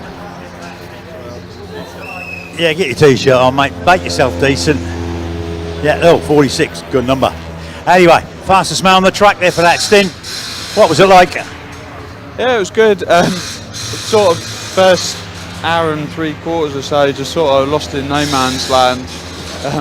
I'm meant to be trying to conserve fuel, but there's no tow to be had, so it was a bit unlucky. So I reckon a bit short. Well, yeah, it's can you do 2.5 hours? 2.5 hours in a couple of minutes? No, no, not unless good tow, a couple of safety cars or something like that. So you're going to have to have a splash and dash. It's looking. Anyway, it was a good session. You were the quickest car out there by some margin. That's good to know. I didn't know that. But yeah. Okay, well then, cheers. Thank you. Thanks for that. Here's Martin, hey mate. So yeah. There's a lot of action going on. I think it's Jeff taking the keep going up, keep going up, keep going up, keep going up, keep going up. Look as though there's possibly a bend in the back of the car. Anyway, okay, yeah, it's up. Wheel that's going on. And I got to put the rear wing on.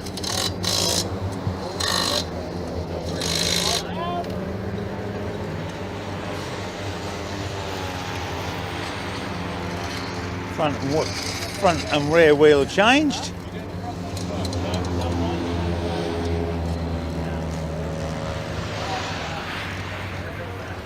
The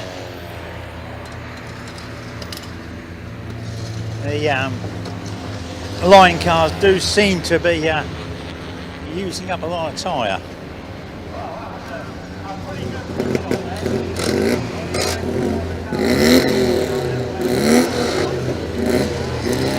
Well, that was a pretty good pit stop there.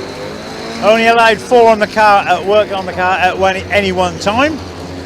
No one allowed to work on the car while it's being refueled. No driver in the car, of course. And they did a couple of tyres. If you're doing a rear tyre, you've got to have the wing off.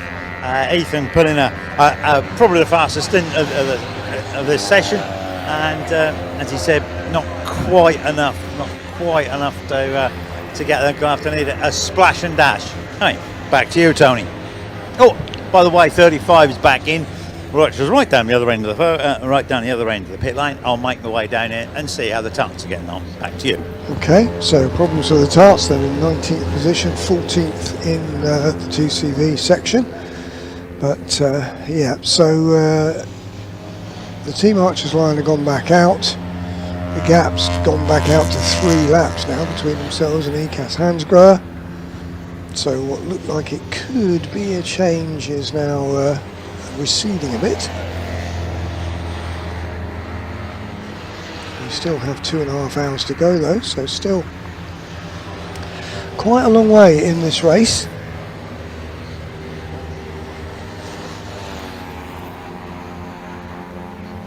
What we're watching for, of course, is the leaders in both the C1s and the 2CVs.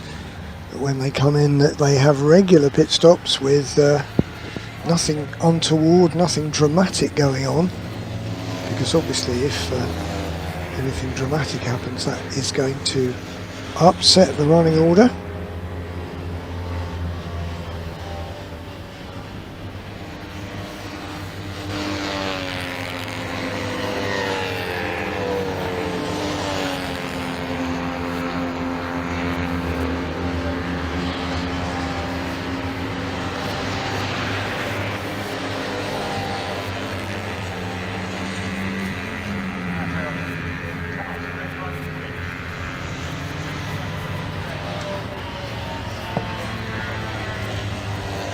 Tony. Yeah. Tarts are in running rich. Oh dear. At least the running rich is better than running weak, where normally it just blows the engine, doesn't it? Hasn't got many fins on the fan. The car. The quick boys, I say the quick cars are swapped there.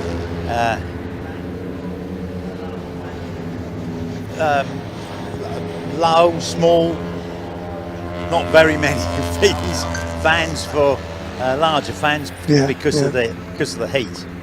Yeah, so is that going to be a driver change, do you think, with car 35? No, driver stayed in. So Kerry's still in there, okay.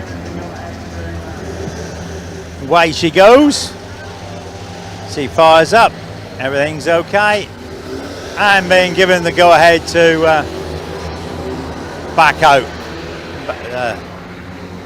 on track. And that's the only action we've got. Well, the only action we've got.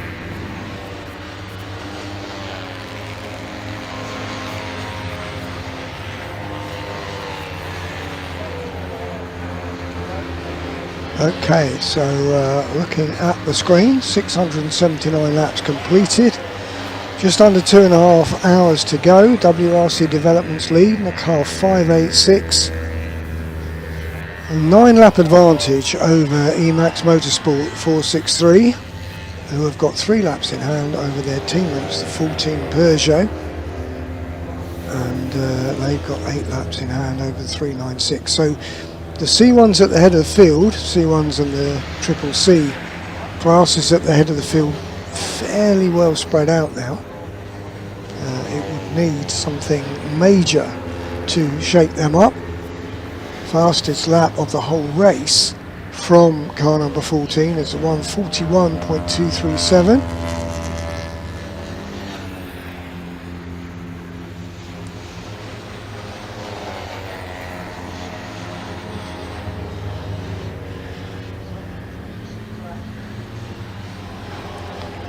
First of the 2 CVs, 92, Crisis at Tete Rouge, 646 laps completed.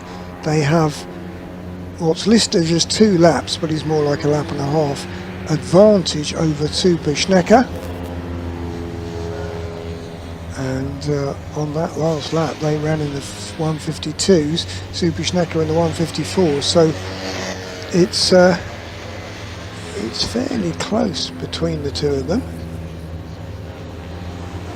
In third place it's 15, which is Ikas Hansgrohe, who are 14 laps behind Super Schnecker, so absolutely no chance of an improvement there unless one of the top 2 hits technical problems. But behind Ikas Hansgrohe is Team Archer's Lion, number 79. They are 3 laps behind them, running marginally quicker, but only by about a second a lap. So again, that's unlikely to change apart from mechanical problems. Then in 5th place it's Team Ikas, number 33. They're 4 laps behind Team Archer's Lion, but they're only 1 lap ahead of Team Lion. Pete Sparrow at the wheel of that one, and that is going a lot quicker than the 33, to the tune of something like 3 seconds a lap. So that is a potential change there for 5th in class. So a place in the top 5 for Team Lion, a possibility.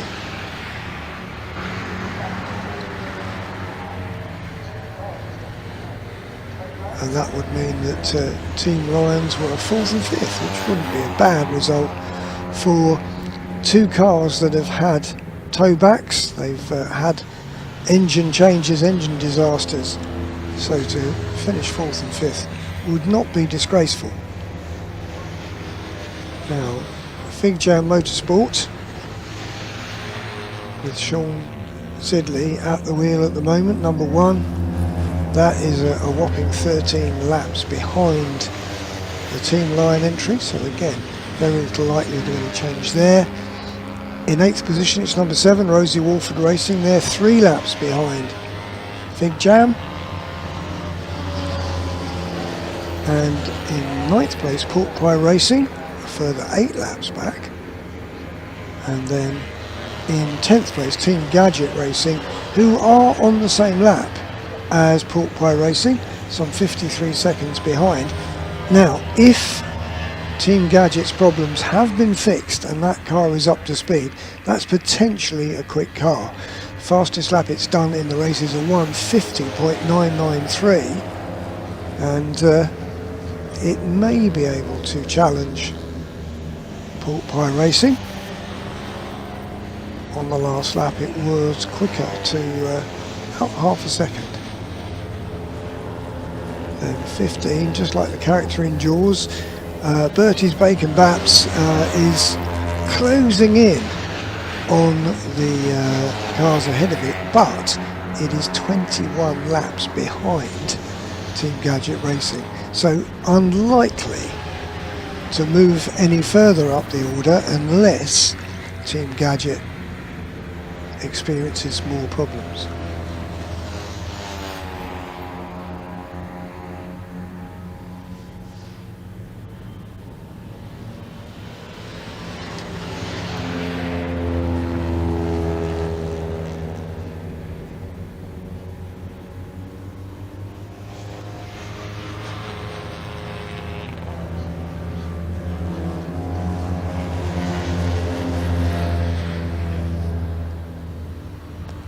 Blueberry's Hearts have now slipped down to 20th position after that problem with the running of the engine, running too rich.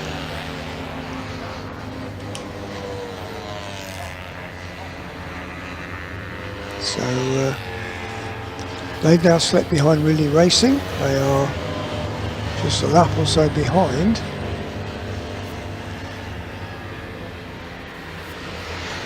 And of course the 72 Hollis Motorsport car out of touch really with the rest of the field after all its manifold problems.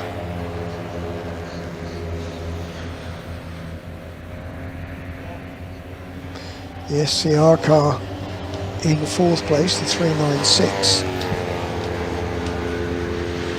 That is now being driven by Chip Howland.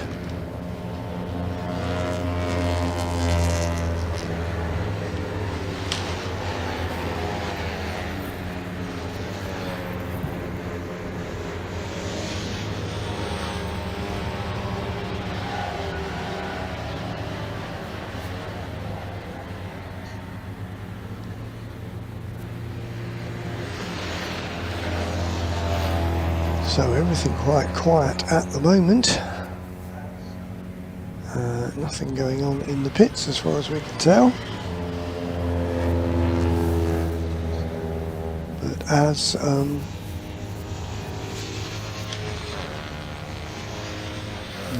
was that? That was Sam, I think. Or was it the team manager Gary saying to Lewis, or maybe even Ethan, that was saying it's unlikely that they can do a 2.5 hour run on a tank of fuel. 2 hours perhaps they can do so. We've got 2 hours and 19 minutes left. I think we could see a bit of a flurry of activity when we get to the 2 hour mark, which could be that people are making their final stops. I think Ethan Sparrow and the Team Archers Lion were forced into stopping that bit early because they were getting too low on fuel, but it means they will probably need a splash and dash before the end of this race.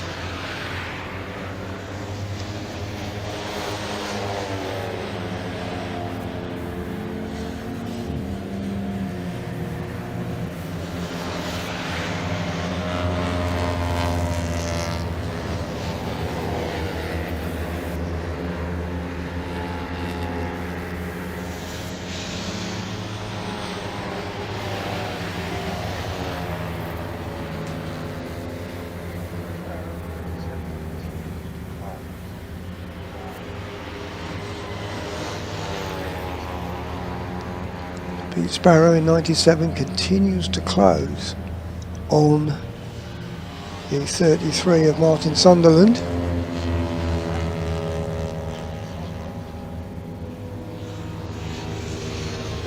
On that last lap he was 4 seconds quicker than Sunderland. So 33 and 97, we looked at them a little bit earlier on. 33 coming around corner now. 97 is just crossing the start finishing line now. Gap is 1 minute and 31 seconds.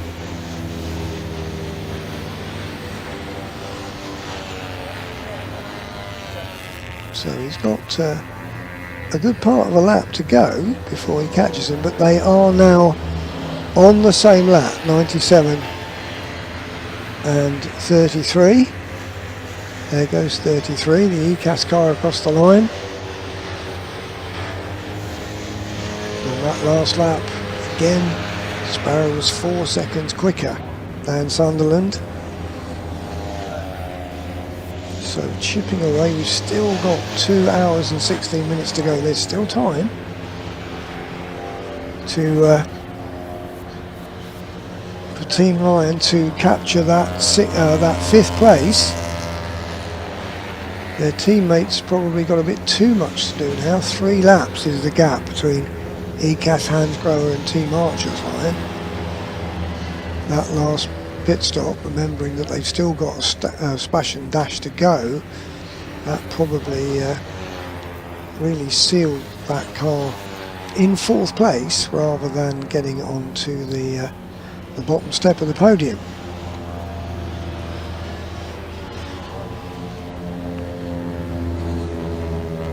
So Roy Eastwood, who has won before, basically Super Schnecker team joins the championship just for the 24 hours. This is the 2nd place car, but contains the past 24-hour winner Chris Tovey, past drivers champion Alex Cockhill. They were placed 4th last year in their 24 hours. They've gone, looks like they might well get 2 better this year. The number 13 car, Alex Cockrell at the wheel of that at the moment. We know that Chris Tovey is going to do the last stint. The ECAS Hansgrohe car, the 33,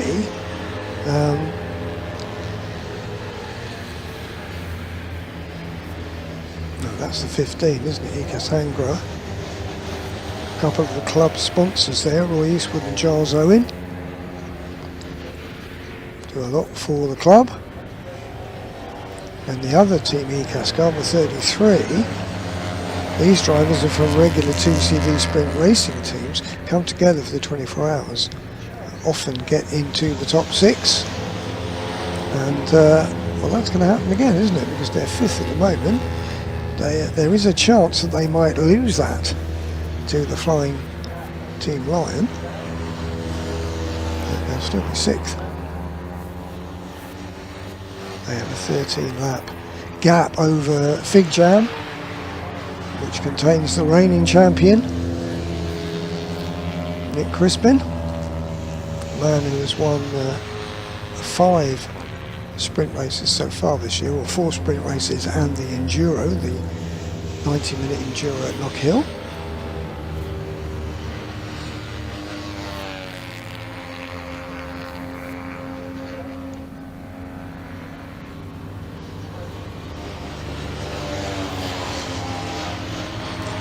There goes the 97, a lap in 1 minute 53,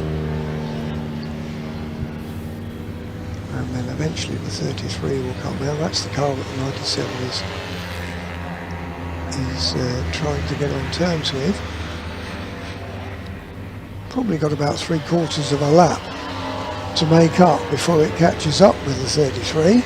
That's just coming towards us now.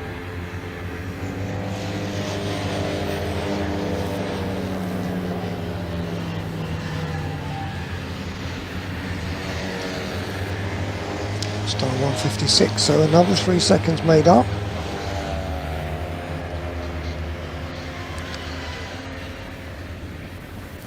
Fastest driver on the track at the moment amongst the two CVs is the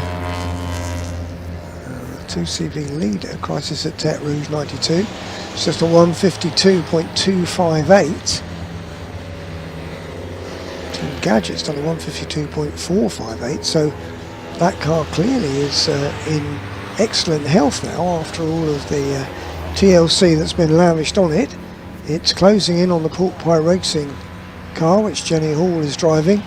The gap's 27 seconds. And on that last lap, Team Gadget car did a 1:52, Pork Pie Racing a 1:57, so 5 seconds gained on that lap.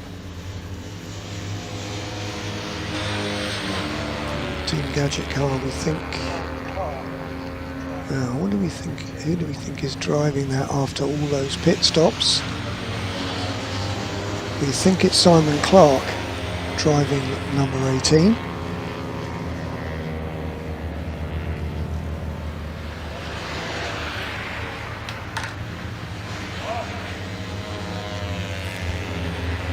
Hours and 11 minutes to go. What? Lewis. Tony. Speak up. Yeah, sorry, I lost my earpiece. Dilligan, Fig Jammer in the number 1 car. I'm not quite sure what quite has happened. I think Nick Crispin jumped out of it. I think it's got an exhaust problem.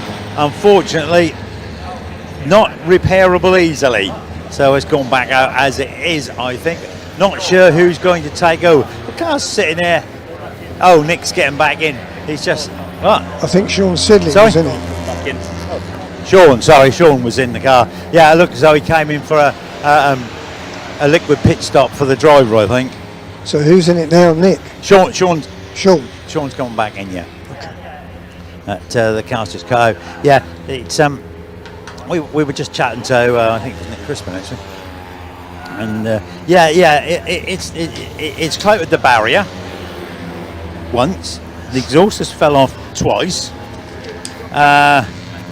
It's had some straightening up because of hitting the barrier. I think it did a track rod and they had to mess around with the tracking. So yeah, they've had a fair old they've had an eventful time.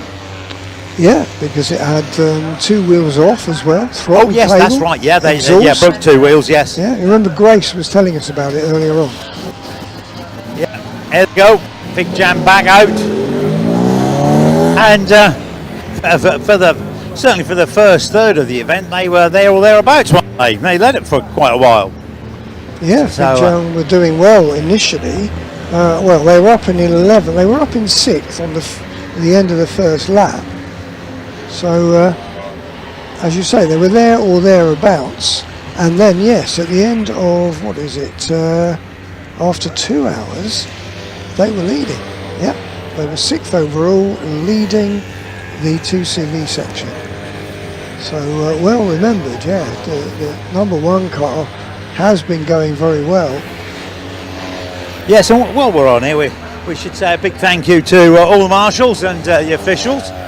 This year it's been a change from the British Automobile Racing Club to the BRSCC, the British Racing Sports Car Club, who are now the event organisers. It's gone really smoothly, and we can say no more than thanks for their help, can we, Tony? Absolutely, and most of the marshals they marshal for both of the clubs. They also marshal for MSVR. So many marshals will marshal at their local circuit, whoever is actually organising it. Some for the things like the BTCC tend to travel around to different circuits, the BTCC groupies we like to call them, but many marshals, they marshal at a given circuit, and so a very big thank you to all the loyal marshals here at Snetterton who have done such a great job this weekend. Yeah, we tend to think this is a bit of a Snetterton event, don't we? Because not only are they Snetterton marshals, also Snetterton officials as well. For years, Tony Weatherly has headed up the team. He's a BRSCC member, but he still did it for Bar. And we've got the Blueberry Tarts back in again, and yeah, there's lots of cameras about. I think it's Margaret just jumped out of the car, so it looks like it's a regular fuel stop change. Back to you. Okay, let me know who gets in that car. We've not seen Jessica or Issy in the car recently, so it could well be one of those who gets in.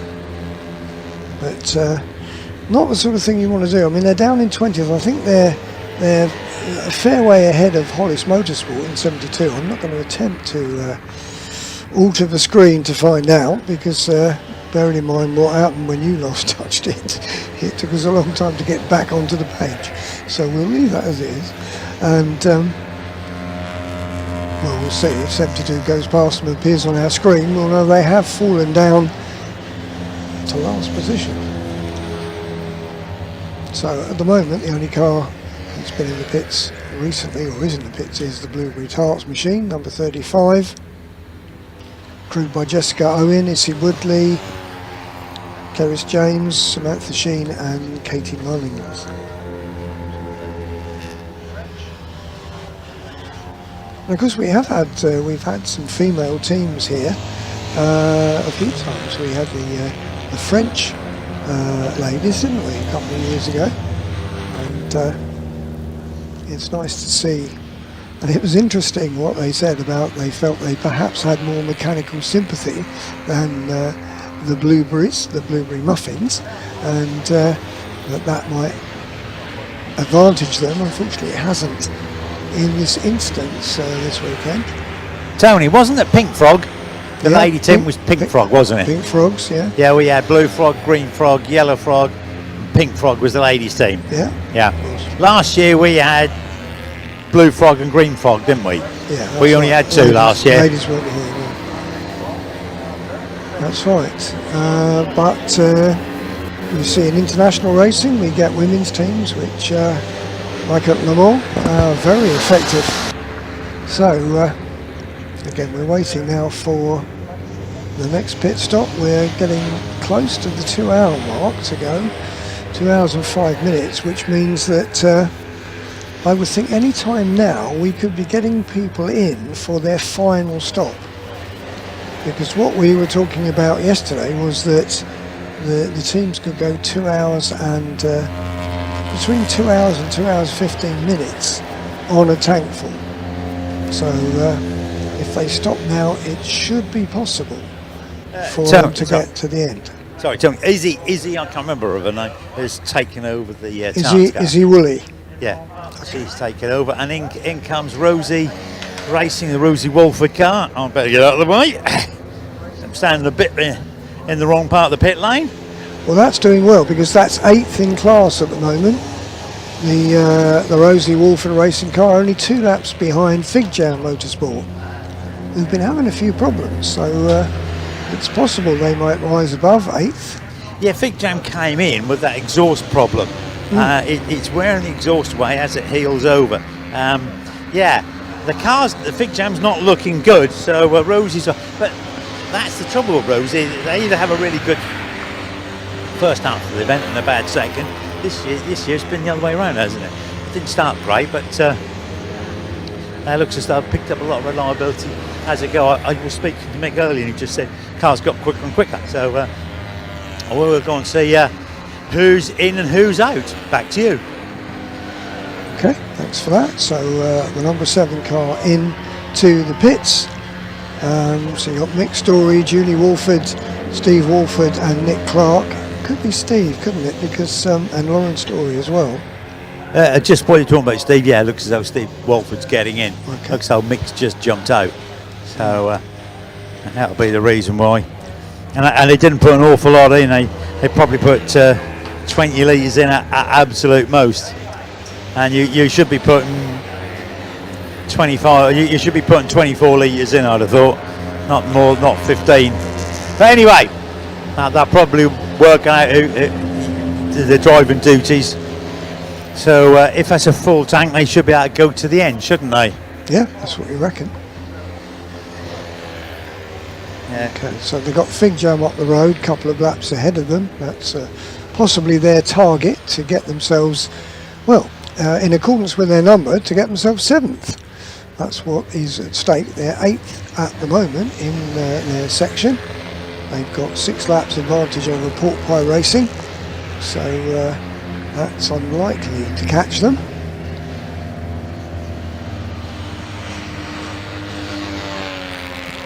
And the sun now coming to, it's not setting exactly, it's only 3 o'clock, but it's coming towards the end of the straight. That was always the problem I remember here at Snetterton as a driver. You drive up in the afternoon, you drive up the straight into Riches, and the sun is staring you straight in the eyes, so not a great situation to be in.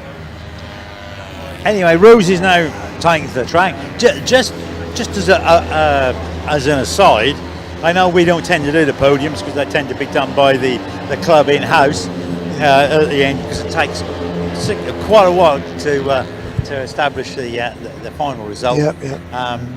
Mainly because it's the final race in the championship. But the trophies go down to 6th place, so there really is a battle for the top 6, so you can take a trophy home, which makes sense. Yes. So 7th would be first non-trophy person. Right, so okay. I'm sure they're going to try and do better. Here comes the ECAS car in the pits, because I'm at the wrong end, aren't I? But anyway, I'll make my way down there and see what goes. Back to you. Well, one of the things that's going to go is that they're going to lose 5th place to the Team Lion.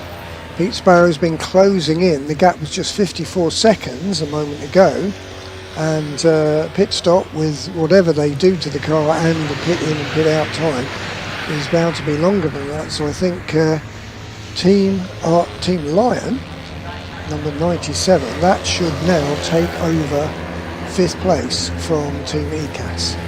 Yes, but they've got an extra stop. They have to do a stop. I know that because Gary Adnett is going to do the final one. So okay, but will that be a complete, fill, or will that be a splash and dash stop? Because they've just gone through into 5th place now. So Team ECAS dropped to 6th, but as Lewis has just said, trophies go down to 6th place, so they'll still have one hand on the trophy. They've got 15 laps in advantage over Fig Jam Motorsport, so it's beyond the bounds of possibility that Fig Jam can make up 15 laps in the remaining 2 hours that we have. We're just coming up to the 2 hour mark now. So, provided they don't get any mechanical problems, Team ECAS have got one hand on the 6th place trophy at least. Right, Howard Wright is getting in the car. Okay. So Howard Wright's getting in the car. I'm having a look under the bonnet.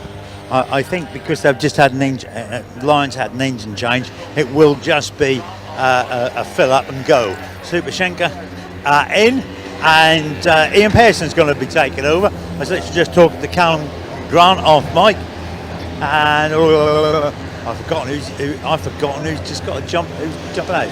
Well, Alex Cockrell was in it. Yeah, it was Alex. Yeah. And I thought Chris Tovey was going to do the last. Yeah, he was going to, but I was just talking to Callum, and Callum says if we'd have been there or thereabout for the win, we'd have stuck Tovey in, but Chris in. But Ian owns the car and the team, so they're 3 laps behind the leaders. That kind of settled for second. Yeah, sure. What Callum says, basically, he says you can drive the socks off the car, but it ain't going to make much difference. You're not going to catch it. 3 laps we know is 6 minutes. You're not going to make 6 minutes in those hours. I fully understand that. Oh, and by the way, as we're talking about it, here comes the Sparrow car in the pits now. So Ian it is who's getting himself ready, and they've done the fueling, and now Callum jumps in to put the padding of the seats. The 33 ECAS car is now out, Howard Wright behind the wheel, so it should be Howard Wright versus Gary Adnett, and in this one Ian Pearson's going to try and bring the car home, and I'm sure Chrysler's have got one more pit stop to go. Who's in for pit? Who's in at Crisis at the moment? At the moment in Crisis 92, it is Ian Gibbon. Ian Gibbon, yeah, Ian's okay.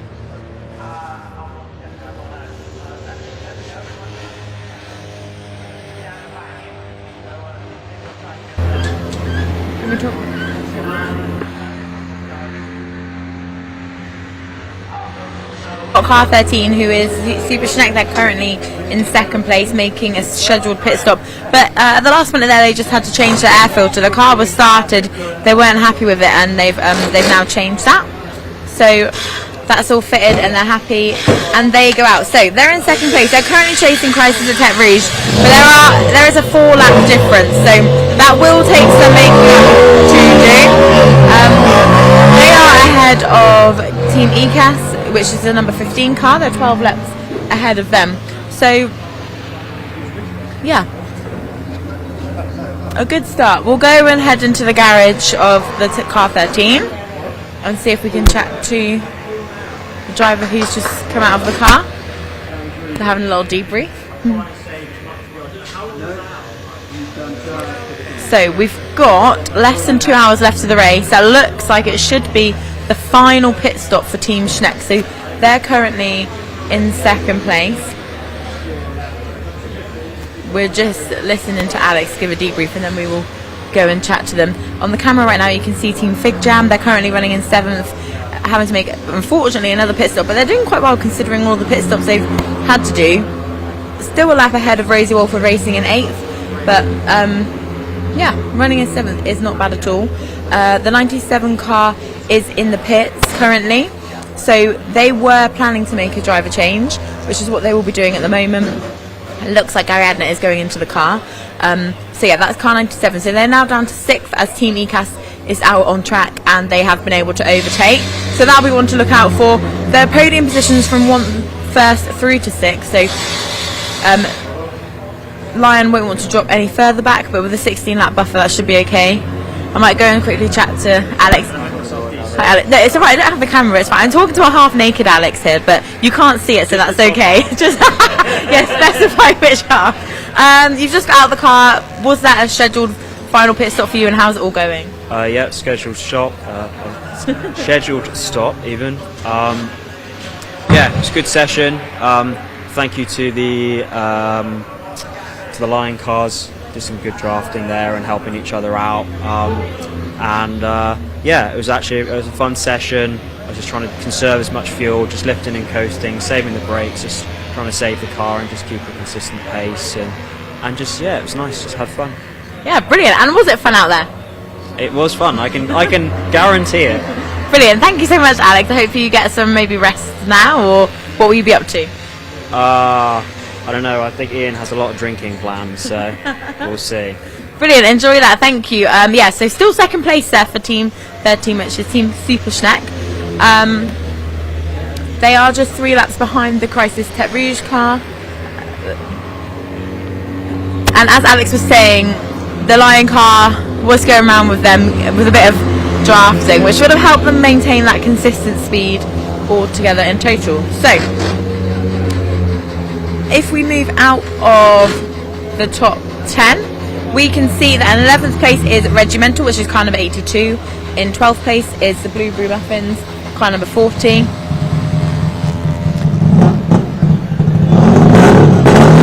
Now that the Big Jam car is just getting started and they're off out again. They've changed a couple of their wheels, so they have made some changes, but we hope that is the last pit stop for them altogether. We'll go down and talk to Crisis at Tete Rouge because they're obviously leading right now, so we'll go and see who we can speak to down there. We've also got Team ECAS who are down here as well. So that's the number 33 ECAS. They've just overtaken car 97 via that pit stop. So they are up into 5th. So we'll see who we can talk to from there.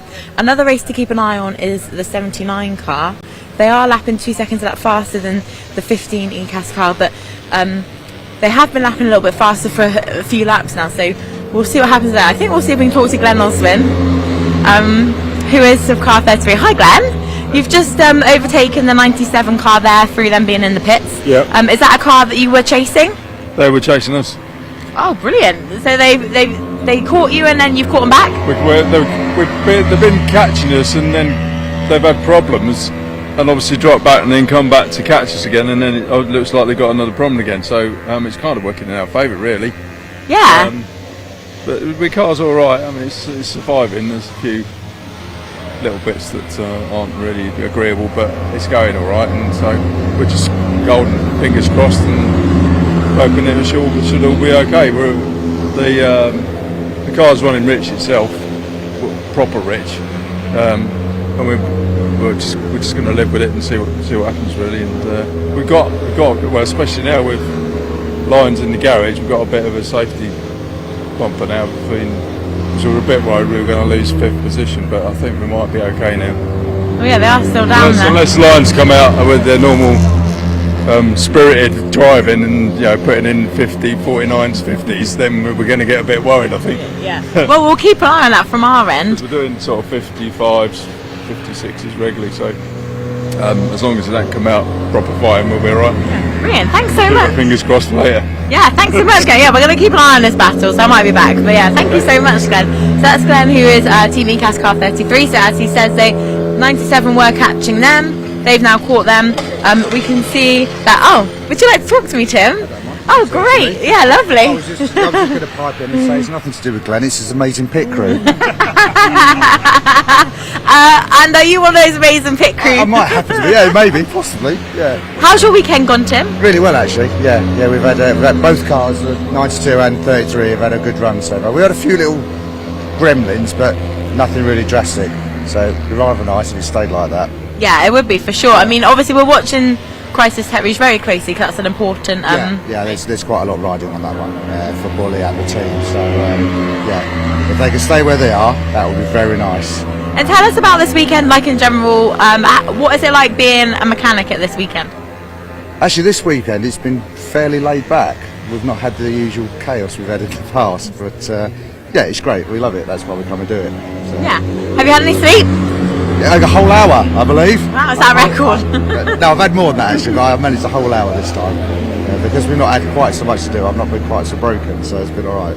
Brilliant, thanks Tim. We're going to see if we can catch anyone in the next car as well. But yeah, we'll be back because we're watching this very closely. Thank you. So that's Tim, who's he's with both cars, car 33 and car 92. Oh, we'll move out the way actually because we've got the car 92 which is on their way in now. So this will be a scheduled stop. The team were expecting him, if it should still be Nick Rhodes behind the wheel, and it looks like it is. So Nick is parking the car there and he will be getting out. As soon as the driver's out they can start refueling as well. So let's keep an eye on how this pit stop goes. So yeah, currently Crisis Tech Rouge, they are in first place, but the buffer they have to the car behind them will just get loaded on the screen. It's about 3 laps. So Nick Rhodes is just giving a handover to the team, saying how the car's going. It doesn't look like there's anything too major that they need to do in order to get it mended. I'll just head round and find out how they get on. It looks like Bully will be getting in the car now. So Bully, who is a championship leader, will be getting into that car, Crisis at Tech Rouge. That's their final scheduled stop. So they're 3 laps ahead of Super Schneck, who have just made their final pit stop as well. So this now will be a race to the end. Yeah, and we'll see what happens. Super Schneck are lapping at about 57, and Crisis at Tech Rouge are lapping at about 51. Behind them, they've got the 15 car of ECAS Hansgrohe, who are 13 laps behind them. So it really is kind of between these top 2 cars now. However, there is still a race on for 3rd place. ECAS Hansgrohe are on lap 649, but only 3 laps behind them is the Team Archer's Lion car of Team 79. So all to play for still for the 3rd and 4th place teams. When we get to 4 o'clock with an hour left of the race, there's no more towback. So if anybody breaks down, they have to get the car back under their own steam, or that is the end of the race for them. Other laps to look out, other battles on track to look out for is between 5th and 6th. So we've got the ECAS car that we just spoke to there with Glenn Osmond, car 33, who is only about a minute ahead of the Lion car of Team 97, and they're lapping about 3 seconds a lap faster. So that is one to to look out for. Similarly, 7th and 8th, there's also a battle which is between Rosie Walford Racing in 7th and Fig Jam Motorsport in 8th. There is only a lap difference behind them. Now, Fig Jam is lapping more slowly than Rosie Walford Racing as it stands, but that gap isn't massive. Another battle to look out for is between 9th and 10th place. Gadget are currently in 9th, and they are just 26 seconds ahead of Pork Pie Racing, with Jenny Hall behind the wheel in 10th. So we'll go and see what Nick Rhodes has thought of that in just a moment. But a lot to look out for. I'm just in the middle of the garage here, and yeah, the team are kind of just cracking on with everything. Basically, we'll try and talk to Nick in just a moment. He's a busy man at the moment. But yeah, that is the last scheduled pit stop for this team. So a lot of battles to look out for between 1st to 10th position, and we'll keep an eye on all of those. We'll see. I'll try and catch somebody else while Nick is busy to try and talk to. Lots of a mechanic coming through here with the tough jug, which I'm in the way of. And yeah, the team over here are just kind of looking at the screen, just having a look there to see what the gap needs to be and how much they need to make up and things like that. So Bully is in the car at the moment. Big race for Bully. He just needs to keep a cool head, get the car going round, and he'll be fine. Yeah, and then we'll see kind of what happens. I might go and talk to Simon actually over here. Hi Simon, next. Was that your last scheduled pit stop? It was, yes. And how's it all going for you today? It's going really well. We've only really had a clutch cable break, and that's been it all day so far. So brilliant. And how are you enjoying this event? It's been great. I've been coming along many years, and it's been a lovely event this weekend. Brilliant. Thank you so much, Simon. We'll also try and catch Nick. He's a very busy man right now. But yeah, thank you very much. Thank you. Thanks. I think while we're waiting as well, we will try. I'm just going to look at my phone here to see kind of where the lap times are, although the signal isn't great. We'll go into the gadget garage and see what we can see from this screen as well. Let's have a look. Oh, sorry. So yeah, Gadget are 30 seconds ahead of Pork Pie Racing. So let's see if we can have a chat with Eric. Eric? Hi Eric. Hello. You are in a battle for 9th place. You've got somebody in 10th who's like only 30 seconds behind you. Is there what's the strategy with the team? Is there a strategy? No, well there was, but it's like everything else every year is the same, isn't it? You've got a plan and it all sort of goes out the window, you know. That is Gadget's situation, you know what I mean? As you know, should know. Yeah. Running fourth, something like that, cooling the line, the next minute, engine goes, put another engine in, and that engine didn't want to know, took that one out, put another engine in, and we're buzzing around again. Yeah, brilliant. That's how it goes, isn't it? It is, yeah, sadly, yeah. Thank you, Eric, thanks. Right, and now when Nick Rhodes is free, we'll go and chat to him, so he's just down here. As you can see, this is Gadget Hospitality back here. We'll go around and chat to Nick. Hi Nick. Sorry, I know you just spoke to them, but I'm back. You've just got out the car. Yeah. How was that session for you? Yeah, it was really good actually. Yeah, I was like, third session. Always good to get out and, I'm not sure I've ever got out in P1 before. Great. Well, on the last session, I think we've had a few P1s. I was just saying to Lewis that personally for me, this is 20 years.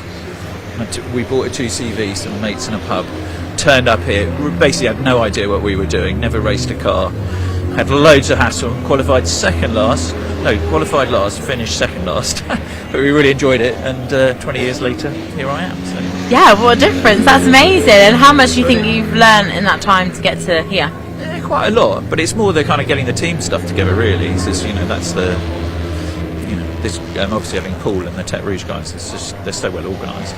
Yeah. That was, the truth is it makes. Yeah. I'd say about half of it, well, more than half is what you do before the race.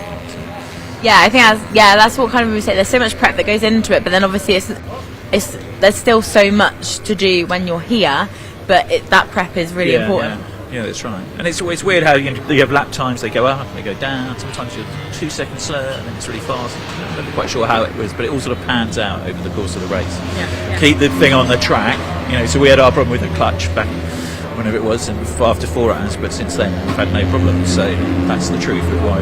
Yeah, thank you so much, Nick. Great, thank you. So we'll go back out into the pit lane and see if there's anything we can see going on, if there's anybody in the pits. It doesn't look like there is at the moment. Thanks, Kira. So yeah, it doesn't look like there is at the moment. Oh no, there is car 48 down there, so they're back in. Oh, and it looks like there's actually a safety car. There might be a safety car, so we'll have to try and see if anybody is missing. This could create, with there only being 2 hours left of the race, this could create quite a bit of activity. It might just be yellow flag, then the safety car lights are on. There's going to be quite a bit of activity going on now, so sadly the teams that have just pitted won't be able to take advantage of this safety car. But here we go, it looks that, yeah, here we go, we can see we've got cars already coming into the pit. Some of them will wait and try and catch up with the train, or some of them will make their pit stop now. So we can see that car 82's gone past, Big Jam have gone past as well, and we're just going to wait and see who else can make their pit stop and what difference this could make to the race. We also need to try and find out who it is that has caused that safety car, so we'll see if we can find that out as well. We can see that Tarts are still out on track and they are followed behind, car 97 is behind them, which obviously they can't overtake because safety car conditions. Coming into the pits we've got a couple of C1s. Let's just have a look at who that is. Car number 14 and car number 586, so they're both coming into the pits now. Coming around we can see Team Schneck is still out on track. They've gone past, they've only just made a pit stop. Blueberry Muffins are still out on track. Rosie Wolf Racing has just gone past, car 79 has just gone past, and coming in now is car 15, the third place car. They are coming into the pits to make a pit stop, so this potentially could be a scheduled pit stop for them. Gadget Racing is making its way around the final corner, and so is another C1, which we will just have a look at in a moment. There's a couple of C1s there, so we're just trying to find out who the missing car could be.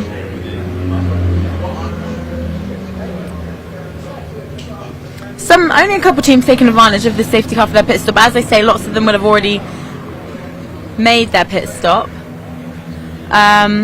We can see car 25 is coming round, the Hollises are coming round, so we're just trying to find out which car it is stopped out there. It looks like it might be Pork Pie that is stopped out on track.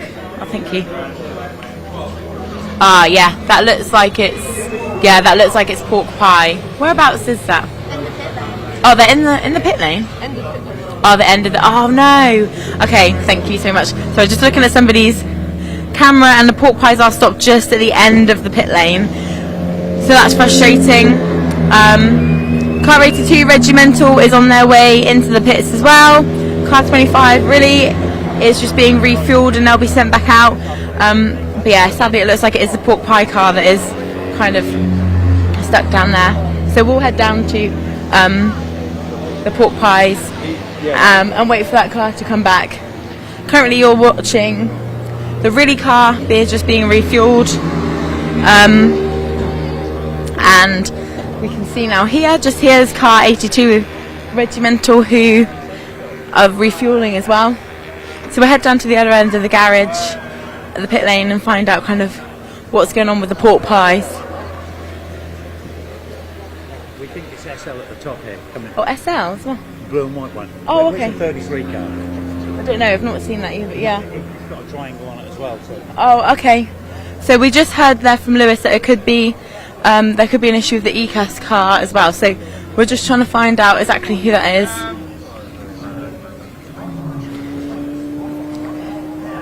Oh, we can see another recovery truck just on its way out here as well. And now that cars have caught up with the train, they might actually kind of make their way into the pits. Yeah, we can see now that the 79 car is also making their way in. So this is the car that is, and they are actually being followed by the 15 car. So these are two cars here that are fighting for third and fourth position. So they are both taking advantage of the safety car. They are both taking advantage of the safety car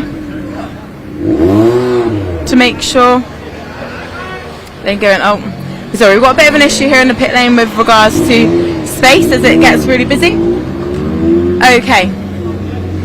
So, here we have the 15 car. So this car is currently in 3rd place, making their refuel and taking advantage of this safety car.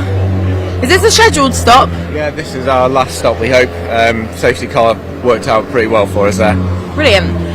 So that was Louis Tyson, who is part of the Team 15, saying the safety cars worked out well for them.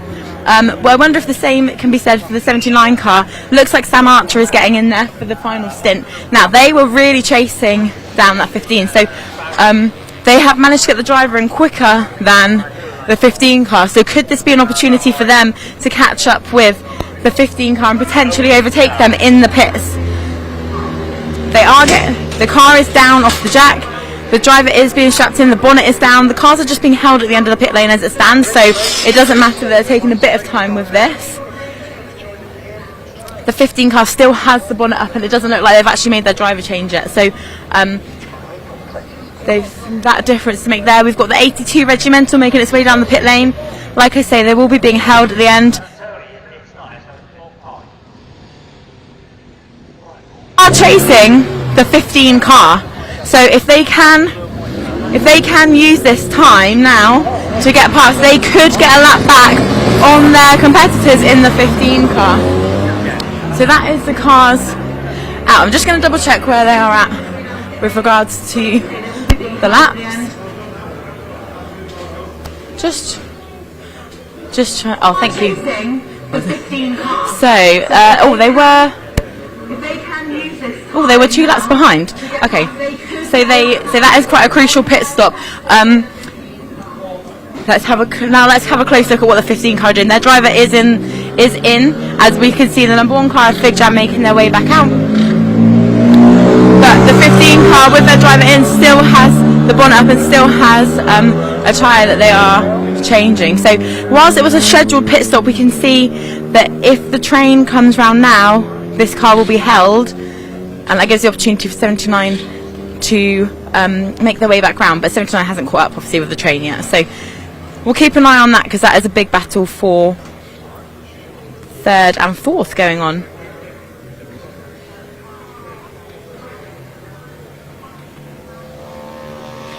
While we're waiting for that, I'll just double check whether that was a scheduled pit stop. Was that? It's red light at the end. Was that a scheduled? Well, just from Ethan Sparrow down at car 79. Was that a scheduled pit stop? Yeah, it wasn't planned to begin with, but just couldn't stretch the fuel, and it's not really worth the risk at that point. So, is it?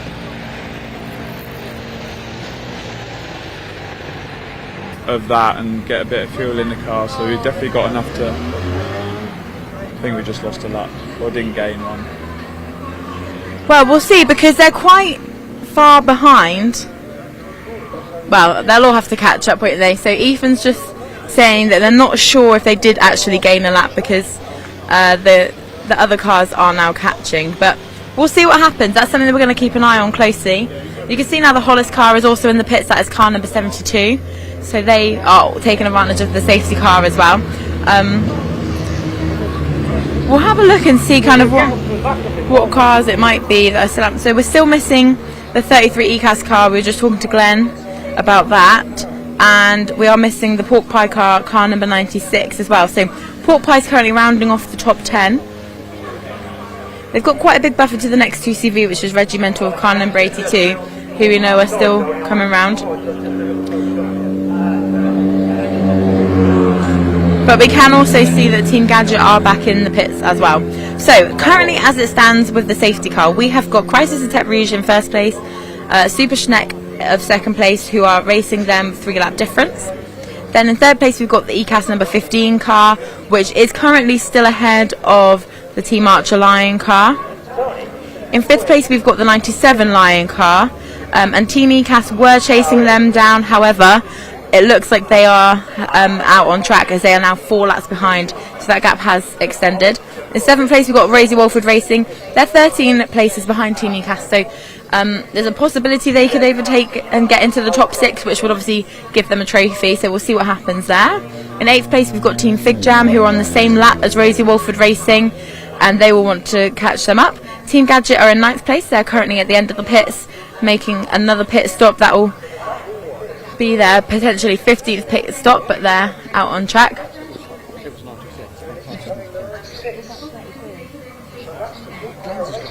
Yeah. And then, yeah, the 10th position is a pork pie car, which was stopped at the end of the pit lane. So we're waiting for that car to be brought back round. The safety car is about to come down. It's just round in the last couple of corners, and we'll come back round again.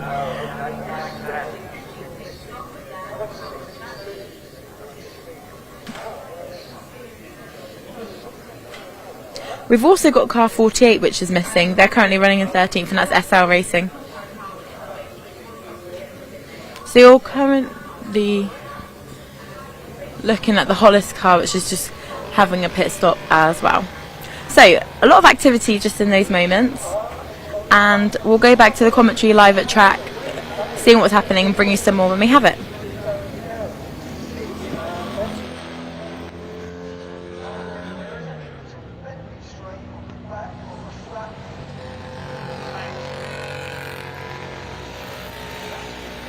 Where is it? It's on the Bentley straight on the back of a flatbed.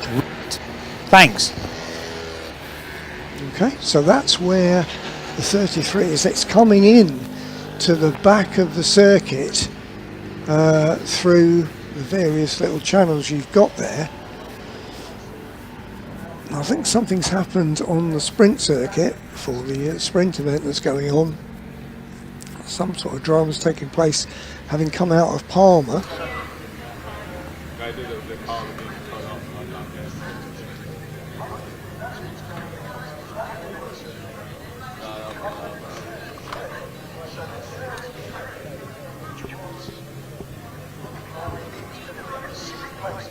It's recovering the 33, so the 33, which was looking like it was going to get the 6th place trophy, Howard Wright at the wheel of that Team ECAS car, that is not going to finish because it's being brought back by the flatbed.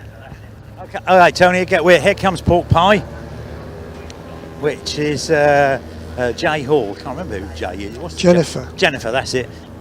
That's been towed in. That's got its wheels on. If the other car's on the flatbed, it tends to say it hasn't got a wheel on, doesn't it?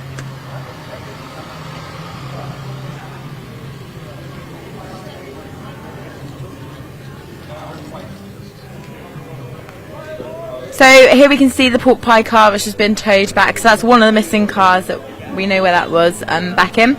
They'll just untow that, and we'll find out what's happened there. Jenny Hall is currently behind the wheel, but it looks like the safety car stint could go on a little bit longer. Now, important to note that after 4 o'clock, so within the last hour of the race, it is not possible to have any towbacks.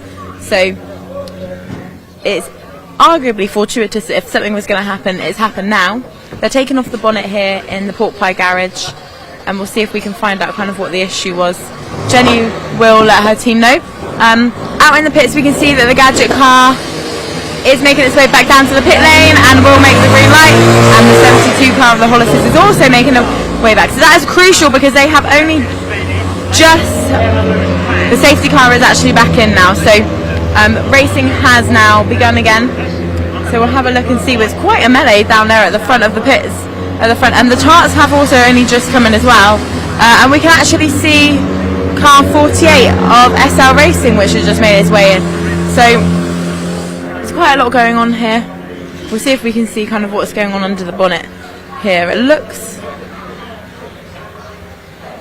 we'll see kind of what's going on from a distance while they're fixing that.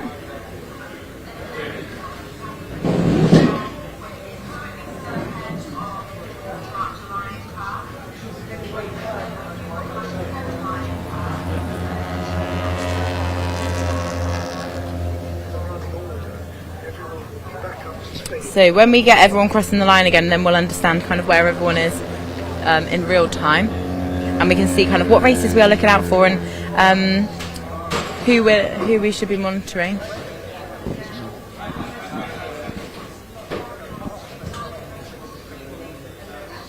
Oh, we've got another tow truck then coming down. There we go. We can see that that's where the car, the 33 car is of. So we've got all the cars now that we're missing. The ECAS car, car 33, is also back as well. So we'll go and have a look at that while that's coming off the trailer. So it sounds like a wheel has come off of this car number 33, the ECAS car, which has been a common problem. I think it's something that teams have suffered with this year. It's quite unusual, but it has been an issue, similar to kind of the fans breaking it. There's a common theme here. So we'll go and have a look, but we can see as the cars are crossing the line, we'll have a look and see where everyone actually is. Car 48 is trying to get back up and running again. They're spinning the engine, that has started, so that's good news for them. And we'll go and talk to the ECAS team now.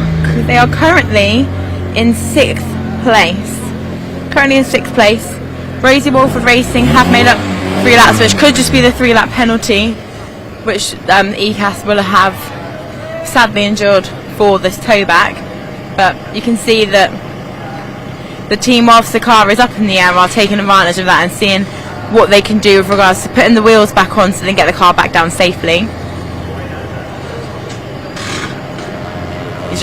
There we go. Tim, who we were just talking to, is drilling the wheel back onto the car as that gets lowered safely to the ground. Thank you so much to all the recovery workers who are working around the track throughout the night to make sure people can get back and return to the garage safely. Thank you for them. But also, we will thank you so much to all the marshals, because without them this race wouldn't run and wouldn't run safely, and they are all volunteers, and the TCV Club are extremely thankful always for the marshals, but especially for this event. The atmosphere is great, they seem to enjoy it. Thank you, marshals, but also thank you so much for everything that you do. So that is car 33 safely back down and off of the lorry. As we can see, the 35 car of the car is making its way out and down the pit lane. So let's see where the standings are after a lap or maybe 2 of racing.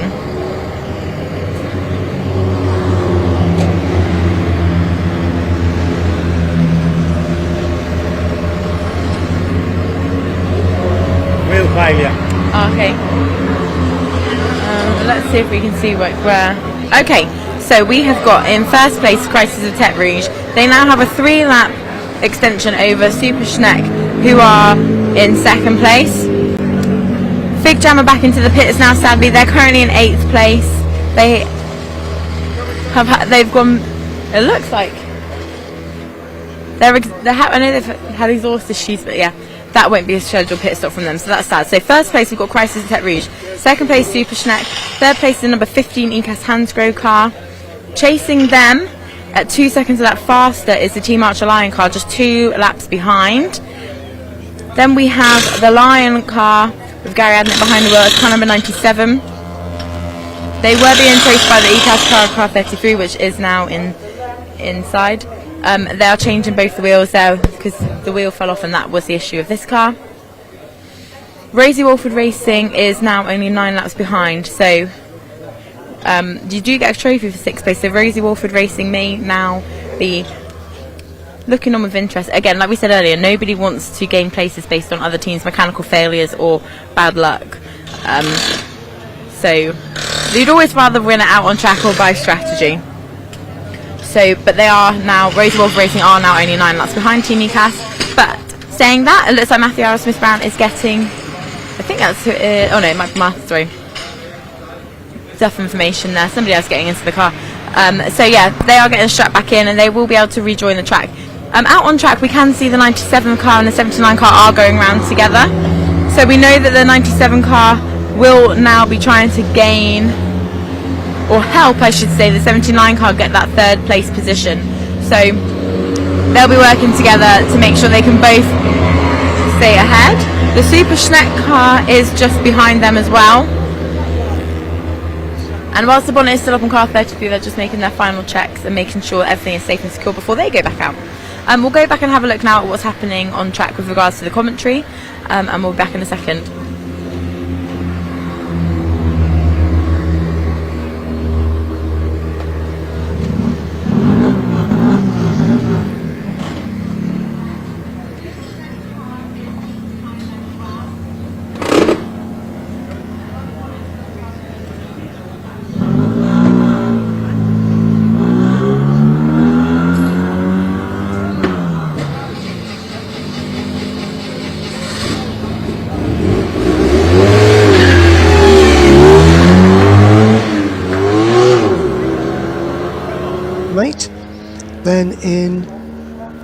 Sixth place, still credited with sixth, it's Team ECAS, Howard Wright, but that car's just been brought back on the flatbed minus a wheel.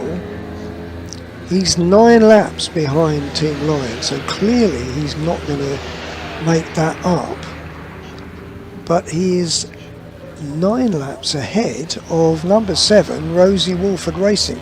They are now 7th, so they've reached the position that corresponds with their number, but 9 laps behind number 33. Now if 33 can be repaired and can be got out, then I think it can hold on, Team ECAS, to 6th place. Depends what damage was done when it lost the wheel. It's lost a lot of time being brought back in, so it's no longer in contention with Team Lion, but it's a comfortable amount ahead of number 7, the Rosie Wolford Racing car. Then in 8th we have number 1, Fig Jam Motorsport. That's 2 laps behind Rosie Racing. That's just come out of the pits. In 9th place we have Team Gadget. We've made up a place in all of that, and they're 6 laps behind Fig Jam. And in 10th place is Pork Pie Racing. That's Jenny Hall, who was at the wheel of that. That's just been towed back in. We don't know what the matter with that is, but it's 11 laps behind Team Gadget. So it depends whether that can be got out again, whether it retains 10th place. So 15th, completing the top 15 of the runners, is the 306C1, Bertie's Bacon Baps Racing. That's 9 laps behind Pork Pie Racing. So again, as long as Pork Pie Racing can get out, it's probably safe in that 14th place. Won't matter if it does lose that, because it will still be 10th in the 2CV section. So behind Bertie's Bacon Baps, bringing up the rear of the field, we got Regimental Racing 82, Blueberry Muffins 40, Really Racing 25, SL Racing 48, which was towed back in after stopping at the end of the pit lane, Blueberry Tarts 35, and Hollis Motorsport 72. Those are the complete list of all your runners. We've got 1 hour 20 minutes to go.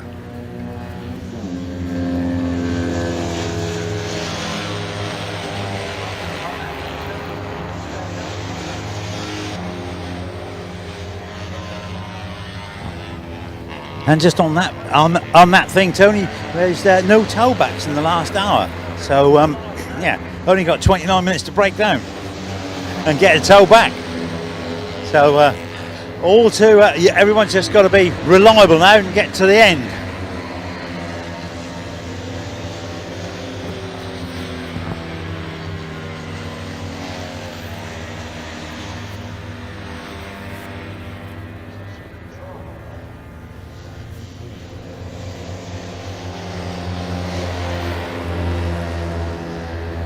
So some real drama there towards just after the, not long after the 2 hour mark actually, 2 hours to go, and everything's been recovered now. The question is whether it can be refettled and sent out again.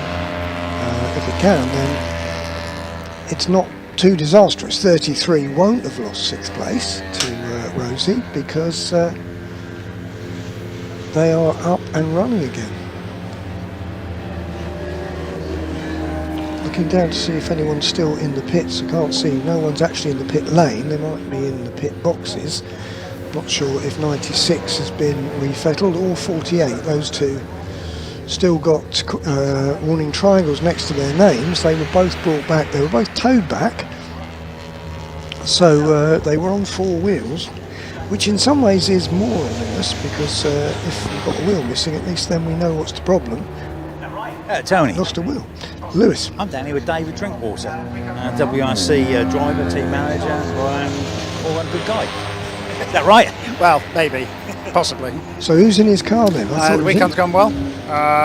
It didn't start so well with our car rolling over in free practice, so we had to go and get our spare car.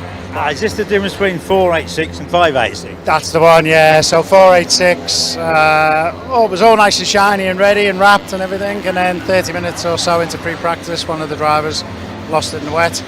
dug a rear wheel in and rotated it twice in the air. So We're not naming that person, are we? oh no, yeah, wasn't Jake at all. No, it was definitely not Jake.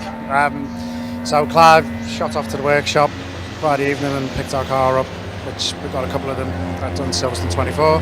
So they've been sat there since Silverstone, and we did some work on it, and so far, touch wood, it's going okay.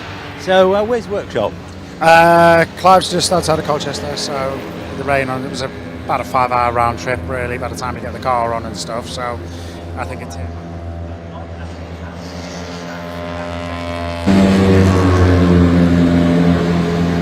So we're down here in the Pork Pie garage. That's car number 96, who was one of the reasons for that safety car.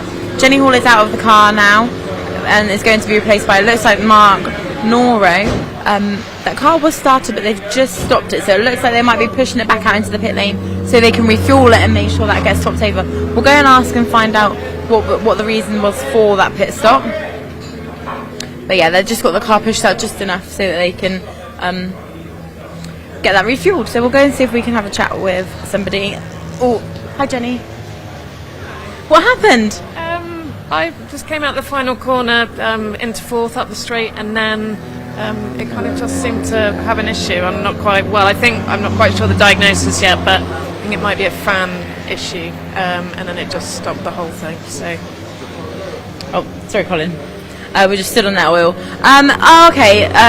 So what have you done? Have they just changed the fan, or what have they done? No, we've changed the engine. So yeah, good time for change engine, and I think they've done a couple of tyres, fill it up with fuel, and go for the final stint. Yeah, that's it. I was saying if it's going to break down as fortuitous. I was watching my clock. I was thinking, is it before 4, please? Yeah, that's brilliant. We seem to have had like quite a few fan issues, but then also like within GCV racing, because it's so quick to change the engine, do you think sometimes it's just easier to change the engine? Well, we had a couple of fan issues earlier in the race as well, so on this occasion I think it's been the right diagnosis to change, and they can do it so quickly now, like you say, so it's rather than waste time trying to diagnose and fix it, we've got a good enough second engine, so we may as well get on with that. Yeah, exactly. And then is it Mark who's going back in now? It is, yeah, so he's got the final stint, and hopefully we'll have no issues until the final line. Brilliant, thanks so much Jenny, thank you. So that's Jenny Hall that we were just speaking to, part of Pork Pie Racing. So we can see now that that car is on its way back out into the pit lane and therefore back out onto the straight, onto the pit. So let's have a look at how the rest of the race is getting on out there. So we can see it remains unchanged so far. The only so we've got Fig Jam Motorsport, who are just one lap behind Rosie Walford Racing, and they are lapping at a very similar lap time. So there's still an hour and 15 minutes left to go. So all to play for. Team Gadget in 9th place, just 7 laps behind Fig Jam. So Preston Set Rouge still out at front with Andrew Bull behind the wheel. They are lapping 3 seconds a lap faster and are 4 laps ahead of Team in second place with Ian Pearson behind the wheel. Third place ECAS Hansgrohe. They haven't seemed to have had to change that coil yet, despite having maybe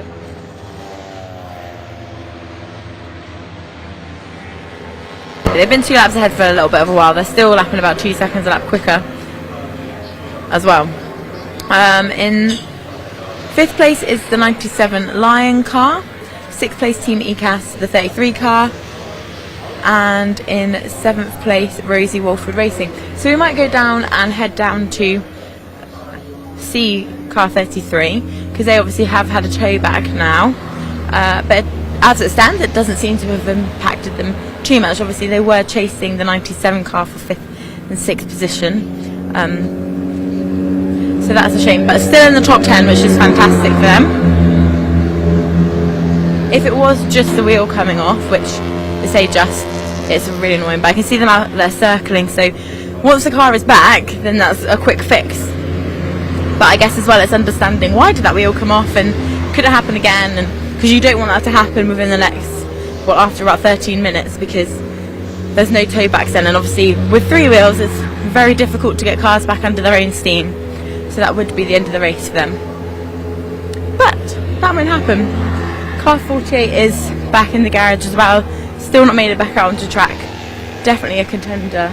I mean, they're still going, and that is really the spirit of this race. Is that no matter what happens, you keep going right until the end. Until that checkered flag goes, there's nothing really to.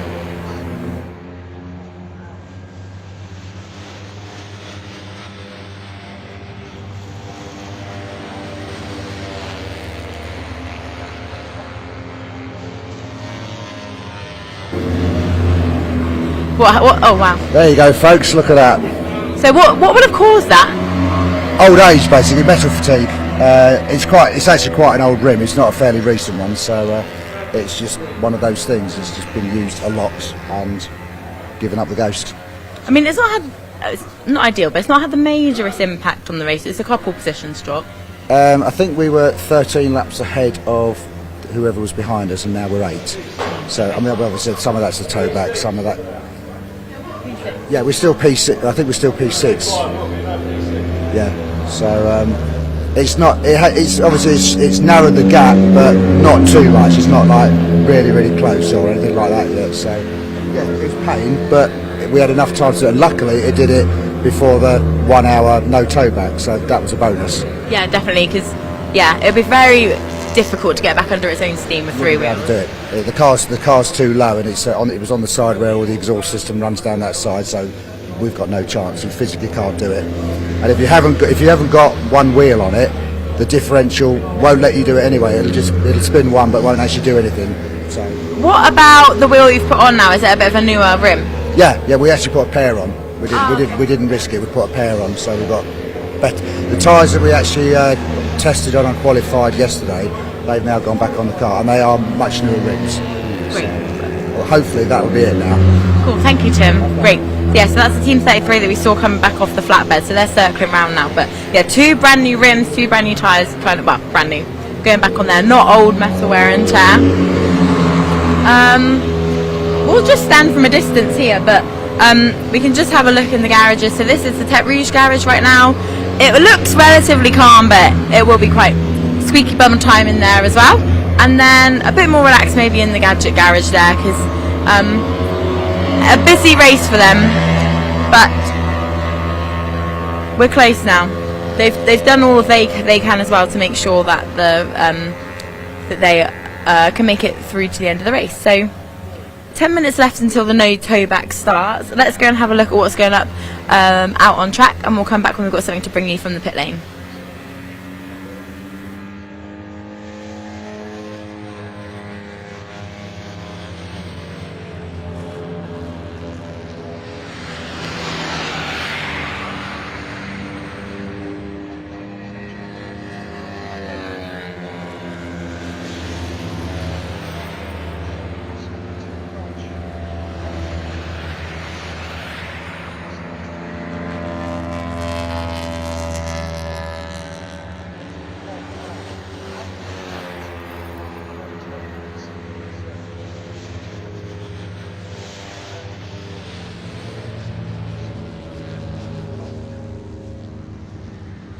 If you've got a problem, you've got to somehow get it back to the pit lane, because you can't be towed. So those 3 instances we just saw could not happen in the final hour.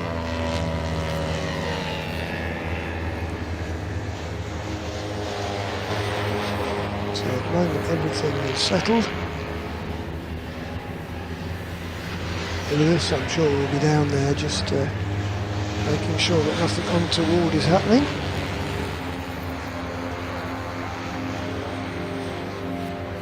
We've said a big thank you to the marshals, who've different set of challenges to be dealt with in this sort of weather.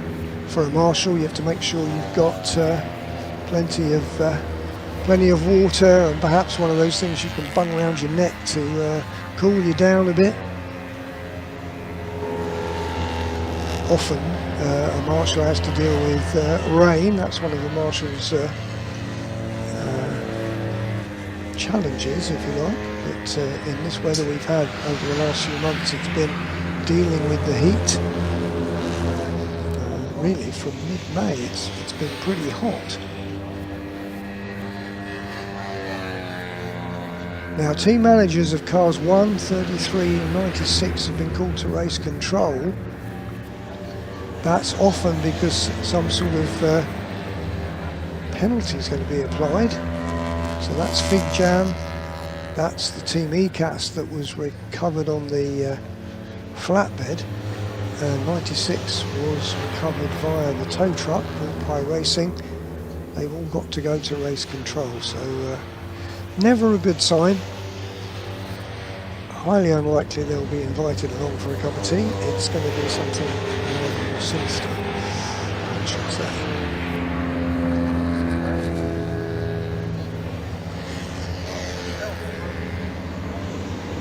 Blueberry muffins are in to the pit lane.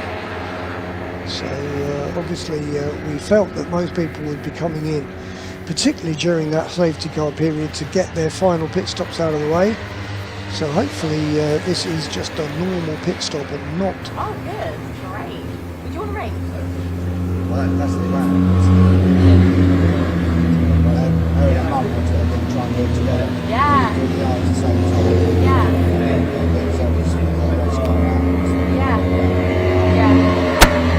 That's what like this weekend's been about, so we can get Emily on. She's got to go on the Spanish and what stuff does and how to do it. Yeah. So we got this morning after the warm up. She's got a couple of hours or something. Oh, nice. So you can do just so she got the feel of it. Yeah. Yeah. Nice weekend for that.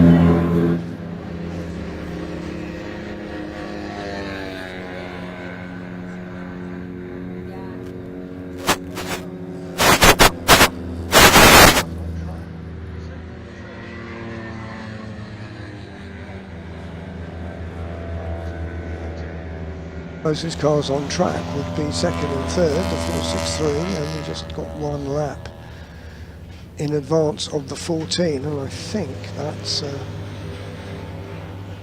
fact less than that. We'll see when we go through where they are on the tracker. The 14 is coming past the start-finish line now. There it goes. And the gap.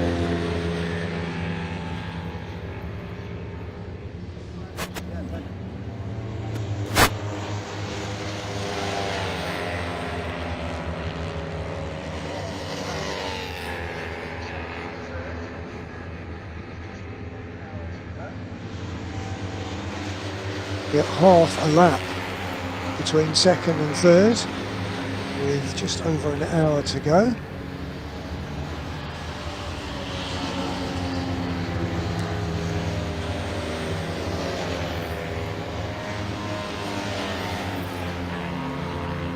Right, so that's the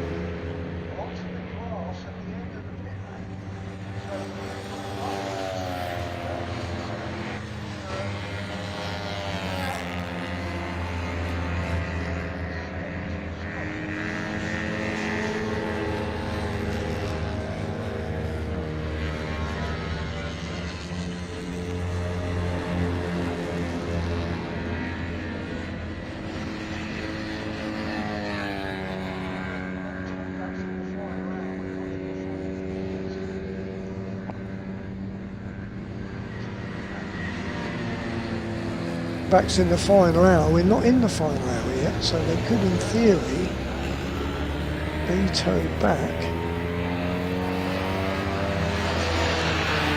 If it was in the final hour, then what would happen? Oh no, it's got going now, so that's good news. So Malcolm Eadson getting going as another car comes out the pits. Didn't see the number on that one. So a possible drama averted there. Because what would happen if it were in the last hour, something like that, the marshals would just go out and push it back into the space by the scrutineering bay, and that would be it. But everyone is still going around the that must have been the 48 that we saw go out. The SL Racing one, because that looks like it's now out on the circuit. 4 laps behind the Blueberry Tart, so I don't think there's any chance of that place changing in the final hour.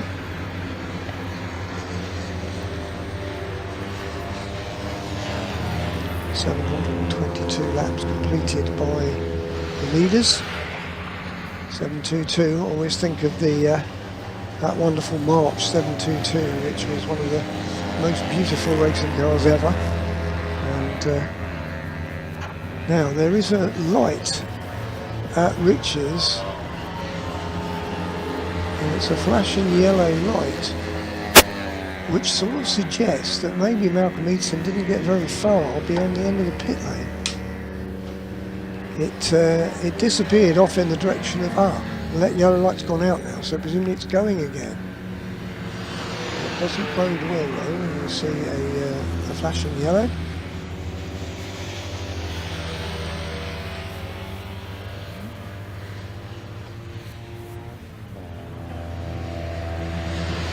In a 48,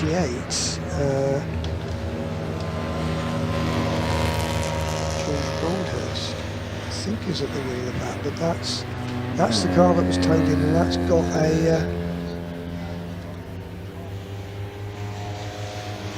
40 about Newton.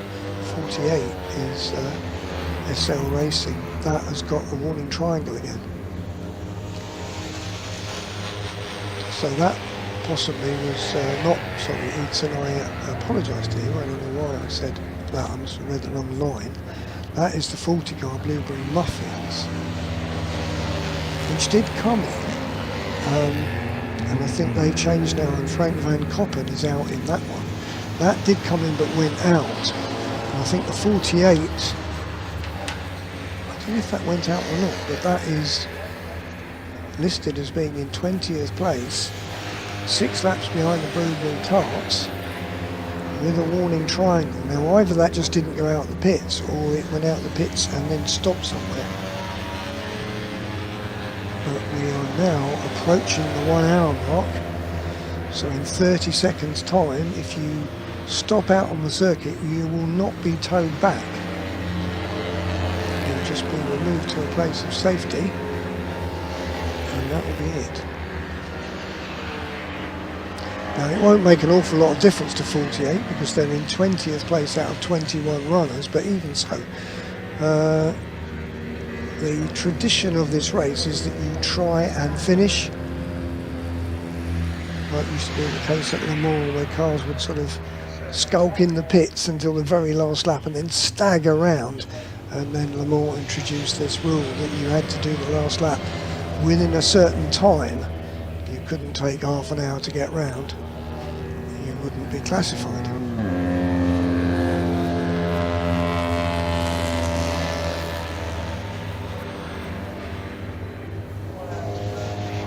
Right, we're into the final hour now. So just to give you a reminder of the rundown, with 1 hour to go, it's 586 in the lead, WRC Developments. Second place it's 463, Emax. In third place it's 14, which is the Emax Peugeot, just 29 seconds behind 463, so we could get the change there. It's running about 5 seconds a lap quicker than the 463. In fourth it's the 396 C1. Then in fifth it's the first of the 2 CVs, that's 92, Crisis at Terre Rouge. In second place in 2 CV it's 13, the Super Schnecker. In third place it's 15, the UCAS Hansgrohe. In fourth it's the Team Archers Lion, number 79. And in fifth it's the Team Lion car, 97. Sixth it's the Team ECAS, 33. In seventh it's the number 7, Mosley Wolford Racing. In eighth it's the Fig Jam, number 1. In ninth it's the Team Gadget, number 18. In 10th it's the 96, Pork Pie Racing. And in 15th overall, and the last runner in C1, it's the 306, which is Bertie's Bacon Baps.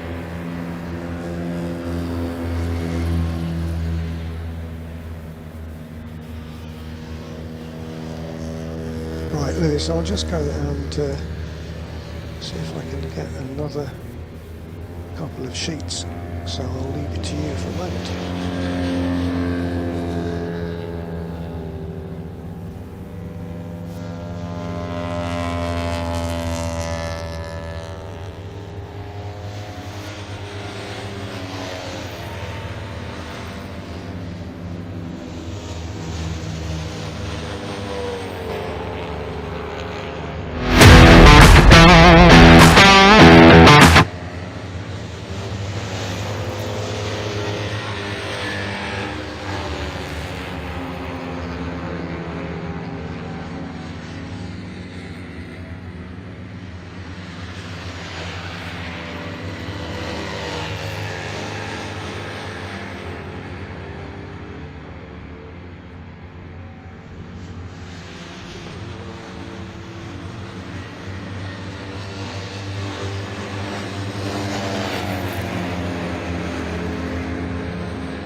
The Citroen boys and girls have teared up. The one thing I can say about the Citroen C1s is they seem to be run by quite a lot of the youngsters,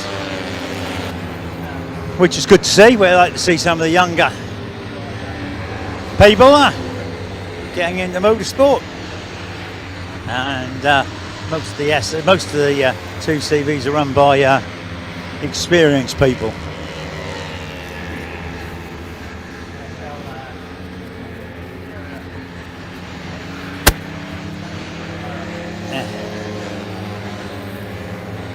SL Cosmic Engineering in the pits. Chris Yates from Blueberry Muffins is there, is offering help and assistance. Hopefully they can get the car fixed, ready, and at least ready to do that last lap. If you could get the last lap in, you can get a finish in. Everyone tries to do that. That's the target. Finish the event.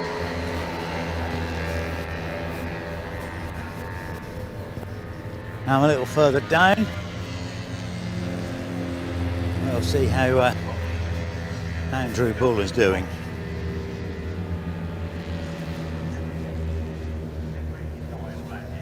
No one's watching. Nobody's watching. Yeah, I think we're in denial around here. There's a lot of denial here. Nothing to do with us. We don't want anything to do with this. I hope someone's keeping an eye on, see if the green car turns up. I can see it. It's okay. Yeah. He's not quite. Oh, flaming heck. So, whoa! Look, it's not you. It's not you. Oh yeah.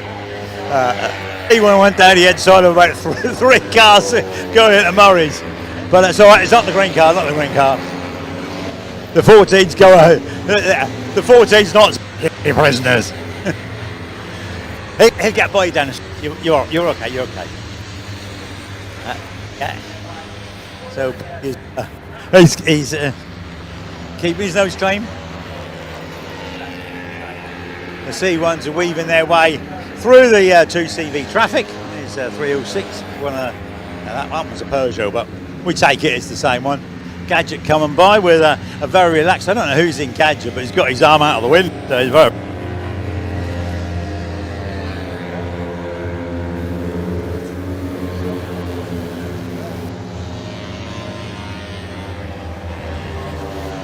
Okay, we've got 730 laps on the, or 729 on the screen. 50 minutes to go. Everything at the moment calm. The 48, Lewis, is that still in the pits? The SL Racing with Cosmic Engineering? Yes. It is. Yes, SL is still in the pits. Looks like they're playing with the carburetors. Everyone's there. I was just actually looking to see where Andrew Bull is. He's done 6.93, hasn't he? Have we got about an hour to go? We've got 50 minutes to go. Oh, so he'll get in about 25, 26 laps. What does that make that? 26 less 7. That's 7.19. Yeah, not as... They do 7.30. They've done 7.30 in the past, haven't they? I suppose we've had quite a few safety cars, haven't we? Yeah, that's been the problem. They've done... So, that's okay. I'm down here again. That's okay, guys. He's gone past again. You're okay. There's a lot of denial in the crisis pitch. No one's watching. Nobody's watching. So, I'm watching for them. Anyway, Andrew Bull looks as though... What's he doing? 53s? That's a... 52.9, yeah. That's still a good pace at this time of the event, isn't it? Certainly Last year is. they were doing 55s, weren't they? Yeah, there's only a couple of cars in the 52s. Both the Team Archers are in the 52s. And also the Rosie Walford Racing, that's going very well. The number 7 car, which has got Steve Walford at the wheel, that's lapping in the 52s as well. Yes, because Steve builds a lot of the engines, and it seems as though that car goes really well for half the event and have a load of trouble for the other half. It seems they had a load of trouble earlier on, and now in the latter half of the event is going like a train. Yeah, well, it's 8 laps behind Team ECAS, so there's no chance really of it getting any higher. But Fig Jam are only a lap behind, so he's got to have a weather eye on what's going on behind. They've just done a 152.2 Fig Jam, whereas Steve's done a 152.1. So at the moment he's doing a good job of keeping them at bay. What position are they fighting for? 7th. It's just outside that. Yeah. Just outside the trophies then. Yeah. I think there'd be nice symmetry, wouldn't there, to it if Rosie got 7th, because they're number 7. So that would be good. And obviously, I can tell you why Walford's going well. He's right behind the two. He's right behind the two line cars. He's in the train, bump drafting, and they have about 40 yards behind Chrysler's, who's just coming past me. Then it's Gary Adnett, Sam Archer, and Steve Walford. They hide them. So a pretty high quality train of cars, that. Bully's just that little bit ahead of them. I think they'll catch him fairly quickly. I think they will, because he's not going so quick. He's just done a 153.8, and they've just done 151.8. So they were 2 seconds quicker on that last lap. Yeah, that's because they're in the train, aren't they? Yeah. They're bump drafting each other, yeah. But Bully will probably end up just going behind them and just letting them through and getting in behind them and take it to the end. Yeah, well, 47 minutes left to go. Everything is calm at the moment. Touch wood. Let's not confer the commentator's curse on them. But at the moment, everything looks good. 48, I think, have gone out, haven't they? They don't seem to be. There's no warning triangle there anymore. Right. As you're right close to the thing. What's Super Schenken? What's Ian Pearson doing? What times? He's doing 157. Oh, yeah. So, yeah, he's just bringing it home, isn't he? Yeah. That's settled for second. I think they've got 13 laps advantage over the third place man, Ikas Hansgrohe, so they don't need to push that car to the absolute limit. No, and I think that's what Callum said, even if they'd put Chris in it, the chances are that they're only going to make a second a lap. And in that last hour and a half, they were going to make 45. They make 45 seconds. 45 seconds is what? Probably half a lap, maybe.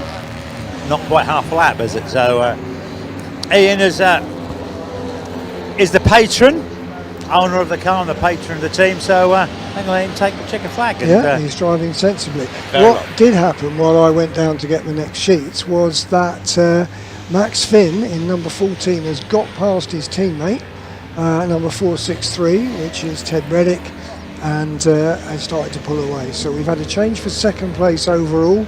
The number 14, which is the Peugeot 106 City Car Cup machine, has got past the 463 C1 and has got into second place, which it deserves.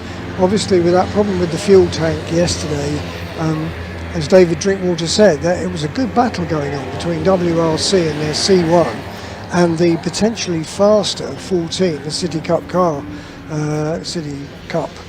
machine. But the fuel tank stymied that and put them on the back foot a bit, the 14. And so they are 10 laps behind the leaders, and obviously they won't make that up. But at least they'll have the satisfaction of a second place overall.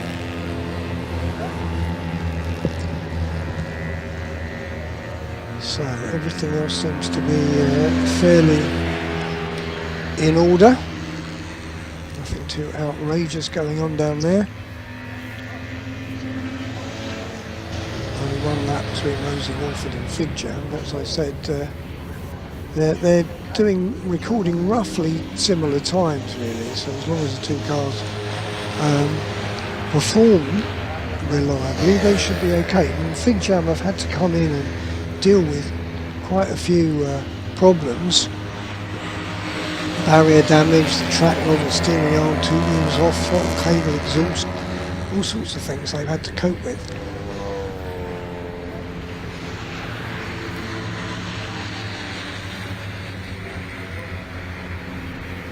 But now the car seems to be going okay, and it is Nick Crispin at the wheel, the reigning champion, who today is going to cease to be the reigning champion because a new champion is going to be crowned in the person of Andrew Bull. Right, we're just having some conversations down here. The last time Tete Rouge won, that was 2010. Because that was the first year. I'm talking to Tim. Tim, you just said that. 2010 was the last one Tete Rouge won, and that was Tete Rouge 3, which was called Renboy Racing. And who was the drivers? Merrick Cox, Alec Graham, Nick Payton, and... That was only three? Was it just the three of them? Yeah, just the three of them. No, yeah, the previous years I think they'd run four guys in the car, but that year was the three. And they did the 3 because they won it in 10, 11 and 12. Yeah, 2010 they won it in the Tech Rouge car, and then 11 and 12 they won it in their own car. Right, you used to run. So technically they won it 3 times, but they did it once in the Tech Rouge car and then twice in the Red Boy Racing car. So that was Tech 3? Yes, yeah, we had Tech Rouge 1, 2 and 3, and I think we finished first, second and fourth or something in that race. Because we've actually got a picture back at the workshop of all 3 cars in a line going over the finish line, which was quite nice. Yeah, I remember that. And as I said, this is the second time through, here comes the trainer cars, and Bully's let them through, and he's just taken, he's about 20 feet, 30 feet or so away from the trainer cars. He's just going to sit there and watch everything, which is the most sensible thing to do. So yeah, the last time the Tech Rouge boys, Paul Robinson's Cruise, had a win was 2010. He thought it was 29, but Nick was right. Yeah, it was 2010 because that was Tech 3. Yeah, that was Tech 3 when they used to run 3 cars at that time. So folks, if you're watching from the back, that group of 3 or 4 2CVs, 79, the 97 and the 7 now joined with the 92, who's just dropped behind them. 92 is the car that's actually leading the 2CV category. So 92 is your leader, and then 79, 97 and 7, they're 4th, 5th and 7th basically, but they are going exceedingly quickly, lapping in the 152s. Leader is being quite circumspect now. He's got a 4-lap lead over the number 13 car, and so he can afford to just ease it back a bit. With 40 minutes left, there is the number 13 car, the pink machine, going down the start-finish straight. That is Super Schnecker, Ian Pearson, the car's owner, at the wheel. And he's lapping in the 156s, so quite a bit slower. 4 seconds a lap slower than that train of cars, but then he's got a 13-lap advantage over the 15 car, which is in 3rd place, so he doesn't need to be putting anything at risk. That train is really outrageous. They are so close. I would say there's a few fans at risk there, cooling fans, because they are so close to each other. You just want a momentary hesitation with one of the cars in front, and then someone gets hit up the back. And the main danger with that is damage to the car that hits them, because that is where the fan is situated in the front of the car, and that can do a lot of damage. It's a bit like, certainly used to be the case with the Porsche Carrera Cup. If you hit something with the front of it, you could really damage your radiator and put you out of the race. So you have to be careful with close racing. Another close group of 4 2CVs just being overtaken by a C1 there as they head into Riches. And it's almost like people are forming up into groups now to have a bit of fun as the race unfolds. It goes into its final 40 minutes.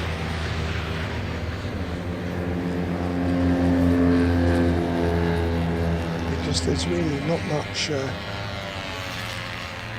that can be achieved in terms of catching people up in this last bit of the race.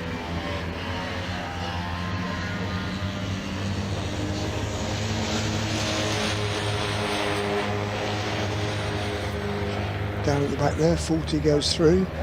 Blueberry Muffins, Frank van Koppen, Dutchman, previously competed in this race in both UK cars and also as a part of a visiting contingent from Europe in his yellow Dutch Diane racing machine. 2019 he actually drove from the Netherlands in the Diane to run the engine in, although he was competing in a 24-hour race in a UK car. But he drove that Diane race car from the Netherlands to here in order to run the engine in. So obviously some interesting experience is from Frank van Koppen, and he's in the Blueberry Muffins car number 40 now, 12th in the 2CV category, 17th overall.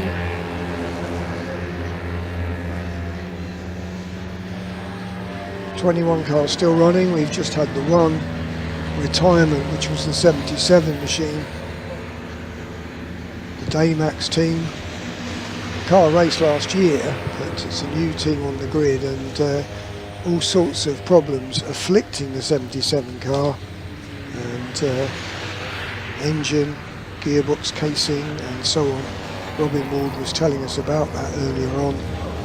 And two other drivers, Alberto Solera and Nigel Grunzel, in the end they elected to retire the car because, well, in Robin's words, it really wasn't very pleasant to drive anymore.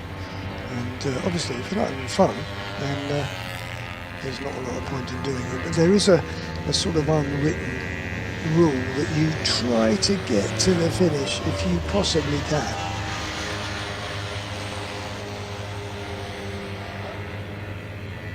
And this year 21 out of the 22 cars should get to the finish.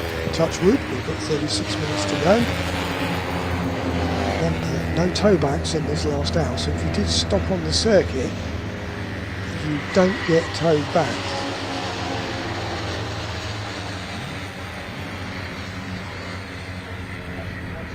I'm not sure if we ever answered the question of whether you've got to be running at the finish to be classified as a finisher. That's the case, for instance, with Le Mans. But there are some races I've seen when the results are published, you get all of the cars listed, and I mean what we've got on the interim one, the last one I got, which was for 23 hours.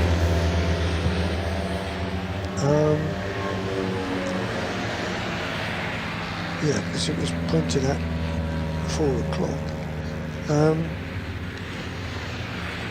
You do actually have included on that the 77, which has only completed 335 laps, and that's all they're going to complete because they're not running it anymore. The 72 completed 571 laps, and then the next one up the road was SL Racing, who had done 586 laps. But they are going again now. They've done 589 laps, so they've done 3 laps in 25 minutes. So not particularly impressive. They're not particularly healthy, but they are still going. At the 23-hour mark, they were 15 laps ahead of Hollis Motorsport 172.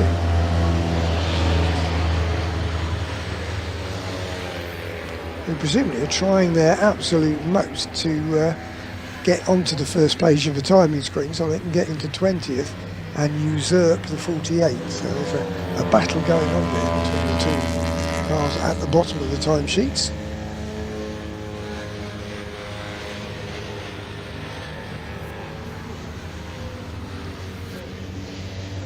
Everything else seems to have settled down as I predicted. We would have a change for second overall, with the 14 usurping the 463. So that's Max Finn at the wheel of 14 and Ted Reddick at the wheel of the 463. They swapped around a little while ago.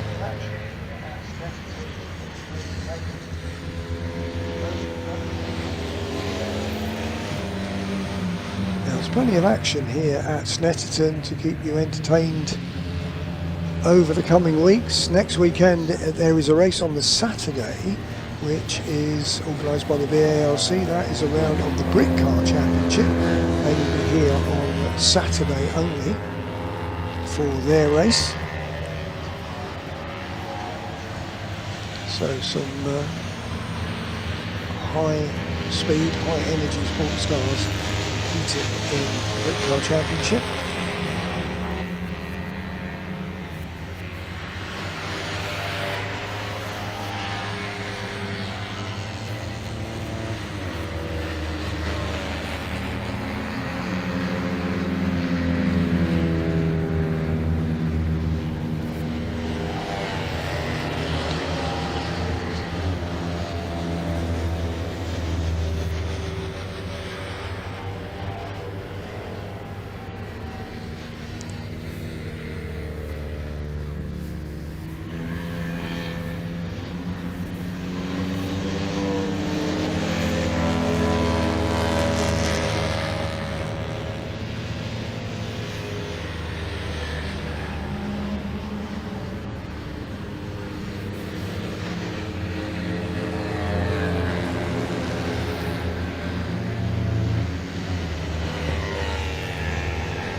So the 2CV section of this race, which is the traditional 24 hours, looks like it's going to go to the 92 Crisis at Tete Rouge.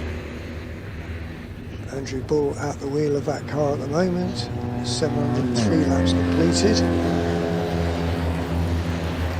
And that car being shared by Nick Rhodes, Ian Gibbon and Brian Heary.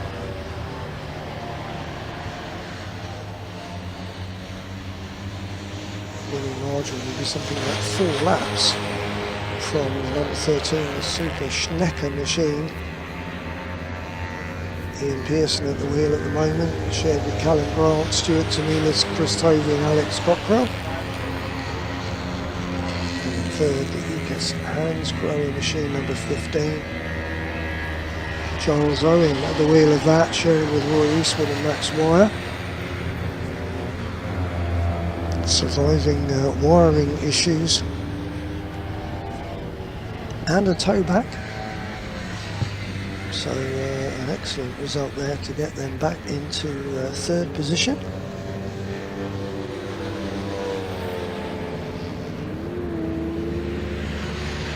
And that at the moment looks like it's going to be the podium for the 2CV Racing Club, the official 24 Hours of Deux Chevaux. Tony, well, I'm just is the 48 car circulating? It looks like it, according to the timing screen. Yeah. Yeah, that's good. That's good because I was trying to find it. I was just right down the bottom end, just picking up any information I could from the crisis. Nope, there's no crisis at prices, which is good news, isn't it? It certainly is. So just got about 30 odd minutes to go, and that'll be the end of the race and the this year's championship. Yeah, I'm just trying to see where the 48 might be on the tracker, but I think it's in a group of cars, so it's hidden at the moment. There's a group just coming up towards the start-finish line now. I'll just check whether the 48 is... Yep, you're dead right. There it goes, going past us. It's going quite well. You see the 48 car? Yep. Got 48 on the left-hand side of the road. So, yep, quite easy to see from the pit lane. Back to you. Okay, so everyone is circulating at the moment. 97% of the race has been completed. 29 minutes to go.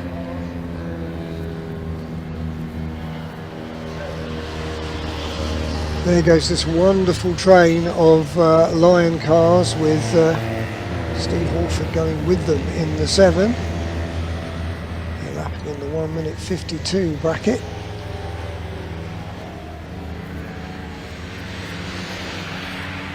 Whereas many of the other cars are sort of slowing down. Team Gadget is still doing 1:52s. They're in 9th place, 7 laps behind Fig Jam, 14 laps in front of Pork Pie, so really out of touch with anyone in terms of potential place changes there.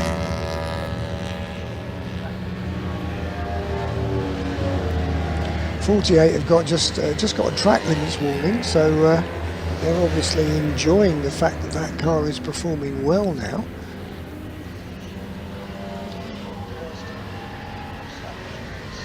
And not sure who we decided was in that car, but it's shared with Lawrence and George Broadhurst, Neil Savage and Sed White.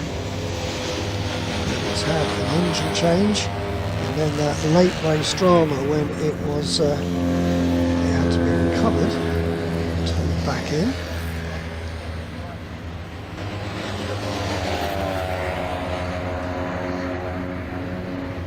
There goes the 14, just past the start-finish line, the black Peugeot 106, fastest car in the race.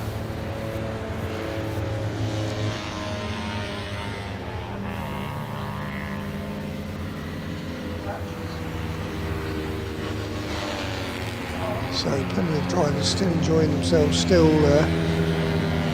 in little batches, having some slipstreaming fun, particularly that group there just passing us, the 2 Team Lions and the Rosie Wolford, and they've passed the 13 Super Schnecker and left that behind, and more Significantly, they've left behind the 92, which is the race leader, just going past us now. Ian Pearson taking things very steadily. He's got a 4-lap advantage over the pink number 13. So no reason at all to overstress that car or to risk anything, whether it be track limits infringements or the mechanical stability of the car.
If you're anywhere near the what's happened? That's a 79 going through. The 97's coming to the pits.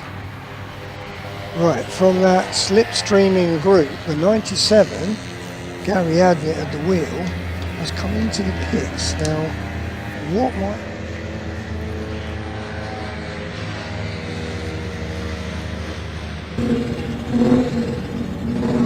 So we're down here in the pits and we've got car 97, which is currently running in 5th in class, and they are in the pits. Now, they do have a 8 lap now buffer between car 33, which is the ECAS car, who is running in 6th behind them, but they were as well only 7 laps behind the 79 car as well. So that was a quick stop and they're back out. So we're just going to go and find out kind of what's happened with them. We'll speak to Jeff and find out.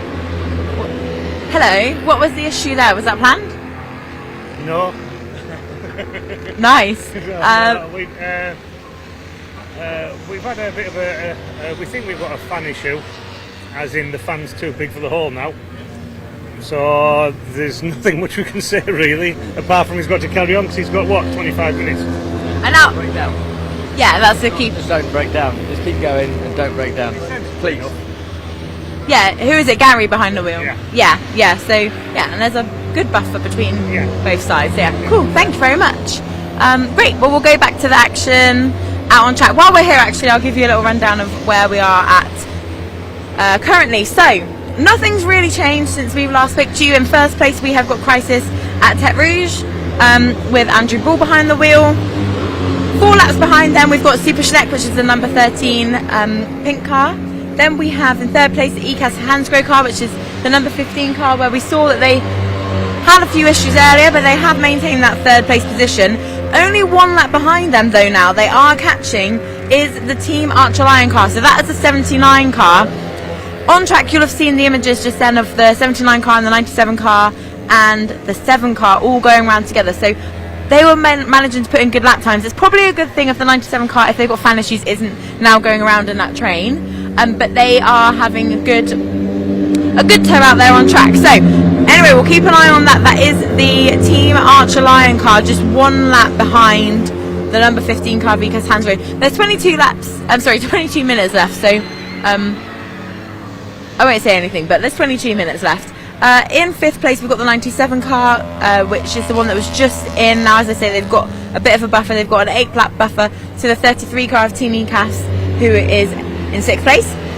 8 laps behind them is the Rosie Walford Racing car, which we can see on screen now, probably just going around with the 79 car. They're in 7th. In 8th place, 1 lap behind Rosie Walford Racing, is Fig Jam Motorsport. In 8th place, Team Gadget Racing, 7 laps behind the car in front of them. And then in 10th place, we've got Pork Pie Racing, who we saw earlier had to do quite a lengthy pit stop, but they are out on track as it stands. So we can see, coming around Coram now, the number 7 car, which is following the 79 car, and they do have a C1 in the mix there as well. But they'll just be following around, getting those lap times in, making sure they're safe. In 11th place we've got Regimental, in 12th place Blueberry Muffins, in 13th place Really Racing, in 14th place Blueberry Tarts, 15th place SL Racing, who are 5 laps ahead of Hollis Motorsport, who are in 16th place. We will go back to the commentary at the track and be back in just a moment.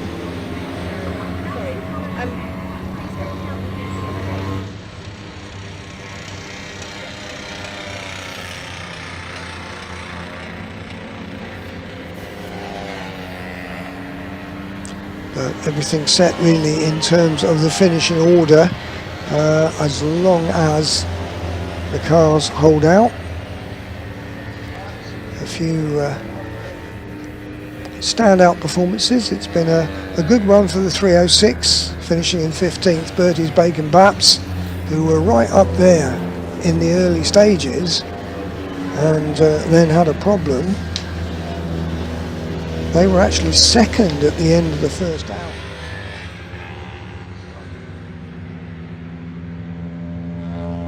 Is now back in.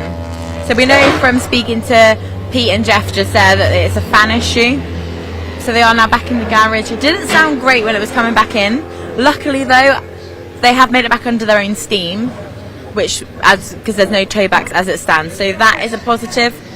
They just have to make sure that they can get this pit stop done in about 14 minutes so that they are not then overtaken by the team ECAS car, which is the car number 33, who is chasing them down as it stands.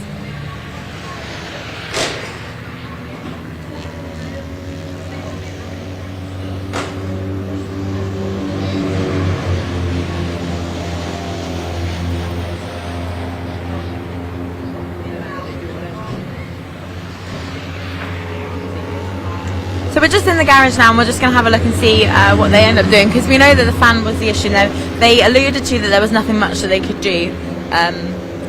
So they will do something to get this car back out on track.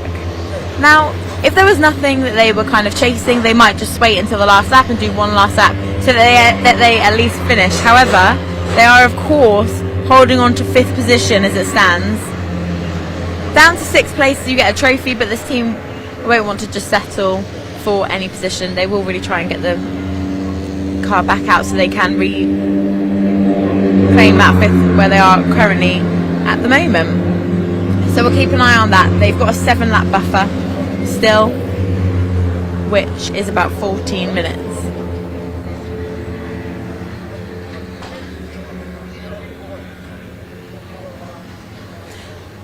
As for the other classes that we have racing today, in first place we've got WRC Developments, car number 586.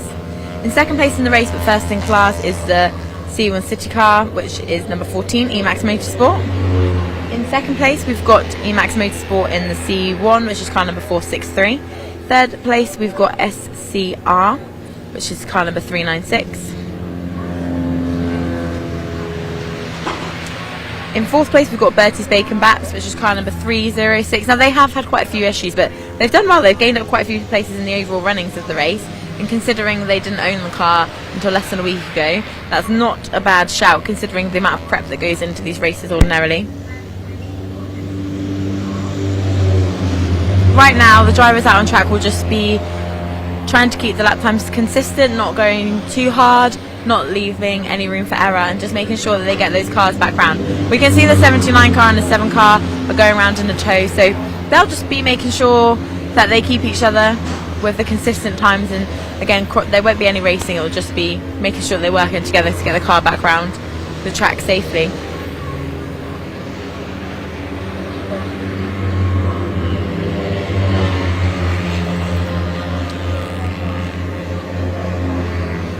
When the cars come back round again, we'll have a look and see how close the Team Archer Lion car actually is to the 15 car of VCAS Hansgrohe. We can see on the timing screen that it is a lap, but it depends how long is that lap, because they are currently racing at about just under 1 second a lap quicker than the car that they are chasing down. So that again would take a lot for them to catch up, but there's still time to go now. as we get closer to the end of the race, what we'll see more spectators coming out onto the pit wall to celebrate their teams. Getting to the end of a 24-hour race in itself is incredible. So people will be disappointed because throughout the race people will be higher up and then they drop down because things happen, and vice versa. People may start low but then they gain places. But just getting to the end of the race is a big feat. So much preparation goes into it, and there's so many variables of things that could go wrong, and it's not really down to strategy. Those things could go wrong. It could be anything that's unavoidable or things like that. I might actually just talk to Martin Ryman, who I've just spotted. I'm just talking about the race in general, saying how just even getting to the end is worth celebration in itself. People might be disappointed if they were further up and then they drop down throughout the race, but talk to us about the 24-hour race in general. Yeah, I mean, it's a brilliant race. As you'll see at the end, the pit lane, there'll be people on both sides of the pit lane, and every car that comes in, regardless of what condition it's in, will be clapped into Parc Fermé, so that's a really good part of the end of the race. It's a unique race. I don't think there's many other 24-hour races, and people have always said to me, 2CV, wow, and they are hard work to keep going, but very rewarding getting to the end. And you can see even now with 10 minutes to go, they're still trying to get the Lion 1 car out so he can finish the race. Brilliant, thank you, Martin. Thank you. So that's Martin. He is this year racing in car number 79, the Team Archer Lion car. Car 97 is still in the pits. They now have a 5-lap advantage, so just 2 laps so far it's taken.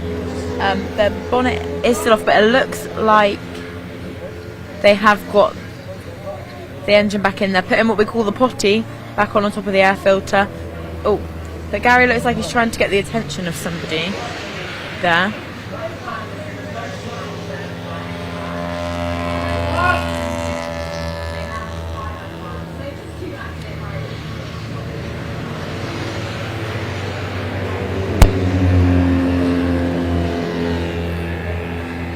So we've got 14 minutes left of the race now.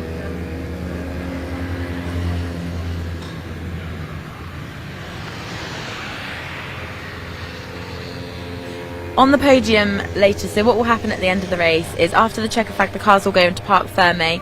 There is then at least a 30-minute gap before we do any podiums, just so that everyone's got time to certify the results. We've also got a championship running as it stands at the moment, and it's very close between the top, well, the second and third place in the championship, so we'll need to double check what that how that ends. Currently we've got on track car 92 with Andrew Bull, following the Fig Jam car number 1 of Nick Crispin. Nick Crispin, the championship winner last year for the Classic 2CV Racing, currently in second place in the championship, so he'll either finish second or third this season as it stands. In garage number 1 we've got the 97 car, just getting that engine up and running. Let's have a look. They are now 4 laps ahead of the car that is chasing them, the ECAS car, who is about to cross the line. So that will go down to 3. So they've got about 3 laps. The engine is on, so the bonnet is down. Let's see. Here we go. The car is being dropped, so it looks like they will get out ahead of the ECAS car if everything is well. So we still have Gary Adnett starting up the car. Fantastic. That's it. There we go. He has got time, and that is the 97 car back out. Fantastic. That is really, really great. So round the 97 back out.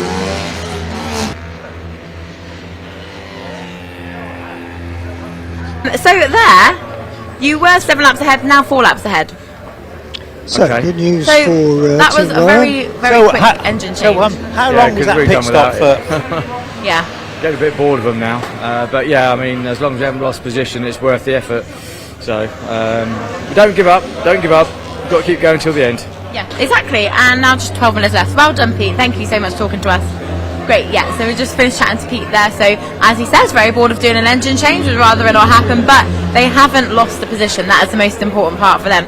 They are currently still running in 5th with and a 4-lap buffer over the ECAS car now. So we've got the cars we'll go around. So what we'll do now is we'll come back in a couple of minutes when we've got some cars now coming back around on the track, or coming in. Well, hopefully we won't see any more car in the pits now, but when the teams are lining up on the pit wall, we'll come back and join you again, and we'll see you in just a moment.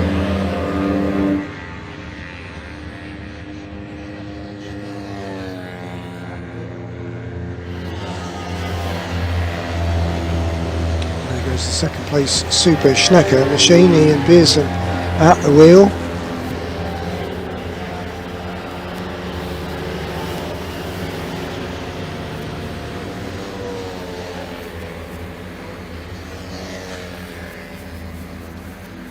So 11 minutes of the race left to run. We've done 99% of the distance.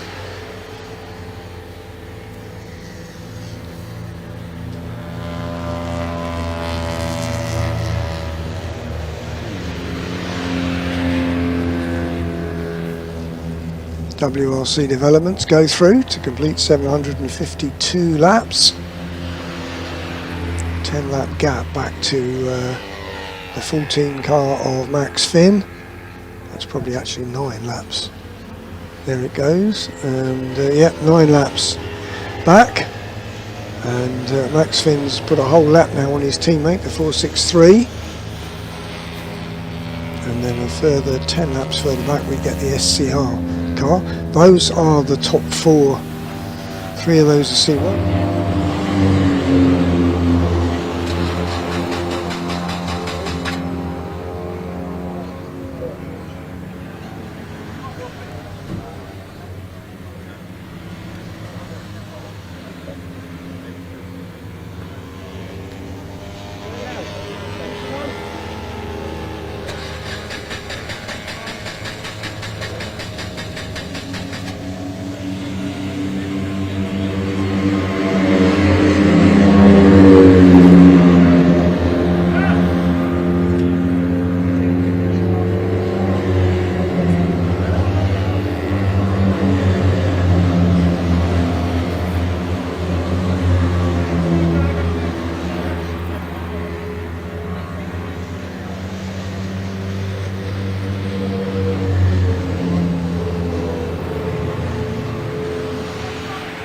Over Super Schnecker, number 13,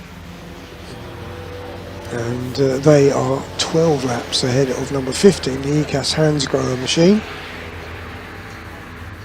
Team Archer's Lion, 2 laps behind them, and then Team Lion themselves are now a massive 13 laps behind their teammate. At one point they were just a couple of laps adrift, but only a couple of laps adrift now are Team ECAS. Number 33 with Howard Wright at the wheel, closing in on that Team Lion car, which I don't know if it actually went out, did it? Or did it and come back in? Oh, and we've got the what's that? The Pork Pie Racing car. Would you believe it, Tony? Pork Pie Racing, right at the other end of the pit lane, has just popped in. We're what, 10 minutes to go?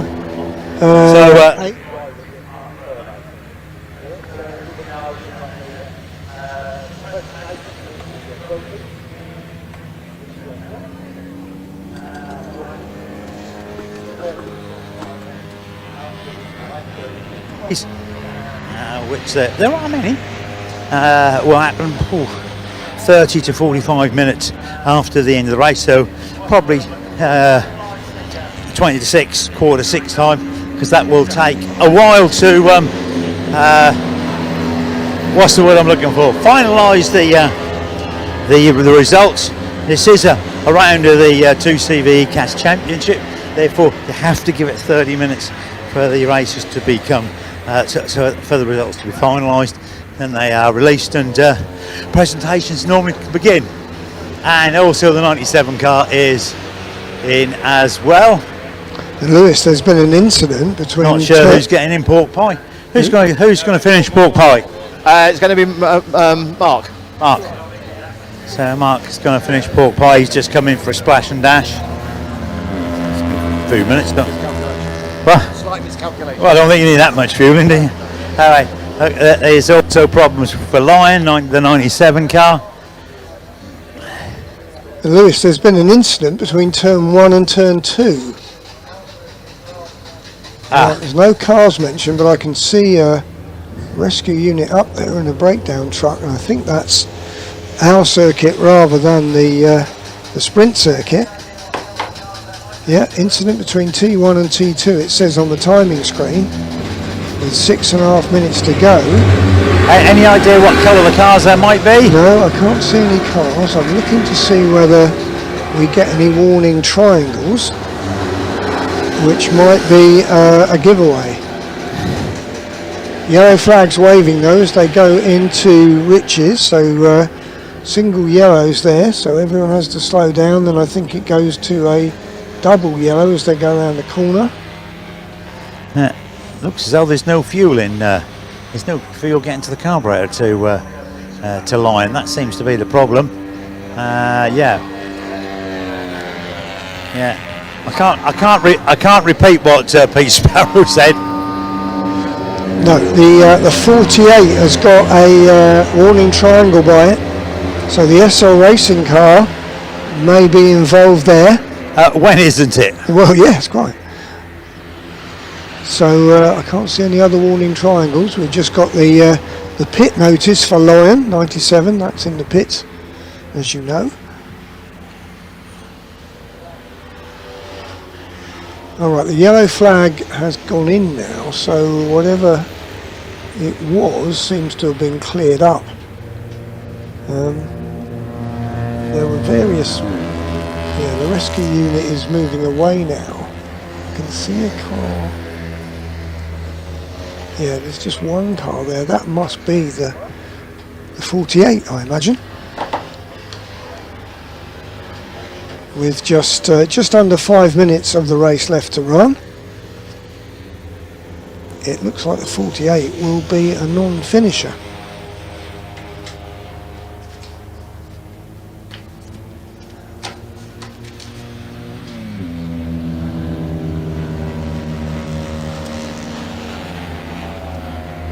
Now, Team Lion in 5th place. Is it going to lose that place to Team ECAS? The ECAS number is the 33. It's the yellow and purple machine. I think next time it comes through, we might see a change for 5th place in the 2CV section.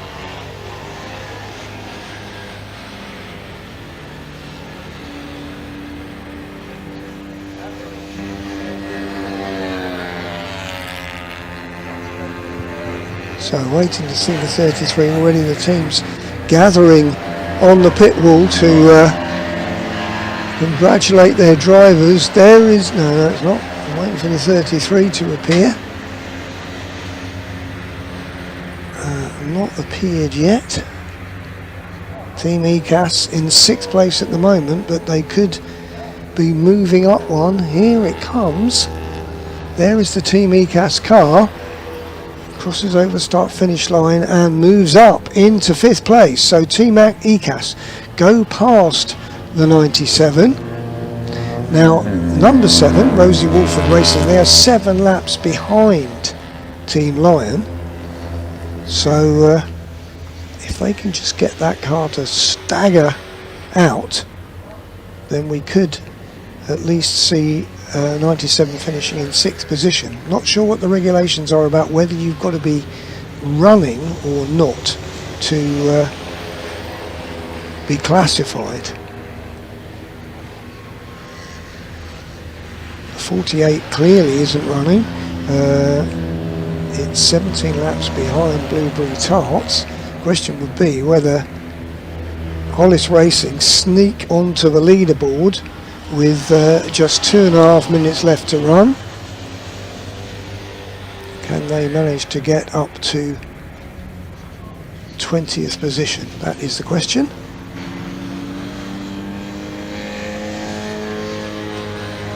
So just 2 minutes of the 2026 24 hours of deux chevaux. run by the BRSCC, organised by the Classic 2CV Racing Club.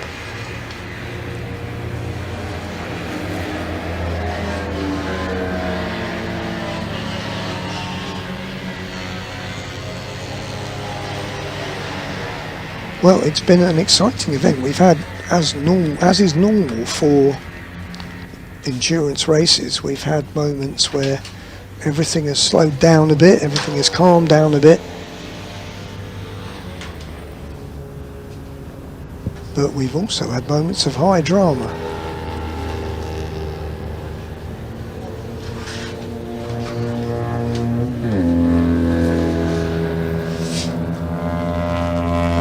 Approaching now the final minute of this race.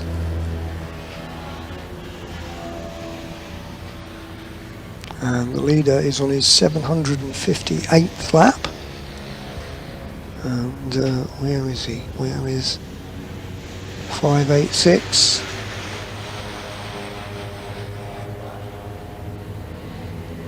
Right, it's just coming out of the bomb hole now. So it will be going on to its last lap. So this is going to have been a 759 lap race.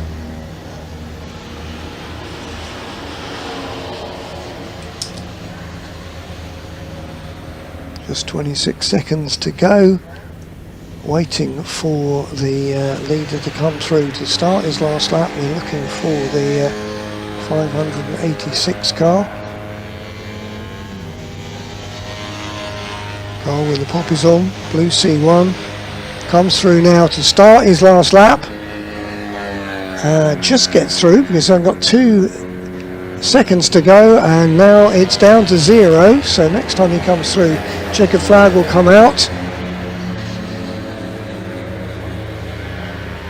Now the 97 will still be in the pits, so whether he'll be classified 6th or whether he won't be classified because he doesn't take the checkered flag, that will be down to the race organisers to decide. That's one of the reasons why the presentation takes place something like 40 minutes after the finish of the race, so that all of that sort of thing can be sorted out.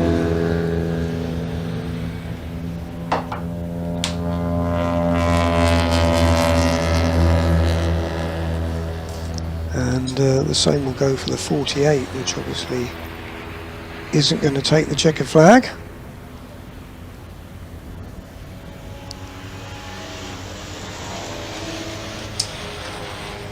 But the leader is now rounding Coram for the final time. WRC Developments with CB Auto Services, Jake Johnson at the wheel, Mike Devlin, Ross Borman and David Drinkwater share this car. The last bit of slipstreaming fun happens there, and we're waiting for the leader to appear. There goes number 14, that's the 2nd place car, which will get another lap.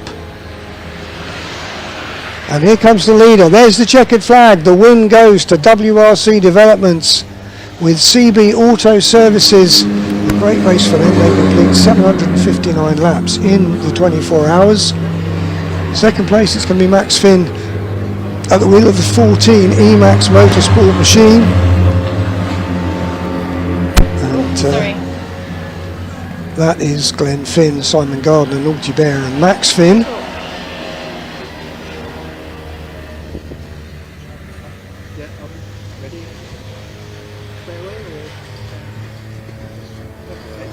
So that is it. The checkered flag is drawn on the Citroen 2CV 24-hour race of 2026. We can see now the ECAS car crossing the line in 5th place. But the winner today for the 2CVs is Andrew Ball, which means that his championship for 2026 as the champion of the Classic 2CV Racing Club is secured. Obviously, it needs to go through certification, but Andrew Ball is the champion of the Classic 2CV Racing Club. We will see them shortly coming through the pit lane and come into their winners' positions. but we still have the Team Lion car in the pit. Sadly, they're still trying to get that going, so let's really hope that they can make it to the end. But we do have the champions on their way now, finishing their final lap, and they will shortly be coming down through the pit lane. So once we have the final standings, we'll have made it around the track. But we do know that the car 92 for the Citroën TCVs, the Crisis and Tech Rouge, has made its way across the line, and they are the winners of the Classic TCV 24-hour race. Now, as for the whole race, we have Team 586 WRC Developments in first place. Second place is the Emax Motorsport, who are first in class of the City C1 Cup.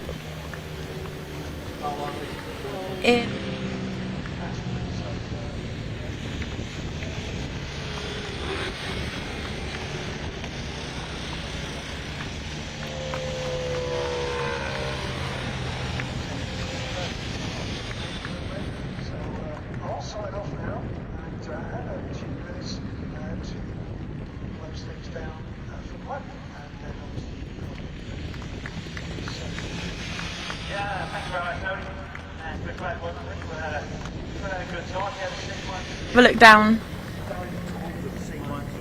All that there's, everyone at the track tries and gets the cars to come down as quickly as they can. But here we have Fig Jam Motorsport. So the 2025 champion of Classic TCV racing, making their way down down the track. Pork Pie Racing, who made a last-minute engine change, making their way down the track. Here we have Andrew Ball. Now let's get this, Andrew Ball. Yes. Let's have a chat with Andrew Ball as soon as he gets out of the car. Andrew Ball, come on. Here he is, just having a moment in the car. Here we have Andrew Ball. Have a look on the screen of how much this means to Andrew Ball. He is sitting in the car, just taking that all in. Fantastic. Fantastic. Here he is.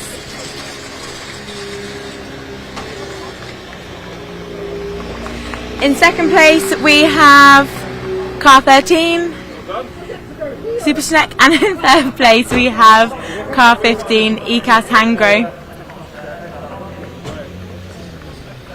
We're just going to sit and wait for Andrew Ball to take off his... Oh, thank you so much. We're just going to sit and wait for Andrew Ball to take his... Let's have a look at him as he gets out of the car. His team will be down here to join him shortly. We'll just give him a moment. Look at how much this means to him. He's worked really hard. Here he is. Here he is. Yes! Yes! Go on, Billy. Yes! Billy, you are the Classic TCV 2026 champion. We can see how much it means to you, but do you have any words? None whatsoever. I didn't know whether this thing was going to make it to the end. It's coughing and spluttering, and I've been managing the temperatures, so you might have noticed this lap time's dropping and going, but we've done it. You've done it. You've done it. So tell us your story, getting involved. What's brought you to this moment? Wow, hey, now you're taking me back a bit, aren't you? Thanks for that. 98 was my first ever meeting. I went to see some mates who I knew from Retford. They were racing at Mallory Park, and I just followed them around and had a look. Ever since then I was hooked, and I've been on the spanners up until 2022. After COVID and Brexit and all those kind of things, I decided life was too short to forget the things you didn't do, so got behind the wheel and took a go at it. Rookie in 22, so I think we've done just 50 races now. Wow. So to this point, in 5 years, I'm absolutely chuffed.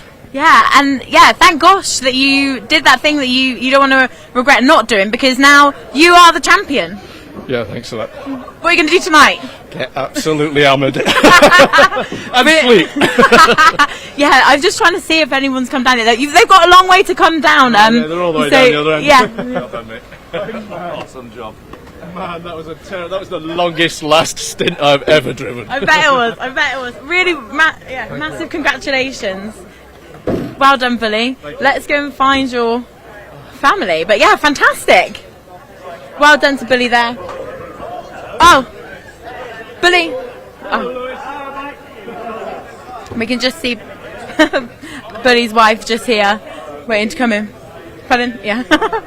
We'll chat to Sarah because she's. Yeah, we do. This is Bully's wife. So we saw the emotion there. Tell us how it feels for you. It's a long time in making. Obviously, he's been mechanicking since 1998. Started driving 5 years ago. So we've done a lot of 24 hours, and the last one for Tech Rouge was 2009. So it's amazing that they've won again after all that time. So Ian was telling us earlier we've had, I think, 3 thirds and 4 seconds in the last 7 years, and he was due a win as well. So it's amazing. Yeah, it is brilliant. I'll go tell him that you're here. Thank you for these. So we'll just see if Billy can come and have a chat with his wife. I'm sure he'll be glad to celebrate. But let's not forget, so we've got here in 3rd place is the ECAS Hansgrohe car, which was finally finished with Giles Owen, and then in 13 we've got the Team Schneck car, and we'll just find out who the last is. But as we can see what Sarah said there, that we've had they were due a win, so it is down to all of Tech Rouge. It's been a long time coming for them. We can see in the pits as well that the car 97 car is still trying to get that going, but really frustrating for them. A car that obviously usually wins this race. So in a moment we'll go and chat to the people in Parc Fermé.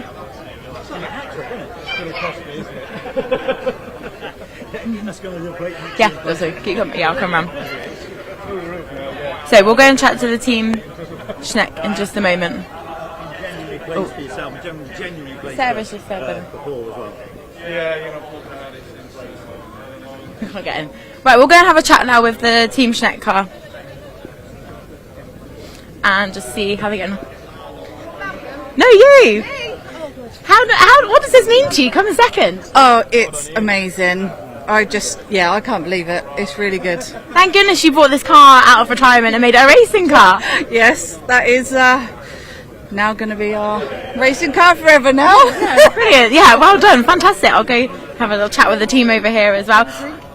Oh, yeah, 2nd place. How are you feeling? Oh, fantastic. Absolutely fantastic. I mean, it's just dream come true. So this, it's a team thing. And yeah, tell us about that. This is a team when we got here. What goes into it getting 2nd place? Well, Chris working many hours through many nights, and having a crew that knows what they're doing for the pit stops of refueling, and if you can get it all together and stay out of the garage, here we are. Yeah, which is fantastic. Brilliant. Well done everybody. We'll come see you on the podium. Let's go and have a look at we could have a chat with Giles as well. Giles, 3rd place. I know, who would have thought? How are you feeling? Yeah, a bit surprised actually. I came down the pit lane and they pointed me off to go. I went, oh, what have I done now? I know, I'm actually proper special today. Not like my mum said. Yeah. Brilliant.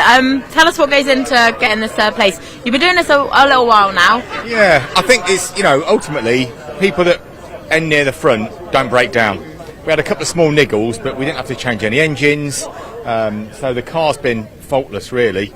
The car's been brilliant. You've just got to keep your concentration, and when you get around other cars, have good fun playing with them, because that's what keeps you motivated. So it's been a great race, and everybody's been brilliant. It's been a real weekend to remember. It's ace. Well, I look forward to seeing you on the podium very shortly. Yeah, I can't wait. How exciting!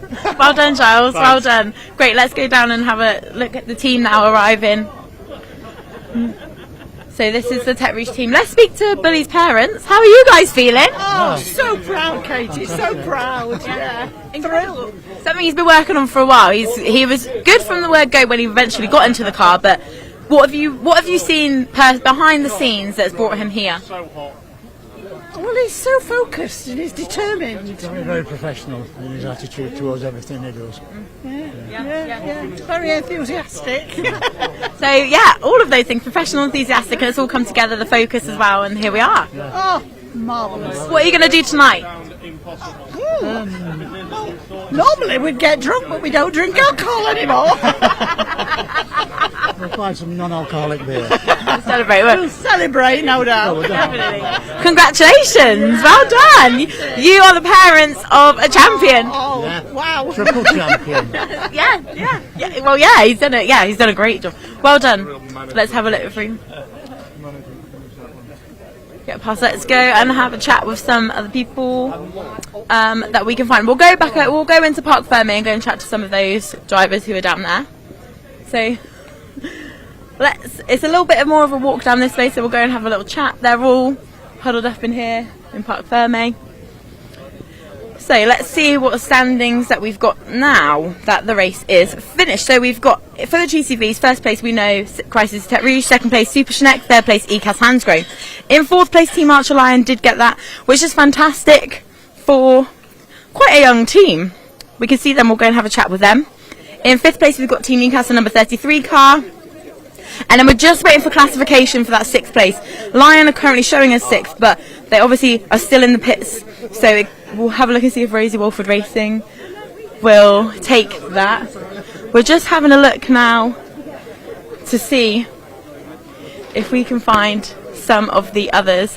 In fact, we probably could actually go in that. Right, we'll have our way around, see who we can find.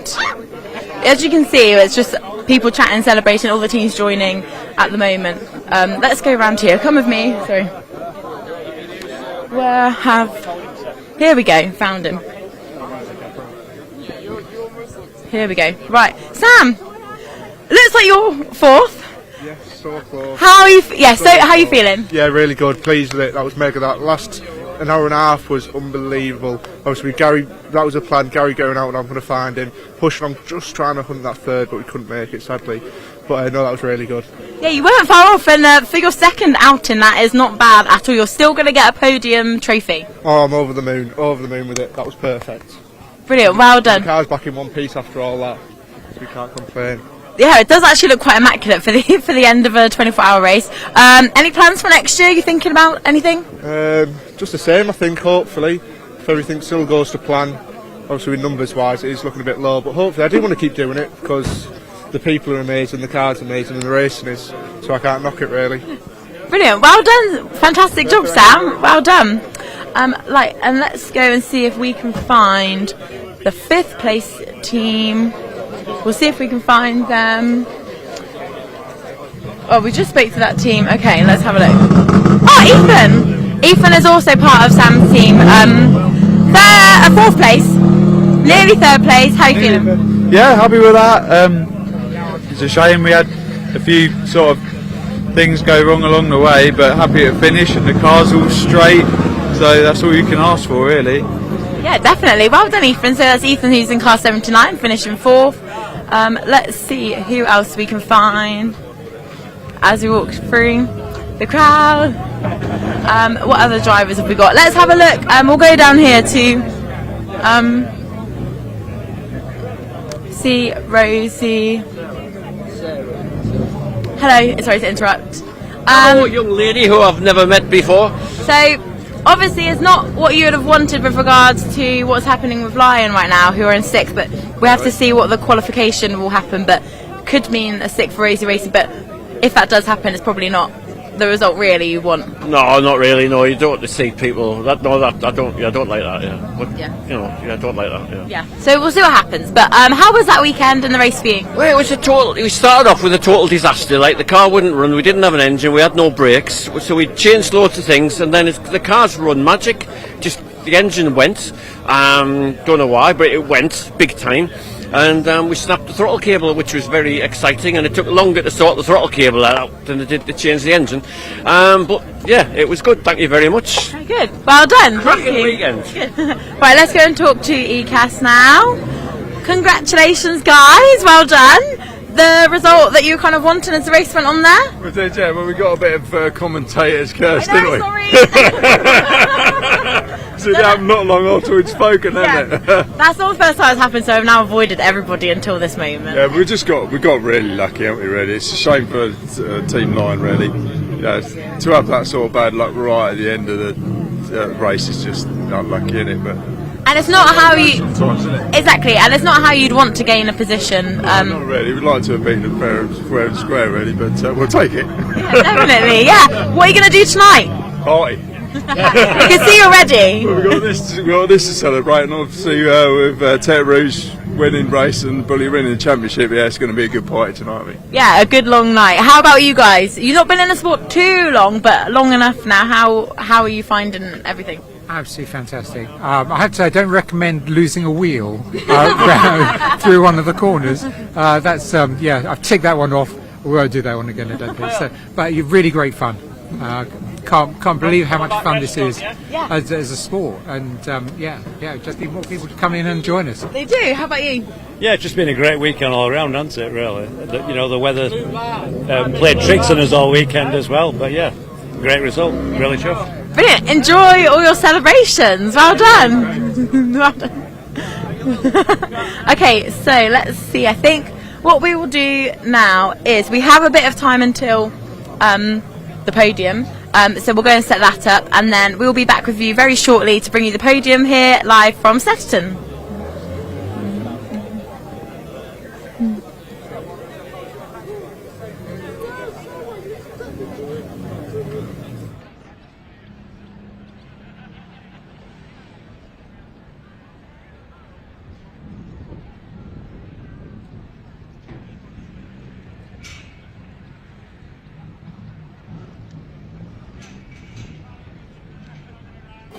Will you be back next year? Oh yes, absolutely. Can't get rid of me now.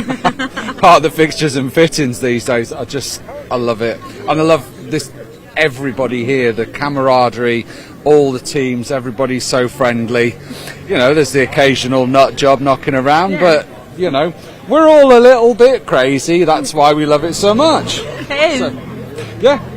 Yeah, brilliant. Thank you so much. What are you going to do tonight?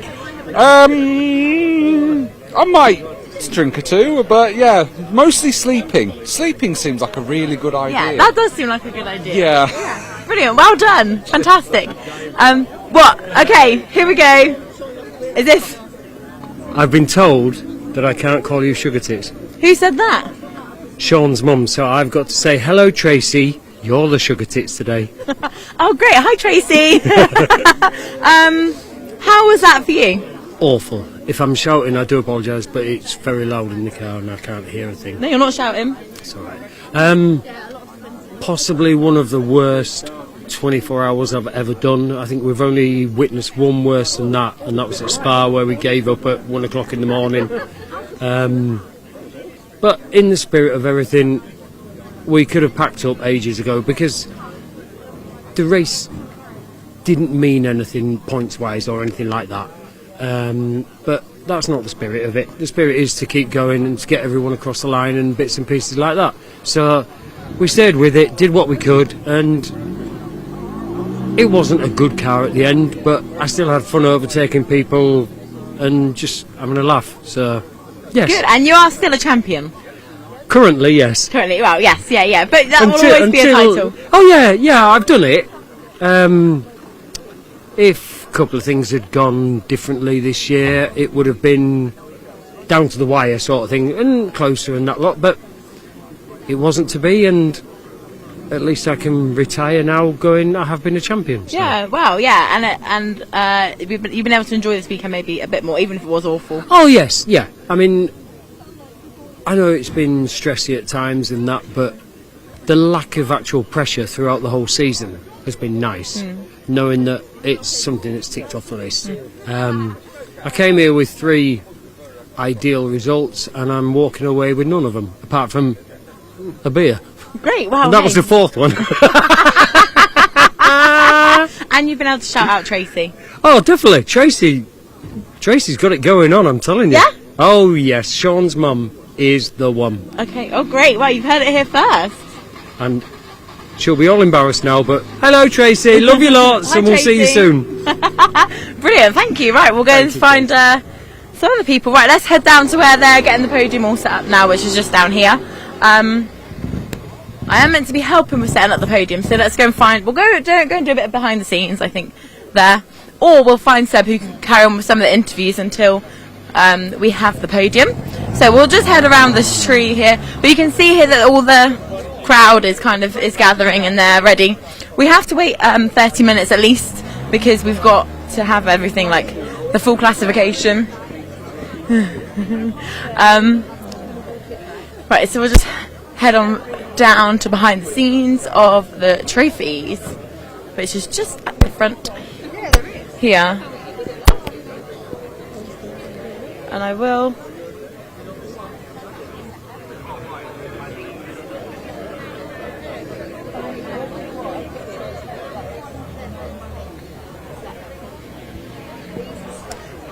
so here we've got kind of all the trophies. Sorry. I'm trying. I don't know. So we're just, we could just have a look, like all the trophies are just there. So yeah, we've got all the trophies lined up, and yeah. Anyone from car 82? Anyone from car 82? Car 82, where's your vehicle? If you announce, and I'll present, obviously, we do it that way, and then I can shake hands and work out which trophy goes to who. Is that all right? That's good. Do you know? So, Spirit of the Meeting run last all the time, and then give it up. First stage goes we're still announced, and best meeting cars in the league. So if you do them first, and then we've got the second car, only one entry, that's 14, and then 41 C1s, and then we'll do our 5. Is that okay? You've got your phone? No, I'll grab it.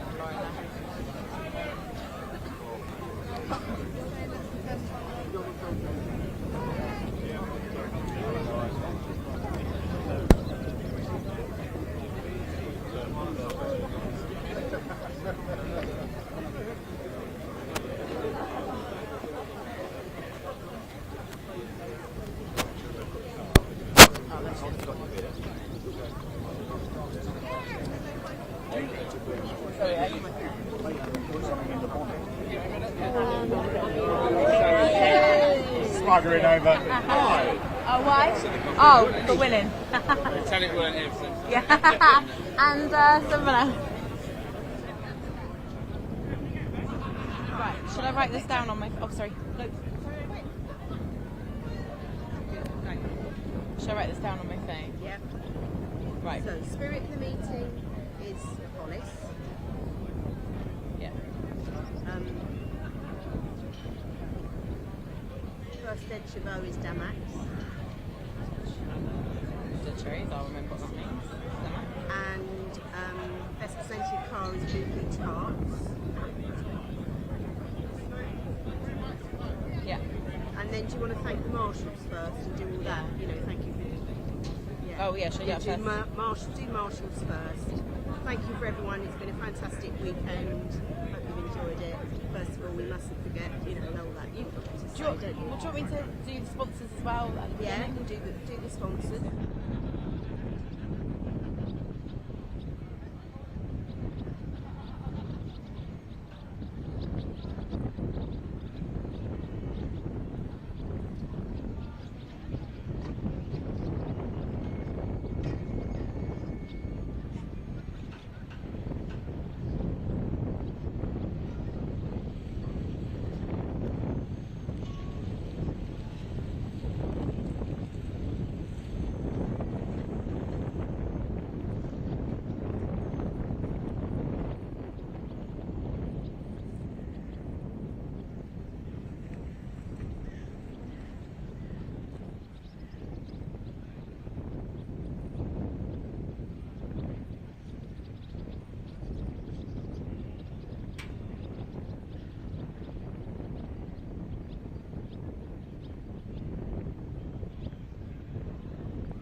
louder. You can hear that? Okay.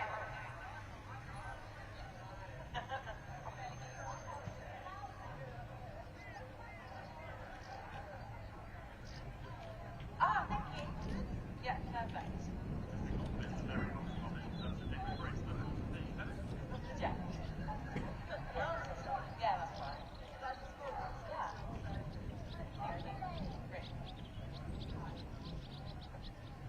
Hello, can you hear that at the back?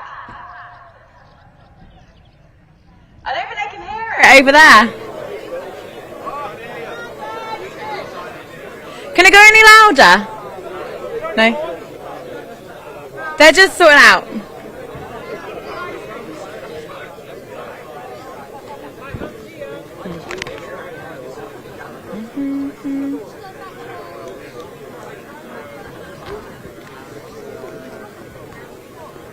Okay, I'll try. No, that. Can you hear that?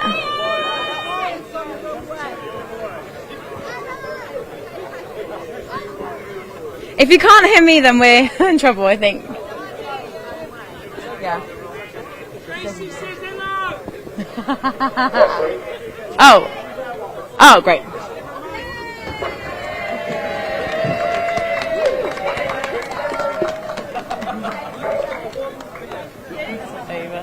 Swaps. Great. Oh, sorry. Okay.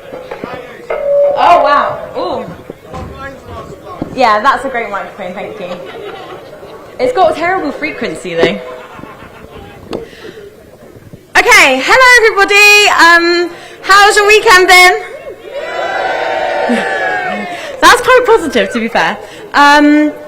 So we are here to present, obviously, the trophies, but first of all, we can't start anything without giving a massive thanks and round of applause to all the marshals who have spent the entire 24 hours looking after us.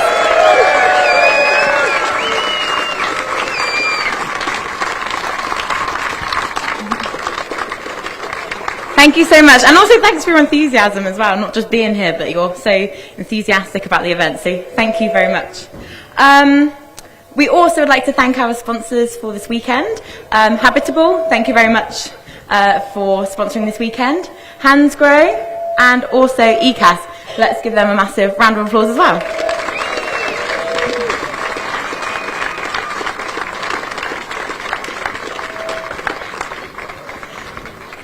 And it's our first year doing this event with BRSCC, and the positive response that the whole paddock has felt for BRSCC organising this event and being part of it has been phenomenal. The professionalism, the willingness to help, I think the club will give you a massive thank you for that. But thank you so much for all of your help as well this weekend.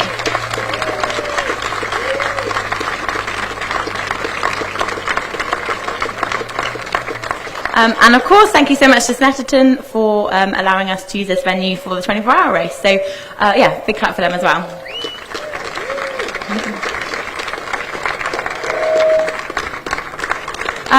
So we will start with the spirit of the meeting. So most of you know what this is, but for those who don't, it is for the team who just keeps going and going and going no matter what is thrown at them.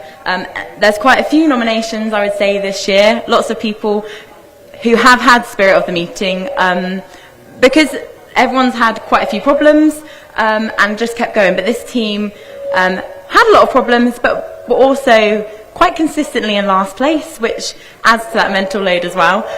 So we will give the award this year to Hollis Motorsport.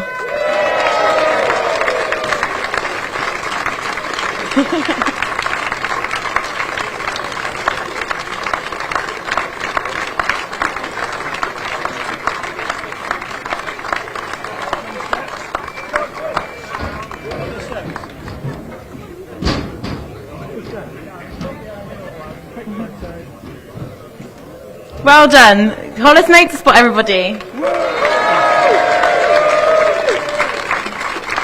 Even last place is a win.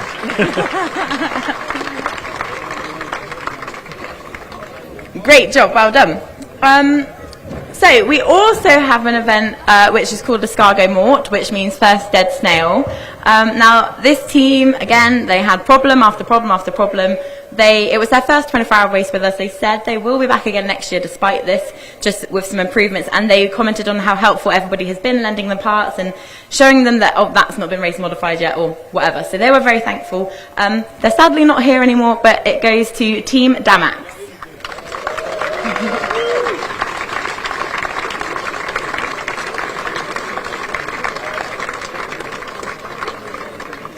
And finally, for these awards, we have the best presented car. Now, I mean, car 79 is still looking remarkably well presented, but the award this year is going to the Blueberry Tarts.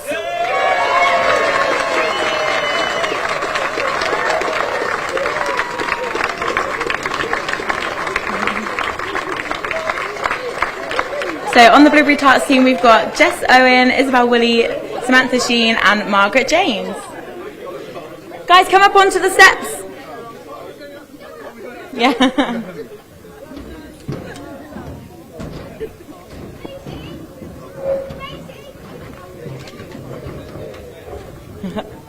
Well done to the Blueberry Tarts.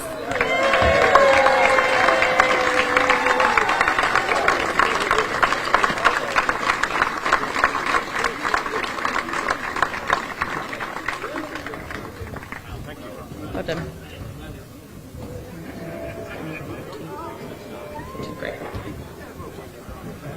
Well done. Okay, and now we get on to the position prizes. So we will start with the Citroen. Oh my god, my mind's gone black. The CCC. What does that stand for? Thank you. City Car Cup. And there is the winner for them is car number 14, Emax Motorsport. So that is Glenn Finn, Simon Gardner, Nortibet, and Max Finn.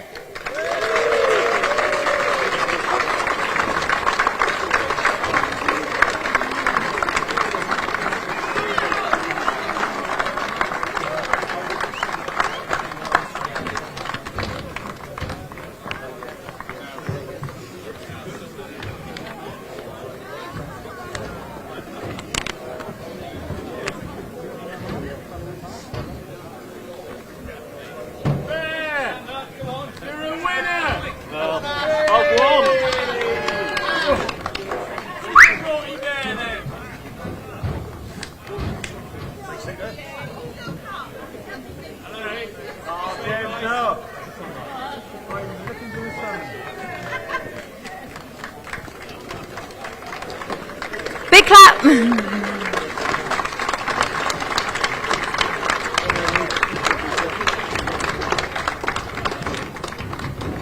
Great, well done. Okay, we will move on to the C1s now. It's been a joy to have you here with us, so thank you so much for coming. In third place for the C1s, we've got SCR. Now, coming back from a broken leg last year, this team's got Chip Howland, Oliver Anslow, Eddie Kane, Jake Keynes, and Roger Holks.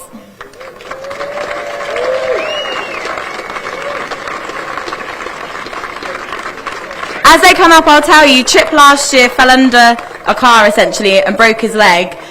So he's had a whole year of recovery to even be here today. So getting third is not bad at all. Well done. I'm off tomorrow. I need to sleep. In second place, we've got Emax Motorsport 2. That's Rob Chalmers, Matt Rice, James Taylor, and Ted Reddick, and Simon Micklemeyer.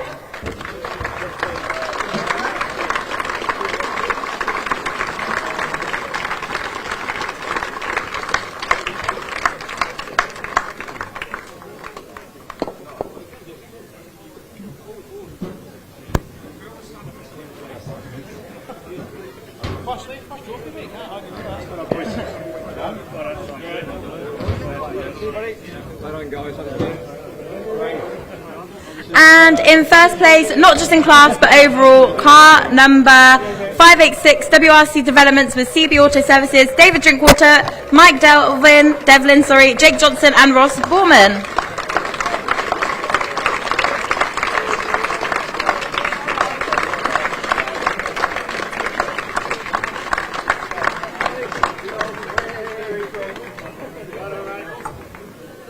Well done, mate. Everybody. Even you.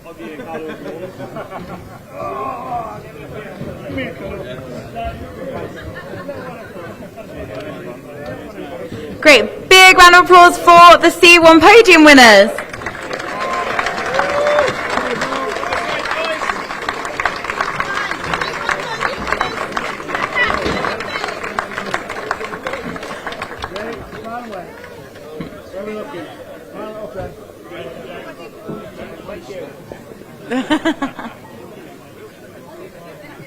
Oh. Go ahead, guys. All look at this way.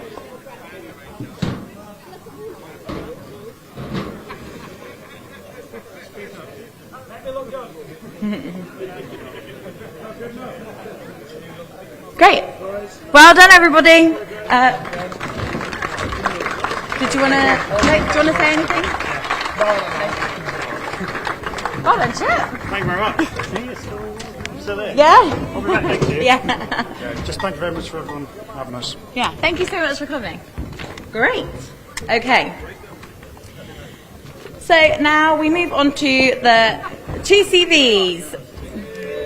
Wait. But yeah, thank you so much, everybody, for coming. So in 6th place it was tight at the end there, but with the laps completed, they did manage to get 6th place, and that is Car 97 Lion Car, David O'Keefe, Pete Sparrow, and Gary Adnett.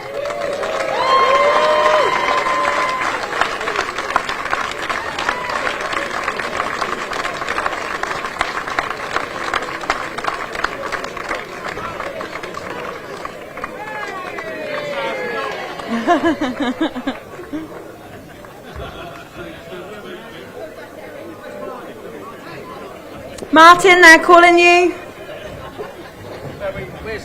Where's 6? Yeah. We'll do the number times by 2. No, you wait there. They're all fighting over who gets to sit down. It's the OGs, isn't it? The team nearest the toilet. Right. In 5th place. Come on. We have Team ECAS, and again, that's a funny colour. Okay, right. It hit me if I do that.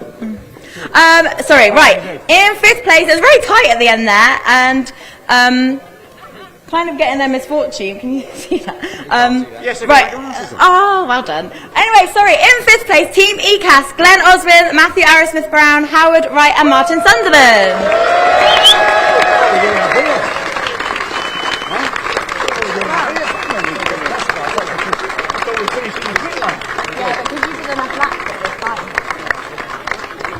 I did check it. It's a very sweet thing. It's been a sweet thing, yeah. But the team that would have taken your space is Rosie Walford, and they wouldn't want to take your space.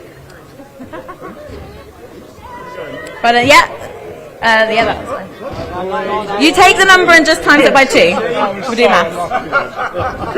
So Team ECAS kind of overtook them because they were in the pit lane. So they're just congratulating each other. Great, right. In 4th place, again, a battle that we were watching really closely because they were so close to getting 3rd place. And on this team, a little fact is that 2 of the drivers, if you take their ages and add them together, it still doesn't make the age of the other driver. But they did a really great job. Well done to Team 79, Team Archer Lion, Sam Archer, Ethan Sparrow, and Martin Ryman.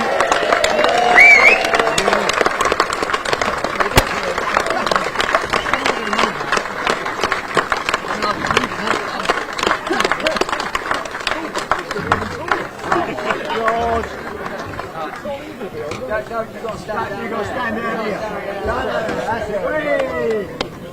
Put the little bloke up the top. A little bloke up the top, mate. Away in the back. Who's this bloke? Well done to our 4th, 5th, and 6th finishers.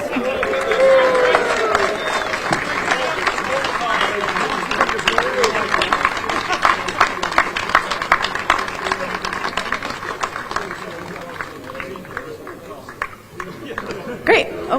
We're going to see you later. Yeah. Well done. Thank you, dear. Thank you. Oh, great. Okay, and now on to the top 3 for the 24-hour race 2026. Okay, in 3rd place. Again, they weren't free from troubles, but they still managed to finish in 3rd place. Well done to car 15, that's ECAS Hansgrove, Roy Eastwood, Max Wire, Giles, Owen.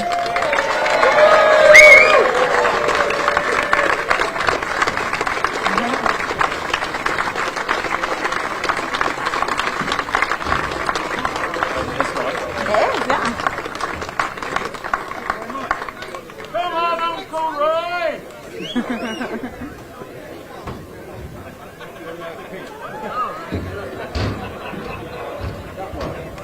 That's the one.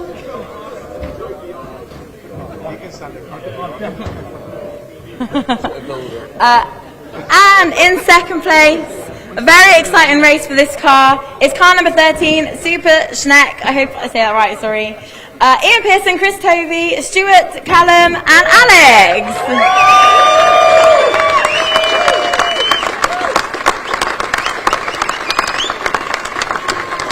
I'll move out the way.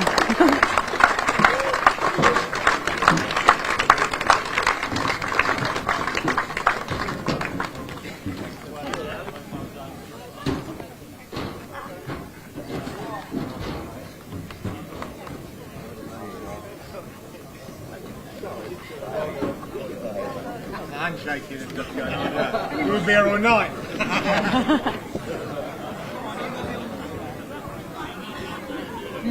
Well done. Okay, and now the car in 1st place is the car that started on pole and the car that now holds the classic Citroën TCV 2026 champion. Massive round of applause for Crisis and Tech Rouge, Nick Rhodes, Brian Heary, Andrew Bull, and Ian Gibbon.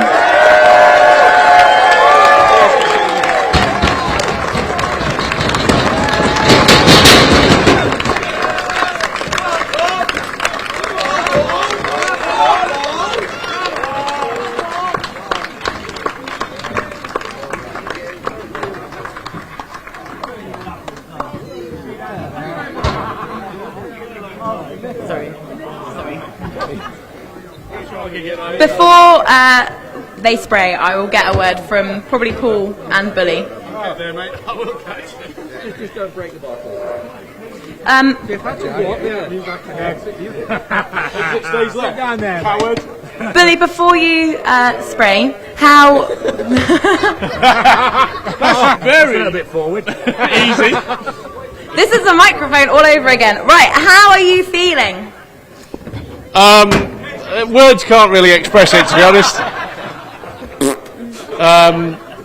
Absolutely delighted, over the moon for a massive team effort from everybody, and the Tower Citroën, Tech Rouge, and all the boys and girls in the Gadget for their support as well. Over the years, we've worked together as a great team in the same garage, so I can't believe it. We've done it. You have, well done! Paul, how are you feeling? A bit nonplussed, really. It's been so long since we stood up here. Well, on the top step, if I can get on it. But fantastic. It's been such a brilliant weekend. I think the BRSCC have shown us that we're worthy. Yeah, definitely. Big shout out to the BRSCC. Great. Right, and now let's let them celebrate with their champagne.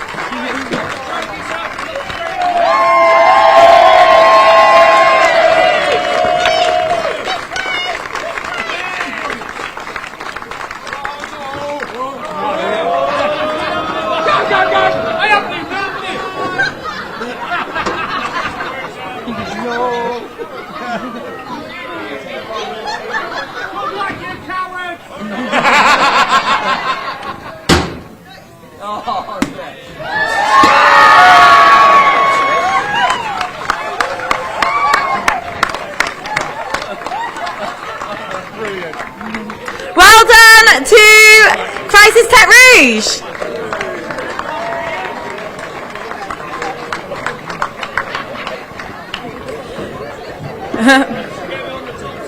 Oh, guys, go together on the top step. Get the team on. Sweet.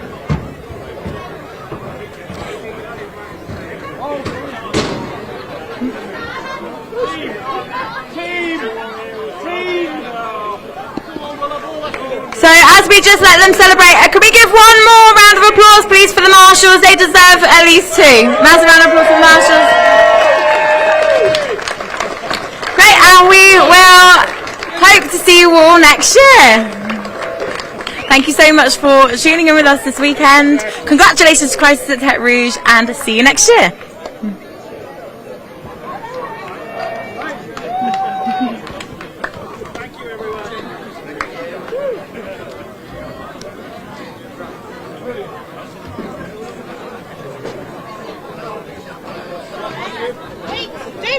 Don't move! Ryan!